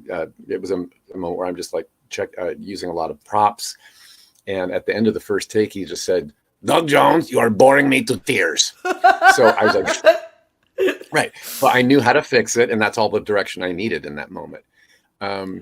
And with Selma Blair, and I watched him with Selma Blair on another scene where she had to work up like some tension between herself and Jeffrey Tambor, and they were having bumping heads in a scene, and all Guillermo did was walk in, and he put his elbow against hers, and he said, "Push against me, give me some tension, push against me." So they were like, "Arr!" And he said, "Now let's do it again," and she was brilliant, right? So it's like, yeah, he just has a different way with all of us, knowing how we'll respond. So that's a beautiful skill set, knowing who needs what and to Isn't be it? available Yeah. to that. Yeah. And it's also, it makes me think that you're probably an excellent study in human nature, especially because you know Guillermo's walk. You know, I'm sure. Is it hard for you to go outside and not go, "Oh, that man walks weird. I might use that later," or Oh, child, that you just summed me up in a nutshell. Yes, I can't leave the house without being really observant. And they're like, "Why is that guy looking at me? I don't recognize him at all." Exactly. There's, you know, one of the things it's a hard question to ask, but just based off of so many lives that you've touched, no matter whether you want to or not, you will leave a legacy on this earth. And what would you be happy with? What would make you feel most fulfilled if people walked away? What would you want people to walk away after having met you or seen your work? What would am I asking the right? Do you understand what I'm asking? No, this is a great question, and I think, you know, now that I'm in my 60s, I think about this a lot. Yeah, I do. Sure. And that would be, I mean, yes, my career will always be like something that's talked about after I'm gone, I'm sure, but I would like to be remembered as the guy who hugged you. Yeah. I don't really think I can ask you another question after that, because I just felt like I got a hug. This has been such a genuine pleasure. Bougie, Oh, thank you so much. I feel it. I feel like, but during the pandemic, I was streaming a lot. I created a show, and it was, you know, everyone was dying for physical contact. I saw someone else do this, but then started the ritual of asking everyone to grab their pillow and hug it, and then it was like we were giving each other a hug. Oh, that's so sweet. Yeah. But I think that's a beautiful, simple, like impactful legacy, and I really want to thank you for sharing that with us and with the audience watching Trek Talks 3. Don't forget, there's several different ways that you can donate for the Hollywood Food Coalition. You can go to www.givebutter.com/Trek Talks, which is really challenging for me to say Trek Talks, or scan the QR code, or you can even text Trek to 53555. Doug, anything else you want our friends to know before we say goodbye? Just that I love you madly, all of you. And and also, not only season 5 will be the final season of Star Trek, but What We Do in the Shadows that we talked about earlier, we're going into filming season 6, which will be its final season as well. So the Baron will return there as well. And and if you're wondering where the Saru Turina, President Turina story goes, I can't tell you anything except that I asked our showrunner at the beginning of filming, with not knowing how the season was going to play out, will the romance continue with Saru and Turina, is what I asked. And she said, "I think you'll be very pleased." That's all I'm going to say.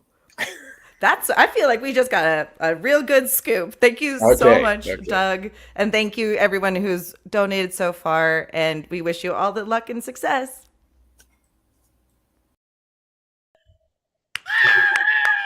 Yes. What?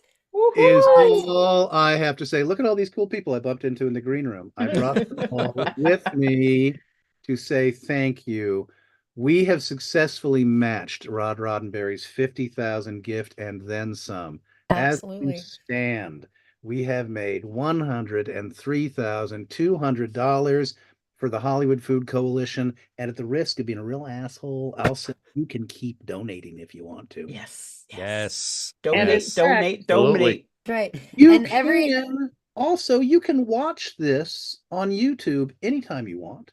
You could tell your pals who missed this, hey, go watch it on YouTube and see the amazing shit that went down that you didn't get a chance to see. And also, by the way, when you do, make sure you donate to the Hollywood Food Coalition. So there.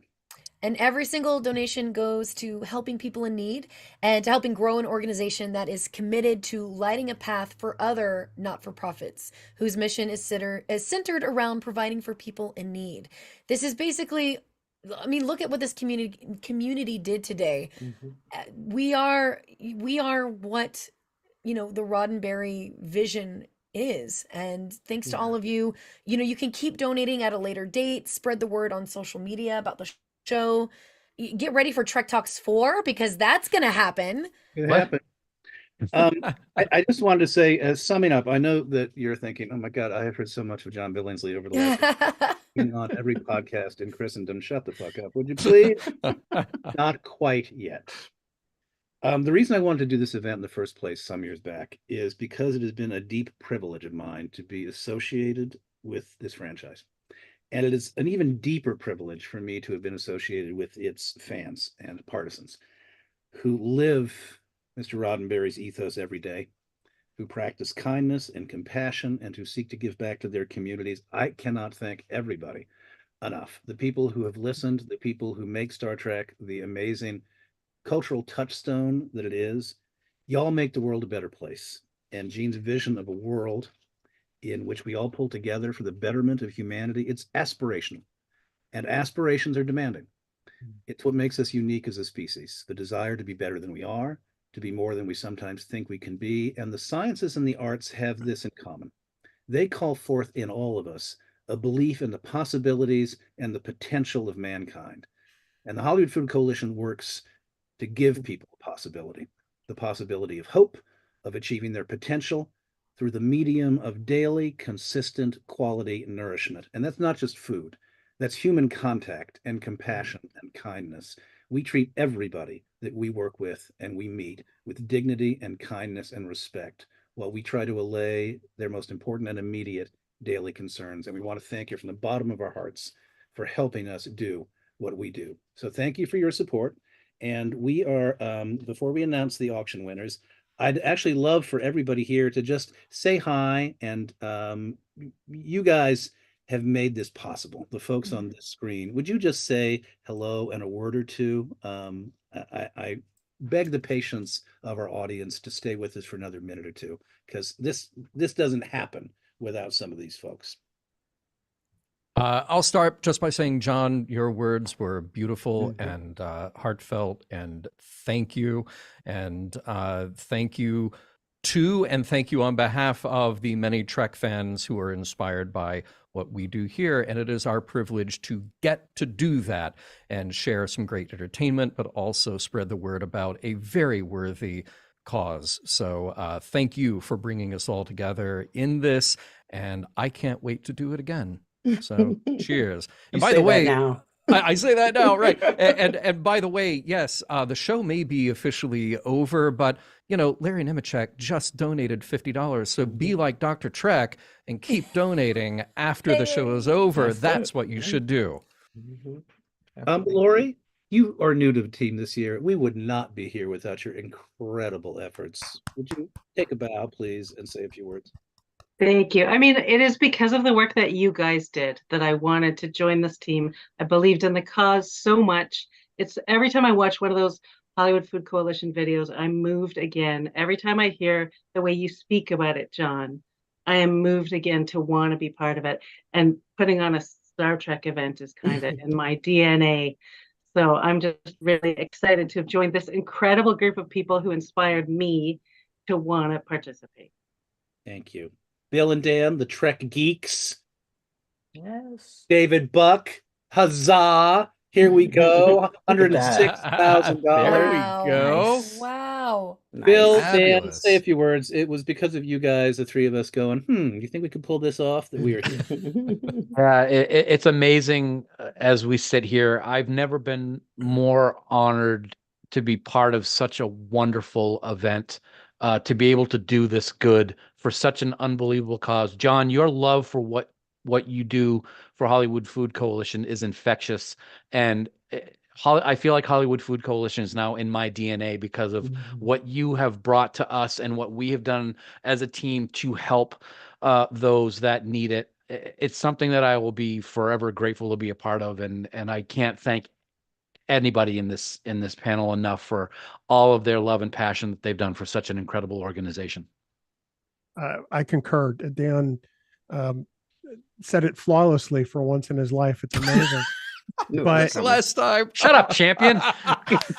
on top of all that, I agree with Dan 100%. I have to say that even with all of our hard work, and this team did work amazingly hard, and I'm so grateful to each and every one of you. I said this last year and I'll say it again. This fandom shows up 100% of the time. This is the greatest damn fandom in the world. And they are wired to help others. And between this event and what we're hoping to see Tivism do as a sort of overarching theme to getting involved and doing good things, we've started it here, and I think that it just is going to keep going and going, because that's who we are. That's why we love Star Trek. It's why we, value this community the way we do. We literally could not have done this without everybody watching and everybody who's donated. And I am so very grateful. Yvette, speaking for the sisters, 1/4 of the sisters. 1/4. Well, how I came into this because I talked to John about the great work he was doing, and to remind him that it was Martin Luther King's birthday weekend. And when you think about Martin Luther King, you think about day of service. And if this wasn't a day of service, I don't know what was. So I just want to be here and make sure that we never forget that we're doing the good work. We're treating people like humans, because there's a lot of people out there that don't feel like they're treated like a human on a daily basis. So this work, Star Trek, IDIC, the whole FOCO, we always make sure that everyone feels like they mean something in this world. And that is something that a lot of people don't feel on a daily basis. So when we do this kind of stuff, do this kind of work, we're doing the human work, and we're going further into what Star Trek is supposed to be. I know the social media can be horrible. It can be really tough.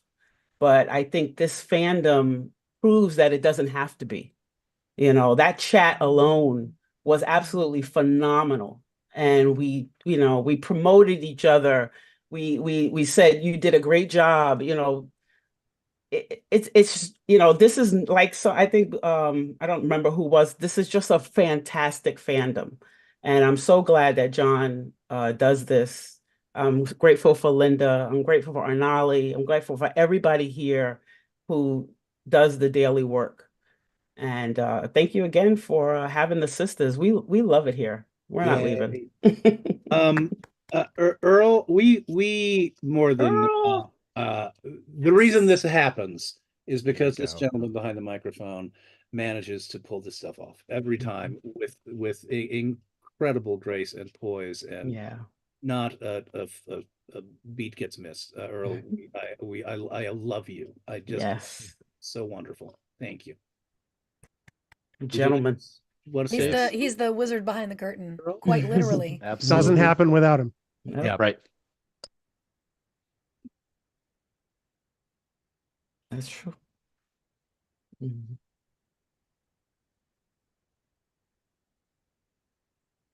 Yeah. All right. You're also the main engineer. You're also the He's chief on medical weapons. officer. You're basically a crew communications officer. Tactical. Yeah. We need to clean up on aisle 5. Linda, custodial. A lot of shout outs in the chat to Earl right now. Well deserved. Yay. Yes. Good job. Yes.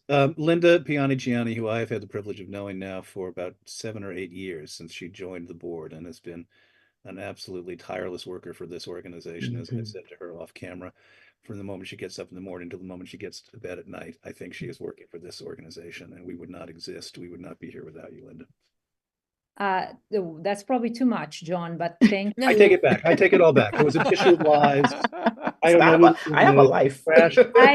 I'm here representing the organization, which you also represent, and like all of this wouldn't be possible, like everybody has said, without the presence and the hard, tireless work behind the scenes of everybody on the screen and other people that are not, excuse me, on the screen right now. So thank you to everybody else who didn't make it to the end of the show today. But like, thank you, like you both said, to the Trek community. It's incredible what you're able to do coming together. Thank you to Rod.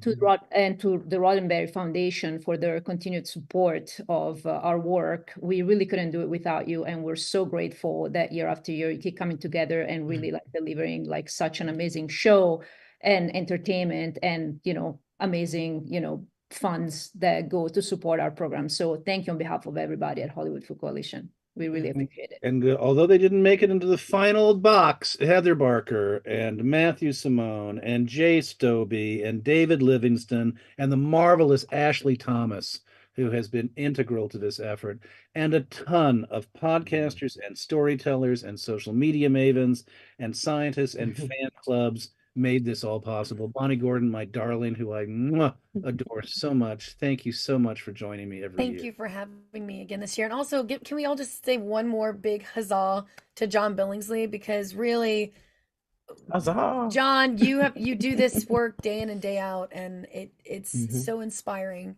to me and the rest of the community. And just thank you for everything you do and for bringing us all together like this. So you can see there's a lot of love in this room, and now we're going to go and get fucking pie-eyed. All right. But now, do we have the auction? Auction results. But now to close, we have two people who chose to remain anonymous. You people who remain anonymous, we know who you are. I will be in touch. I will be your conduit. I will be your chauffeur. I will be everything for you, for those of you who generously bid on these items. Two anonymouses. Edward M., you got the Magic Castle. Tara P., you got the Vegas party. And the two anonymi. Thank you guys so much. Woohoo! Awesome. Fantastic. As you see, we are still getting contributions, which is what I was hoping. Wow. As the credits call, you will hear my voice over the background. Money's still coming in. Money's still coming in. and now to the credits. Thank you, everybody. I wish I could do that with my fingers. So do we. Come on. Get it? Well, there we go. Got it. Yeah. They close right up again. Oops. Good night.